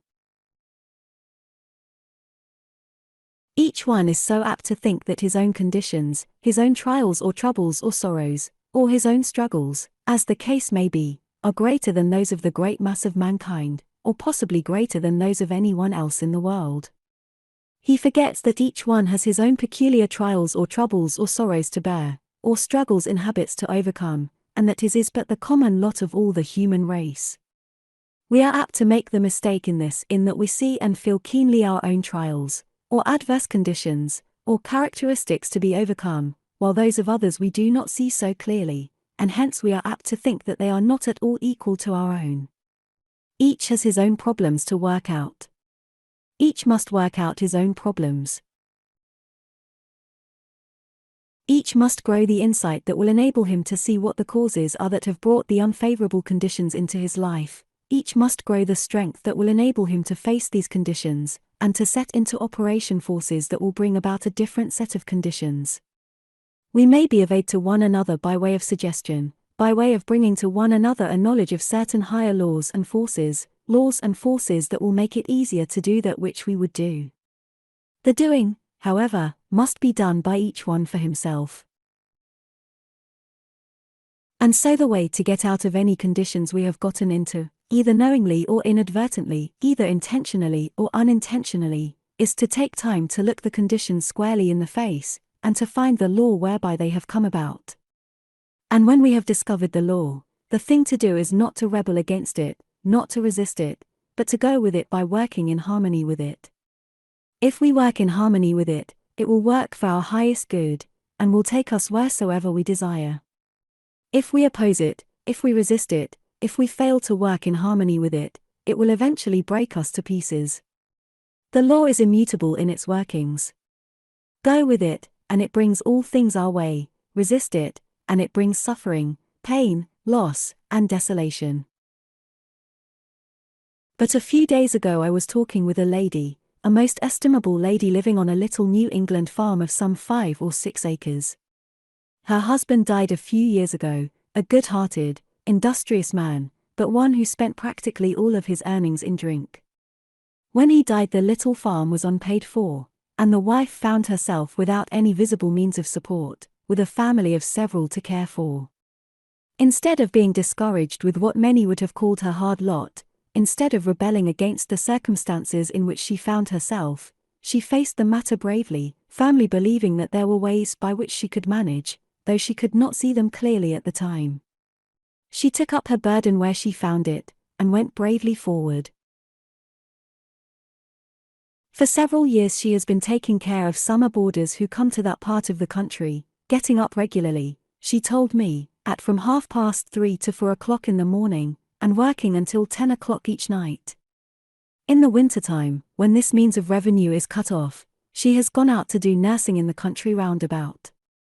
In this way the little farm is now almost paid for, her children have been kept in school, and they are now able to aid her to a greater or less extent. Through it all she has entertained no fears nor forebodings, she has shown no rebellion of any kind. She has not kicked against the circumstances which brought about the conditions in which she found herself, but she has put herself into harmony with the law that would bring her into another set of conditions. And through it all, she told me, she had been continually grateful that she has been able to work, and that whatever her own circumstances have been, she has never yet failed to find someone whose circumstances were still a little worse than hers, and for whom it was not possible for her to render some little service. Most heartily she appreciates the fact, and most grateful is she for it, that the little home is now almost paid for, and soon no more of her earnings will have to go out in that channel. The dear little home, she said, would be all the more precious to her by virtue of the fact that it was finally hers through her own efforts. The strength and nobility of character that have come to her during these years, the sweetness of disposition, the sympathy and care for others, her faith in the final triumph of all that is honest and true and pure and good, are qualities that thousands and hundreds of thousands of women, yes, of both men and women, who are apparently in better circumstances in life can justly envy. And should the little farm home be taken away tomorrow, she has gained something that a farm of 1,000 acres could not buy. By going about her work in the way she has gone about it, the burden of it all has been lightened, and her work has been made truly enjoyable. Let us take a moment to see how these same conditions would have been met by a person of less wisdom, one not so far-sighted as this dear, good woman has been. For a time possibly her spirit would have been crushed.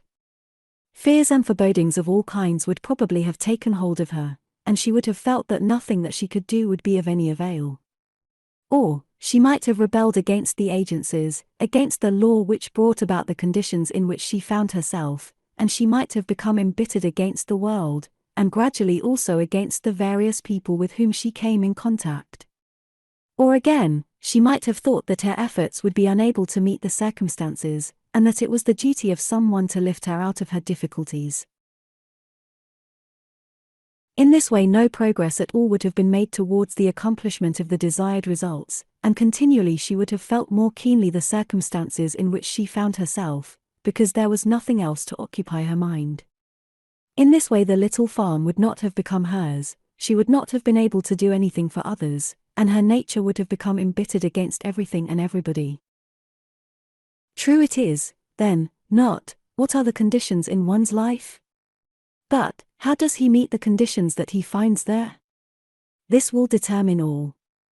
And if at any time we are apt to think that our own lot is about the hardest there is, and if we are able at any time to persuade ourselves that we can find no one whose lot is just a little harder than ours, let us then study for a little while the character Pompilia, in Browning's poem, and after studying it, thank God that the conditions in our life are so favorable, and then set about with a trusting and intrepid spirit to actualize the conditions that we most desire. Thought is at the bottom of all progress or retrogression, of all success or failure, of all that is desirable or undesirable in human life. The type of thought we entertain both creates and draws conditions that crystallize about it, conditions exactly the same in nature as is the thought that gives them form. Thoughts are forces, and each creates of its kind, whether we realize it or not.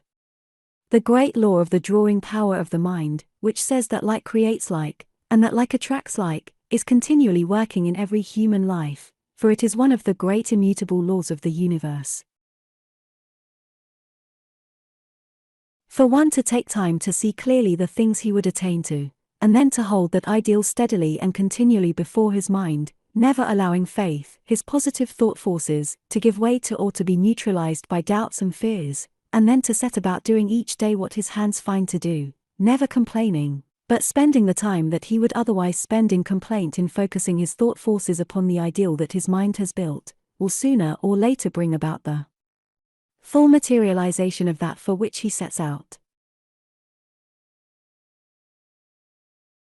There are those who, when they begin to grasp the fact that there is what we may term a science of thought, who, when they begin to realize that through the instrumentality of our interior, spiritual thought forces we have the power of gradually molding the everyday conditions of life as we would have them, in their early enthusiasm are not able to see results as quickly as they expect, and are apt to think, therefore, that after all there is not very much in that which has but newly come to their knowledge.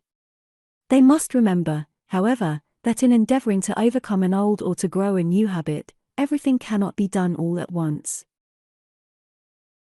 In the degree that we attempt to use the thought forces do we continually become able to use them more effectively.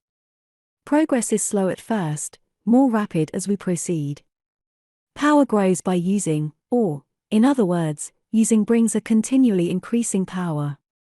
This is governed by law the same as are all things in our lives, and all things in the universe about us. Every act and advancement made by the musician is in full accordance with law. No one commencing the study of music can, for example, sit down to the piano and play the piece of a master at the first effort. He must not conclude, however, nor does he conclude, that the piece of the master cannot be played by him, or, for that matter, by anyone. He begins to practice the piece.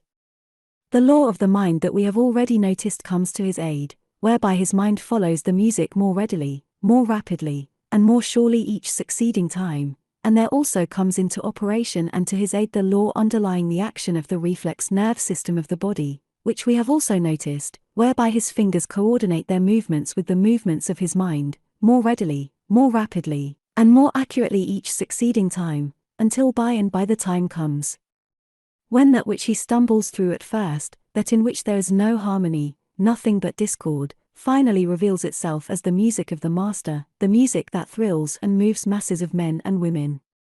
So it is in the use of the thought forces. It is the reiteration, the constant reiteration of the thought that grows the power of continually stronger thought focusing, and that finally brings manifestation. All life is from within out. This is something that cannot be reiterated too often. The springs of life are all from within. This being true, it would be well for us to give more time to the inner life than we are accustomed to give to it, especially in this Western world. There is nothing that will bring us such abundant returns as to take a little time in the quiet each day of our lives. We need this to get the kinks out of our minds and hence out of our lives. We need this to form better the higher ideals of life. We need this in order to see clearly in mind the things upon which we would concentrate and focus the thought forces. We need this in order to make continually anew and to keep our conscious connection with the infinite. We need this in order that the rush and hurry of our everyday life does not keep us away from the conscious realization of the fact that the spirit of infinite life and power that is back of all, working in and through all, the life of all, is the life of our life, and the source of our power, and that outside of this we have no life and we have no power. To realize this fact fully, and to live in it consciously at all times, is to find the kingdom of God, which is essentially an inner kingdom, and can never be anything else. The kingdom of heaven is to be found only within, and this is done once for all, and in a manner in which it cannot otherwise be done, when we come into the conscious, living realization of the fact that in our real selves we are essentially one with the divine life, and open ourselves continually so that this divine life can speak to and manifest through us. In this way we come into the condition where we are continually walking with God. In this way the consciousness of God becomes a living reality in our lives, and in the degree in which it becomes a reality does it bring us into the realization of continually increasing wisdom, insight, and power. This consciousness of God in the soul of man is the essence, indeed the sum and substance of all religion. This identifies religion with every act and every moment of everyday life. That which does not identify itself with every moment of every day and with every act of life is religion in name only and not in reality. This consciousness of God in the soul of man is the one thing uniformly taught by all the prophets, by all the inspired ones, by all the seers and mystics in the world's history. What Ever the time, wherever the country, whatever the religion, whatever minor differences we may find in their lives and teachings. In regard to this they all agree. Indeed, this is the essence of their teaching, as it has also been the secret of their power and the secret of their lasting influence. It is the attitude of the child that is necessary before we can enter into the kingdom of heaven. As it was said, except ye become as little children, ye cannot enter into the kingdom of heaven. For we then realize that of ourselves we can do nothing, but that it is only as we realize that it is the divine life and power working within us, and it is only as we open ourselves that it may work through us, that we are or can do anything. It is thus that the simple life, which is essentially the life of the greatest enjoyment and the greatest attainment, is entered upon. In the Orient the people as a class take far more time in the quiet, in the silence, than we take. Some of them carry this possibly to as great an extreme as we carry the opposite, with the result that they do not actualize and objectify in the outer life the things they dream in the inner life. We give so much time to the activities of the outer life that we do not take sufficient time in the quiet to form in the inner, spiritual thought life the ideals and the conditions that we would have actualized and manifested in the outer life. The result is that we take life in a kind of haphazard way, taking it as it comes, thinking not very much about it until, perhaps, pushed by some bitter experiences, instead of molding it, through the agency of the inner forces, exactly as we would have it. We need to strike the happy balance between the custom in this respect of the Eastern and Western worlds, and go to the extreme of neither the one nor the other. This alone will give the ideal life, and it is the ideal life only that is the thoroughly satisfactory life. In the Orient there are many who are day after day sitting in the quiet, meditating, contemplating, idealizing, with their eyes focused on their stomach in spiritual reverie, while through lack of outer activities, in their stomachs they are actually starving. In this Western world, men and women, in the rush and activity of our accustomed life, are running hither and thither, with no center, no foundation upon which to stand, nothing to which they can anchor their lives, because they do not take sufficient time to come into the realization of what the center, of what the reality of their lives is. If the Oriental would do his contemplating, and then get up and do his work, he would be in a better condition, he would be living a more normal and satisfactory life. If we in the Occident would take more time from the rush and activity of life for contemplation, for meditation, for idealization, for becoming acquainted with our real selves, and then go about our work manifesting the powers of our real selves, we would be far better off, because we would be living a more natural, a more normal life. To find one's center, to become centered in the infinite, is the first great essential of every satisfactory life, and then to go out, thinking, speaking, working, loving, living, from this center. In the highest character building, such as we have been considering, there are those who feel they are handicapped by what we term heredity. In a sense they are right, in another sense they are totally wrong. It is along the same lines as the thought which many before us had inculcated in them through the couplet in the New England Primer, "In Adam's fall, we sinned all." Now, in the first place, it is rather hard to understand the justice of this if it is true. In the second place, it is rather hard to understand why it is true. And in the third place there is no truth in it at all. We are now dealing with the real essential self, and, however old Adam is, God is eternal. This means you, it means me, it means every human soul. When we fully realize this fact we see that heredity is a reed that is easily broken. The life of everyone is in his own hands and he can make it in character, in attainment, in power, in divine self-realization, and hence in influence, exactly what he wills to make it. All things that he most fondly dreams of are his, or may become so if he is truly in earnest, and as he rises more and more to his ideal, and grows in the strength and influence of his character, he becomes an example and an inspiration to all with whom he comes in contact, so that through him the weak and faltering are encouraged and strengthened, so that those of low ideals and of a low type of life instinctively and inevitably have their ideals raised, and the ideals of no one can be raised without its showing forth in his outer life. As he advances in his grasp upon and understanding of the power and potency of the thought forces, he finds that many times through the process of mental suggestion he can be of tremendous aid to one who is weak and struggling, by sending to him now and then, and by continually holding him in the highest thought, in the thought of the highest strength, wisdom, and love. The one who takes sufficient time in the quiet mentally to form his ideals, sufficient time to make and to keep continually his conscious connection with the infinite, with the divine life and forces, is the one who is best adapted to the strenuous life. He it is who can go out and deal with sagacity and power with whatever issues may arise in the affairs of everyday life. He it is who is building not for the years, but for the centuries, not for time, but for the eternities. And he can go out knowing not whither he goes, knowing that the divine life within him will never fail him, but will lead him on until he beholds the Father face to face. He is building for the centuries because only that which is the highest, the truest, the noblest, and best will abide the test of the centuries.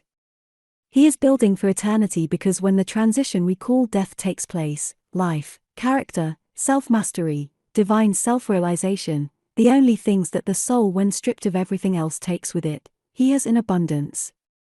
In life, or when the time of the transition to another form of life comes, he is never afraid, never fearful, because he knows and realizes that behind him, within him, beyond him, is the infinite wisdom and love, and in this he is eternally centered, and from it he can never be separated. With Whittier he sings, I know not where his islands lift their fronded palms in air, I only know I cannot drift beyond his love and care.